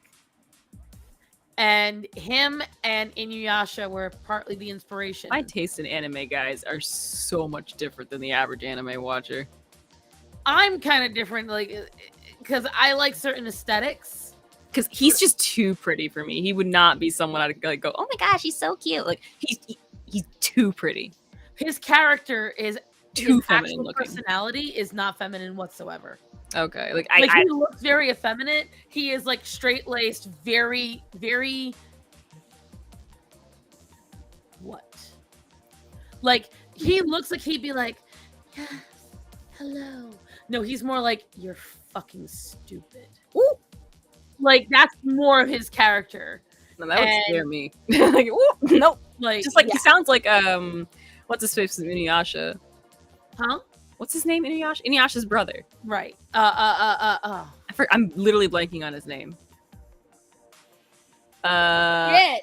Sesshomaru. Shomaru. Right. So both of them have the. I think you're thinking of Mark and Zoe. They're the main couple. Kishu. Yeah. I was thinking she's talking about Tokyo Mew. Wait, what? She's talking about Tokyo Mew. Oh, I'm Um, talking about Ikuto and. and so like Mm. Sesshomaru and Yue, they were out during a time when you had these very ethereal, tall, white-haired characters. It's a big deal in anime at the time, and they were always somebody who had a very blunt, brash, straightforward personalities. It's a weird lifestyle they conditioned in Japan, right? And so I imagine still coming in because it wasn't uncommon to be in an arranged marriage with someone way older, right? The age of consent in certain parts of Japan is still 13 years old. Remember Fruits Baskets had Toru's mother and father and how they met? No! In case you don't know, they were student and teacher. Still common today. And so it's like, who's Inuyasha bro? Me, Sekiro. Sekiro? No. she's that's the word she thought of. Oh. Love the man that'll just kill me. And so it's so I crushed on characters. I very rarely crushed on anime characters. I don't know why. I just never could.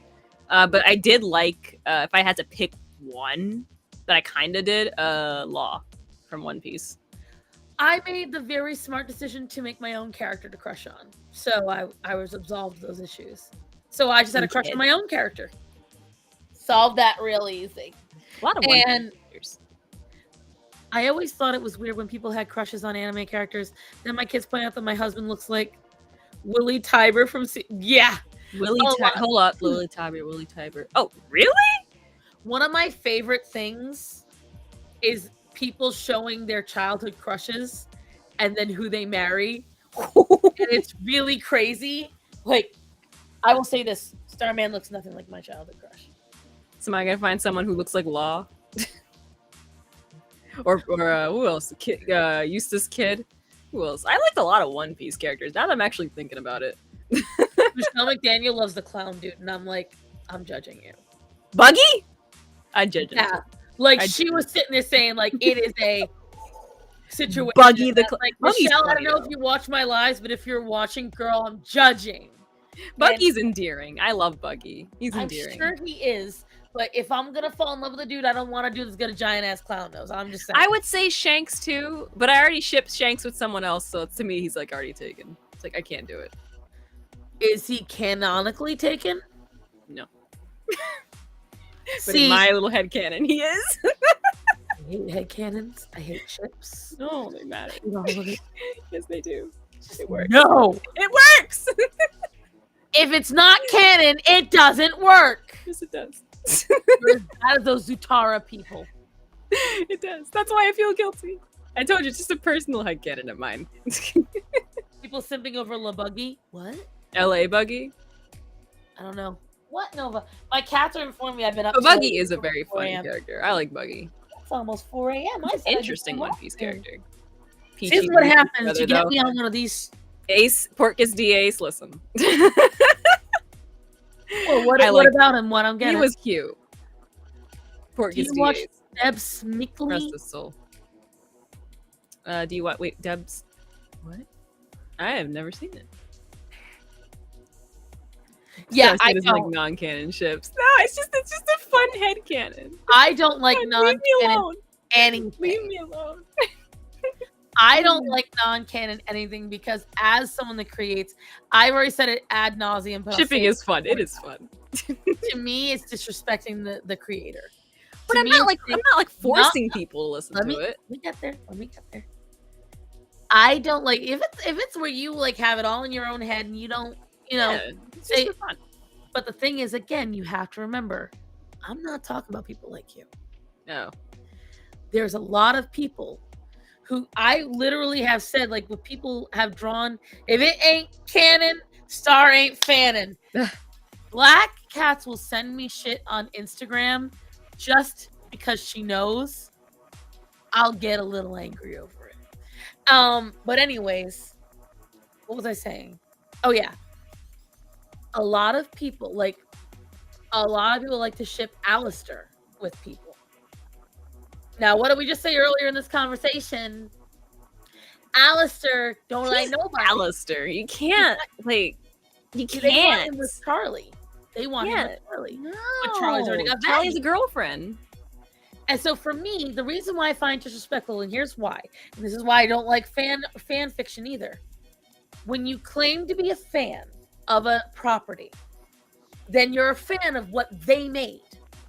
But if you sit there and you say, well, I really like those characters because they vibe with what I like. I like that setting, but I don't want it to be like that. I'm gonna rewrite it because this is better. I'm gonna rewrite it to be what I think is really good. And now this is a better version of that. Because no matter what you say is, you are making a version you yourself find better.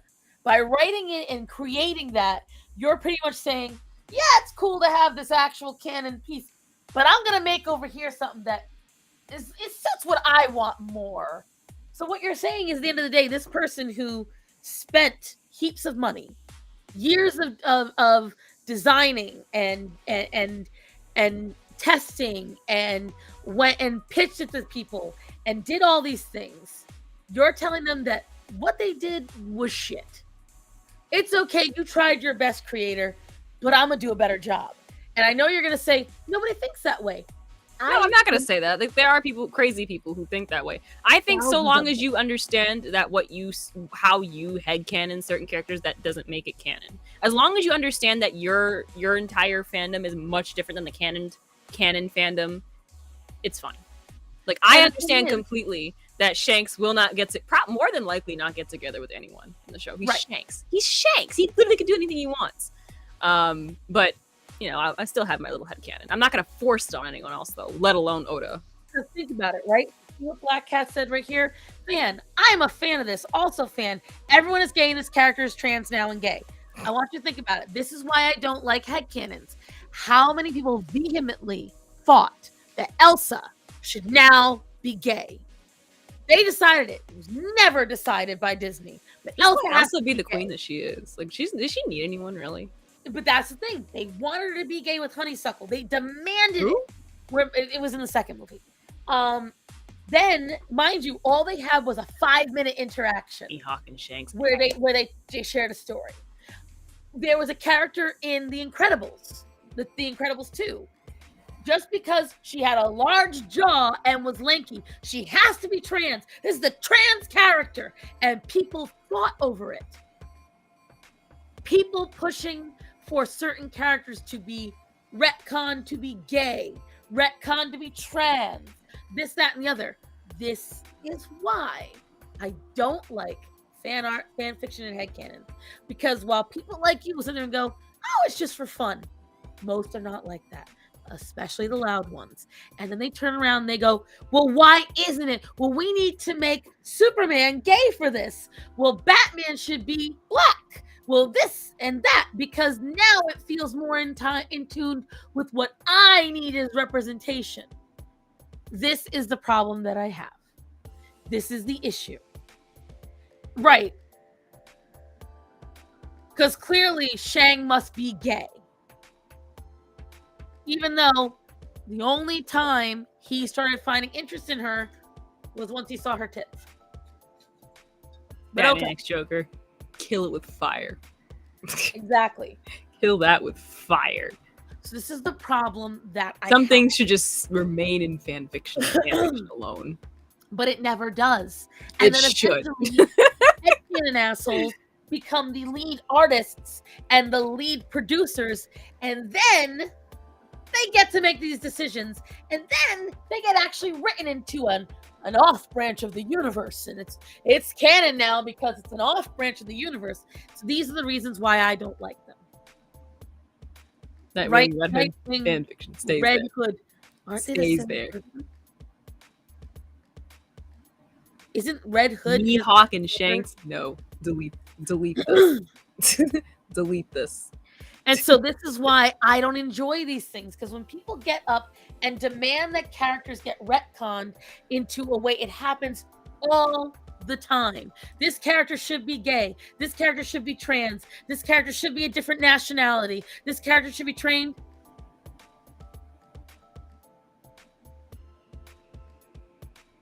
I don't care if it's about being black. I said Superman, not Spider-Man, first of all. Second of all, the point is, when you do that, you're not respecting the original stuff. If you want a good Muslim character, then make one. Instead of taking, like, for instance, let's say it's Wonder Woman, who is traditionally Greek. Well, you know what? We don't have enough representation. Wonder Woman should now be a black Muslim woman. Why? Because she can thrive like the queen she deserves to be. No. Right. So what? But mind you, they won't change anything about her. Like, for instance, what was it? The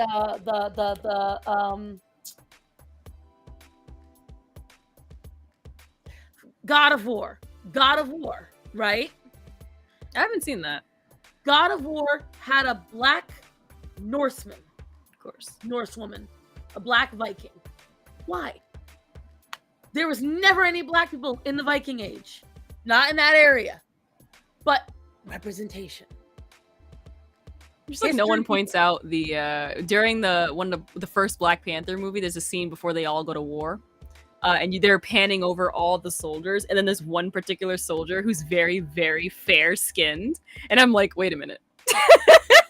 Wait a minute. What? Why? That man has a story to tell. Like, And this is the point. it didn't make any sense to me. Like, they're You all wanna supposed to be very create it? dark. Right. Create the character. Stop retconning characters. At least with Miles Morales, it's a whole new character. Different thing entirely. It's so good. Right. And I love Into the Spider-Verse, but this is my point. This is what happens when you get people that do headcanons, fan fictions, all of that. They never want to create an original character. They want to retcon what already exists because they don't care what someone made. They just want to see themselves in it. I don't see myself physically and nationally in anything. I still relate to characters. Plenty of them. One of the Disney characters, even though I love Belle, I love Beauty and the Beast. It's one of my favorite Disney movies of all time. The character I relate to the most is Tiana. Tiana and I have nothing in common. None. But her work ethic and her no nonsense and her just keep trying, love it all day long. Yes, girl, keep praising it. And what I don't like is the message of the film is that's not good enough. Why? Why is that so bad? Why was it so bad? She wanted to work hard. I relate Not to, everyone needs I to go relate out to dancing and her best partying every friend. night. Say it again. I relate to Princess Tiana's best friend. Should say Oh Charlotte my or something. Charlotte, though. Yes! She's fucking crazy. I love her. I though. relate to her. See, I love her. I can't relate to that character. I think she's one of the most genuine, vapid characters they've ever had. Because she's vapid. That girl's all she cares about finding her prince. Yes. And the shit of the Iceman is my favorite character, and I'm gay. Right. So that thing is like what I'm tired of now, and I'm sorry, but was it Layla? She made the valuable point, but not in the way she thinks. We shouldn't need to see ourselves physically in the character to see ourselves. I'm not saying there never should be a Muslim character, but it should be a Muslim character for a reason, because they come from that area, because it's integral to the story, because it adds to the or they were isekai. Right, like something like that. But when you just decide a character, a crippled spider, exactly, you just decide, well, it should be. Why? Representation. Then the story falls flat. It makes no sense. It's not good. And it doesn't come out good, and you don't want to hear it because it's just a gay rep. But that's the thing. Again, I didn't see the problem with making John Kent half gay or bi. It's the story itself that was really bad. All right, I don't know was John really Kent. bad. That one. It was really bad. Oh, that is the crippled Spider-Man. See, there you go. Wait, is that the one that had that weird suit that was like purposely flamboyant? Is that the one? Because there was like a Spider-Man spin-off where it was like not only was he gay Spider-Man, They did him dirty. Oh my gosh, I'm so mad about what they did. Oh no, wait, no, I'm thinking of the Captain but I America. didn't say superhero. I Captain said America. Superman. And exactly, because that's what it was. They made Superman's son gay. They made him. Excuse me, they made him bi, or something like that. I don't care. And the guy he's with had pink hair. No, I don't think a lot of people had a problem with him being bi. It's the story. The story was bad. It was really bad. Because all it cared about was that he was gay. Again, I don't care if you find out the dude is married and has 3 children from every country is adopted. I don't care. Make it valuable to the character. Write it so that way it's valuable. Don't do these things just because representation. I want it to be worth it. I want to sit there and be like, that makes sense. That I'm with that. I can understand that. I can go with that. If it doesn't make sense, you just did it, slap it in there. And that's my problem. That is my problem with all of this stuff. Because again, when you turn around and say, that character's too white, there's too many white characters, then turn around and make good black characters, Asian characters, whatever. You know what story they should make us? You know the actual story they should go off of Storm. Why don't we hear anything about Storm? They never. That's a Bring great back Storm. She's like one of the good ones. Or L'Oreal Nightcrawler. Paris, 'cause you're worth it. Starts on, and like I know I'm saying in general, like if it's someone like I wouldn't mind, but yes. So yes, I agree. But then that is the point, Layla. Your lips are so dry. They don't do it. This is the biggest issue I have. Instead, what they do is they take a character and they rewash it in a different ethnicity, and then they go, "You don't like it? Well, clearly you're racist. You had the spotlight for too long. You don't hear about Blade, and I don't want them to remake it ever. I think Wesley Snipes did the best Blade, and supposedly they're gonna remake it now. No, don't just make another character. Damn it! Just give me another black superhero. Do a Static Shock movie for fuck's sake. Yeah, why haven't they touched Static Shock? Like there are so many. Bring back Static Shock. He's one of the good ones There's so too. many characters that they could do this stuff with.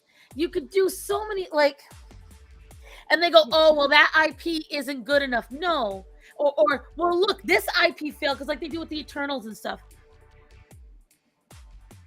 Again, I talk about Elemental. Disney releases tons of original films, and they get accolades. They get praise. Stop saying that new stuff isn't going to get praise. But if you actively try to tank it, you're not going to like Luca. Luca barely got advertising. That was a good film. That was weird. Raya was okay. Coco, oh, love Coco was fantastic. Oh, I loved Coco. Oh my gosh. Do not play the song for me, especially after Mom died. Remember Me is like iconic. It's a beautiful song. I almost cried in the theater. And I did too. I got yelled at in the theater. And you know, and like so Guillermo del Toro is a perfect example. You know what? That's a perfect example. I don't hear half these people talk about Guillermo del Toro. Encanto. Encanto was amazing. I said my piece on advertising Encanto. for it. I liked Encanto. I strongly still believe it would have made a better series than a movie. I don't. I really They're think gonna it make would a have series been for better it, but I don't want it. No. Because I liked as much as I liked the movie. I feel like because it had to be a movie, they rushed through some of the character developments and the story plot. It made sense, but I feel like it could have been stretched out more. I feel like with Encanto, it did a really good job of encapsulating. It's the last film Disney did really, really well. And I will say that part Wish of is it, coming out. Wish looks good. huh? There's a movie Yes, called Wish again. that looks really good. How many of you have heard of Wish? No one. How many of you have seen the advertisements for Wish, which, by the way, is coming out in 2 months? Yay! I believe it's either this year or next year. There's Here's another movie my- that's coming out. What's it called? What? Have you seen Hair Love? Again. Think about it. These companies are spending $20 billion on all of these films. Wish is the first original, no sequels, no nothing since Encanto. That's coming from Disney. Not even Encanto was advertised very well. Oh yes, it was. Like I saw was? a lot more. I didn't see a I lot haven't of it. seen a single commercial for Wish. I saw a lot for Encanto. Do you know what movie I think is one of the best movies that has come out during the pandemic that literally no one talks about? The Mitchells versus the Machines. I could not get into that film. I got so I loved that movie. You know why? Because I wanted to dent the daughter's teeth in. I thought she was the most annoying, irksome, spoiled, entitled brat. Oh my god! I wanted to destroy every bit of technology she had just because she was such a fucking bitch. No! Oh, I hated her. I love the Mitchells versus the Machines. I hated her loved so it. much. I loved it. And I hated how much they like leaned into her assholery, and they let her think it was appropriate to act that way. No, I don't think that she was acting terrible. she was terrible. No, the Furby scene was great. I love the Furby scene. I hated her so much. I I have love that other reasons movie why I'm scene. not gonna say in a stream. I'll tell you afterwards. Oh, it's such a good movie. Oh no, why would you I say just- that? It was a hot mess. I will say this: No. the anime. Yes, thank you.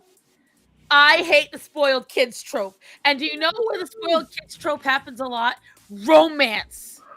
Do you know what it is? This little shit comes in, 12 years old. I've had a crush on him first. I know him longer. You haven't even hit puberty yet. Shut the fuck up.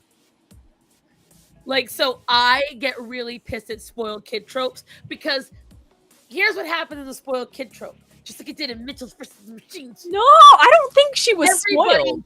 placates the spoiled kid and tries to accommodate him, make him feel like, oh, well, you hurt your feelings. Too fucking bad. So it's like she needs them hurt. Clearly, she hasn't had it enough. And so for me, I don't like it.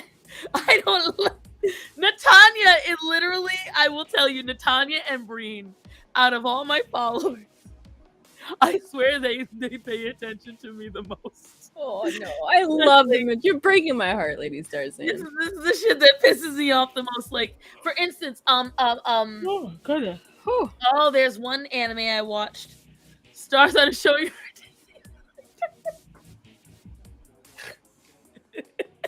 Cry more, child. No! There's this show I watched and I got so mad at it. And Starman knows. He sees it a mile away. There's a character that I'm not gonna like. So I forget what it is. I forget the name of it, but it was this man is level 999, and it's the one where the two people meet on an online game, and then they meet in person. They end up dating. He's got a little friend that's the little sister of the leader of the guild, and she's really, really cute. And the main character girl really likes her. This girl nearly gets the main character killed. Ooh. They give her a really stern talking to, and then the main character defends her. And then, very typical, stop me if you've seen this scene before. I just didn't want anyone to leave me. You laughing because you know it's in a fucking anime. And they let these children get away with it, and then they go, oh, and then everybody spoils that little shit again. And then the cycle continues because that kid, that one lost kid that interrupts the date, that one's and see, That would be me in a show. this is the shit I hate spoiled kid tropes because everyone always ends up redemption arcing these kids instead of giving them the fucking pain they deserve of rejection and learning their lesson. Instead, the main character always somehow wins over their hearts and they all become pieces of wings when it's not true at all. It never happens that way. Pisses me off so much, as you can see. So, yeah, no, that's why I didn't like Mitchell's versus the Machines. I'm running out of water. But that's one of those, like I said, this is the romance tropes that always bother me. It's like, right? You might like Damian Wayne then because he gets beat. I love a good child beating. What? But all right, Lady yeah. Starzan's favorite anime is Promised Neverland. I've heard of that one. You've never seen? No, I've never seen it either. But you've never heard of it? I've heard of it, but I can't recall off the top of my head. It is also I've never seen 4 a.m. It's 4 a.m. for us, It is PGs, very, but, yeah. And I just got through going off on a tangent about this shit because It's just been a while since I've talked about anime in its purest of pure forms. Well, I think it's because you and I can just we went off for 2 hours about anime. That's how it is. That's how it is in Wii World. You could just talk about this stuff for hours and hours. So true. And that's the thing. It's like, so now you guys know what truly people got mad for it being racist. Now what's racist? Everything is racist. What was racist? Promised Neverland? Reading is racist right now. Mathematics are racist. It's 3 a.m. for Yeah, Natalia. because black people can't read nor can we do math. You can't. You can't. To be fair, operate I'm cell just very phones bad either. at math. You can't operate cell phones or forget how to use the internet either. Don't forget. Mhm. And if you And vote we're afraid of Trump- water because we can't swim. That's true. Mhm. True. And you guys don't know your dads whatsoever. of Nope. course. And you're just as bright as white kids. Yep. What a Well, privilege. Peach, if you come back to your server, you can talk about anime. Shots fired. Is that Yep. I black deserve cats that. being salty? Yep. Trees are racist. They are. They're full of Oh, bark. having fun is racist.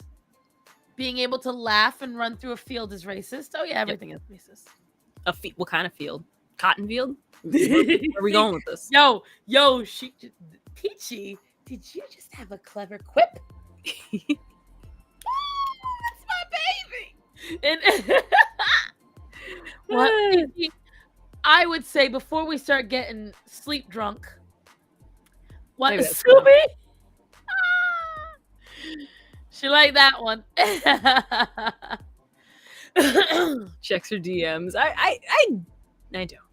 I really should. Okay, but I'm Black just Cat- never online. Like I don't know. I'm usually like watching YouTube on my Jack, TV we normally don't. or like petting the dog or sleeping. Like I'm just not socially interacting with people. It's been a long few weeks. We normally don't. Desert Jack. Peachy got me going about fan fiction. Yeah, it's still good. 2 hours later. There's some not- good stuff out there. You not- gotta give it a chance. It's not. I gave You it a gotta give chance. it a chance. Blame Harry Potter. No. There are some really good ones out there. I promise you. You got to be a connoisseur like me. You Well, just listen. gotta. Let's go be a gotta look. connoisseur of sleep, and we're going to talk about OnlyFans moms next week. Yes. So be here, and then maybe if Faye goes to sleep, we'll continue the trash that is fan fiction. Yep. But see, she agreed. It's trash. It- Anyways. it's trash, but it's amazing trash. Like you said we crave junk food every now and then. That's literally me in fan fiction. Like I'll wake up one morning and I'm like, I want a good fan truly fiction where junk everyone's alive and no one's dead, and I'll just read it. Like Everyone's alive and no one's dead. yeah, like an Attack on Titan fic where like everyone just lives and everyone dies, and I'm like, this is nice. This is a nice little story. Of course, think about it, Akuma, they don't my exist, throat but- hurts now from all of this. wait, what? Talk OnlyFans. more about anime. There's an OnlyFans brother and sister. Oh, And yeah, Black Cats. In Peachy's defense, you will send like 50 in a day, young lady. I was on what? When she sends messages, Black Cats will send like messages. Like there are days when I have to mute my phone when I'm at my dad's or I'm at work because I'll hear Kim Possible going off and off and off and off and off and off and off. And it's her because she's on a sharing binge. That is the name I see the most because on Instagram her name is Check. And it say check, check, check, check, check, check, check. And I'm like, oh God. So and I have a hard time keeping up with it because I won't realize how many she shared and it doesn't load right for me. Oh So then I have a no. hard time getting back to it because I click on it and then I go back and it brings me all the way back to the bottom. And I'm like, so it takes a while. And it's not just her, it's her, Edie, Sharpie Thief, Rachel, Drawing Demon, a couple of people. I get a lot of people that share to me. And so I've got like, I think I slowed down. You have in the last week or two. I will say that. Damn, Black Cats, I don't get that many from you. Aww. All right. But all right, you take us I out gotta go to first. bed. You go lead us My out. dog is licking me. That's usually his sign for a mother. I'm concerned. Well, take us out. I want you to go ahead and say what you need to say first about your channel and everything else. So yeah, I'm on Twitch. The name Just Peachy, literally as in the description, except with an extra E because someone else took Just Peachy for some reason, so I had to put an extra E. I still don't know who, but I have my eye on you. Someone. What else? I haven't been streaming consistently, unfortunately. Lots happened. I'm hoping to get back into the game soon. I'm hoping to stream tomorrow, actually. But please feel free to follow if you'd like. I talk about everything and nothing at the same time. Yeah, I have a dog too. He's cute. I As for me, you will see me tomorrow night with Horror Murata. Tuesday, you'll see me at noon. And I was supposed to get the video out this week, but I had 2 events, and I've been working very late. YouTube is censoring me because I keep cursing. Yeah, if you swear too much, if you I already don't swear. Let's just let you know. No, she swears I'm an a lot. innocent child who's done nothing wrong in her life ever. But we've got a theme for Here. next week. I will talk to you guys. Thank you, everyone, for everything. I need to pee, and I need to go to bed. But Me I love too. you all. Remember to tell people that are important to you. You love them to be safe. So, guys, I love you. Be safe. Peachy, I love you. Be safe. Love you. Great night, everyone. Bye, everyone.